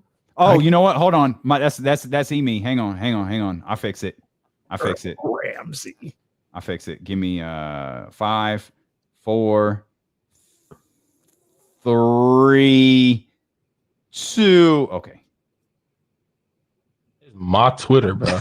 You got it? I feel like, you know what I'm saying? Like my Twitter. It has my name on it. Right. I can like whatever I choose and please and whatever I feel like liking, you know what I mean? But right. I mean that just came from just frustration, and I wouldn't even say frustration, just that built up fire in me, watching. I think I did it after watching Trey go for 50 in the playoffs and they winning. Like, it just, as a competitor, just like that just won't make me want to get to that. And like, it just, I need to be there. Yeah. You know what I mean? Like, I want to be there is bad. Yeah. So I think, doing that, I mean, it was just it was just one of those things where the competitor came out of me, like, right. Like I gotta be there. I gotta do whatever I gotta do to be in this position. Right. And like I said before, seeing these guys do well, I'm happy for these guys. Right. But you know what I'm saying? But for me personally, my personal goals right. and where I'm trying to get to in my career, right. I gotta make it happen. Like I gotta do everything I gotta do to make it happen. And I think, liking that tweet, that's what that was, that's where that came from. And, it is what it is. I mean, people gonna take it and run with it. Right. Like I said, I don't. You didn't duck it, man. So you kind of, I'm here. I did it. Whatever. That's what it is. I mean, I did it. Like I said, it's my Twitter. I can like and do whatever I want on my account. Yes, you can do whatever you want with your account. That was a minute 54 of nothing. He literally said nothing. And he got the hype man behind him. Yeah. No, man, for sure. No, ask a question. The tweet was, get Marvin Bagley out of Sacramento. And you're like, man, I'm so competitive. That's what I got to be. What's that have to do with competitiveness? What are you talking about? See, this is why everybody can't host a podcast. Fire up a mic and a little thing. You can put out some artwork and go, I host a podcast. Yeah, you host a shitty one. Ask the question. You like the tweet about leaving Sacramento. You like the tweet about getting out of Sacramento. You said for a minute and 54, nothing. Yeah, here. Hey, Marvin, why did you like that tweet about leaving, getting you out of Sacramento? I don't know. I don't know if I don't quite know how to answer that. That's okay. That's okay. Man, come on, man. And then you got Earl Ramsey over there. You addressed it though. You didn't back down from it. Yeah. You ain't run from it, fam. You know what it is. What are you talking about? Ask a question. What are we doing? Hey, man. I'm glad. Hey, by the way, HBK, Brandon, thank you for posting this because I was actually going to spend time listening to this. Now, I don't have to because I spent a minute and 54 seconds. And by the way, my apologies to everybody who spent a minute 54 seconds listening to nothing. I thought he was actually about to say something. He ain't say nothing. That was whack. Like, why did you remove the Kings from your bio and delete all the pictures? Oh man, it's my competitive spirit, man. I'm hungry. I just saw get 50. Like, so you want to play for the Hawks? I don't get it. Yo, that was whack, bro. That was your whack. best line. I think you got popped me down a little bit too. I was all ready to give him, okay, like you talking about it, like you're addressing it. And then he comes with that was trash, man. That didn't say why, Chiron, why do I look like a little girl? I look like, did you see this video? Go to your Twitter account. Oh, come on. Chiron put is that the baby? Why do I look like a little girl in this video? Oh goodness. Why do I look like an alien? Oh my goodness. No, this is bizarre. Is this the Pixar joint? Man, look at them Kenny Caraway eyes. Yeah, I'd be afraid of me. Look at that. It gave me the lips of a white woman. Like, damn. My goodness, man, what is this, Chiron? This is terrible. This is terrible. Oh man. Oh man, y'all wilding out. Jesse has the question, and I think it does. He says, does after the show lines work for titles of the show? Because I think they gave me lips of a white woman would be a great title. That's fair enough. That's funny. Yeah, Marvin, come on, bro. Like, but see, look, here's the problem that I always had. This is why I said what I said on the radio. This is why I talked about having real talk, because he'll say something like that, and he got Earl Ramsey like, "Hey, man, you did it. You addressed it." No, you didn't, bro. Like, nobody's talking to him for real. They're like, "Yeah, man, you addressed it. You didn't back down." No, you didn't. You haven't addressed anything. Stop. Bunch of yes men in his corner, man. That's his problem. He just got a bunch of hype men and no one to say, "Hey, man, stop doing that shit. Yeah. Knock it off." Is he Dame Diddy, Dame Daddy, or Dame Dummy? That seems like a good place to end this. I guess I will. It's only an hour. I'll listen to the rest of it. I'm gonna be screaming at Earl Ramsey the entire damn interview. First, I gotta Google how to turn off this deliver messages quietly because I ain't got a text message and damn, they doing you dirty with that one. They say don't hit send, don't hit buttons. It said deliver quietly. That's what I was trying to get. Like the text thread is up to 20 now. I was just like, do y'all know one of the people in the thread's a little bit busy right now? And turn off deliver. Oh, here it is. All right. See now see, this is where I'm at in life. I have to Google how to do something with my phone. It happens. It happens. It's a damn shame. Aceberg Slim, what up, boy? Coach Molly, what up? If you just go to Apple Podcast or whatever I don't know. I went to Apple Podcast, typed in Half Decent. Is that what it's called? Half Decent Podcast. Yeah. It's on there.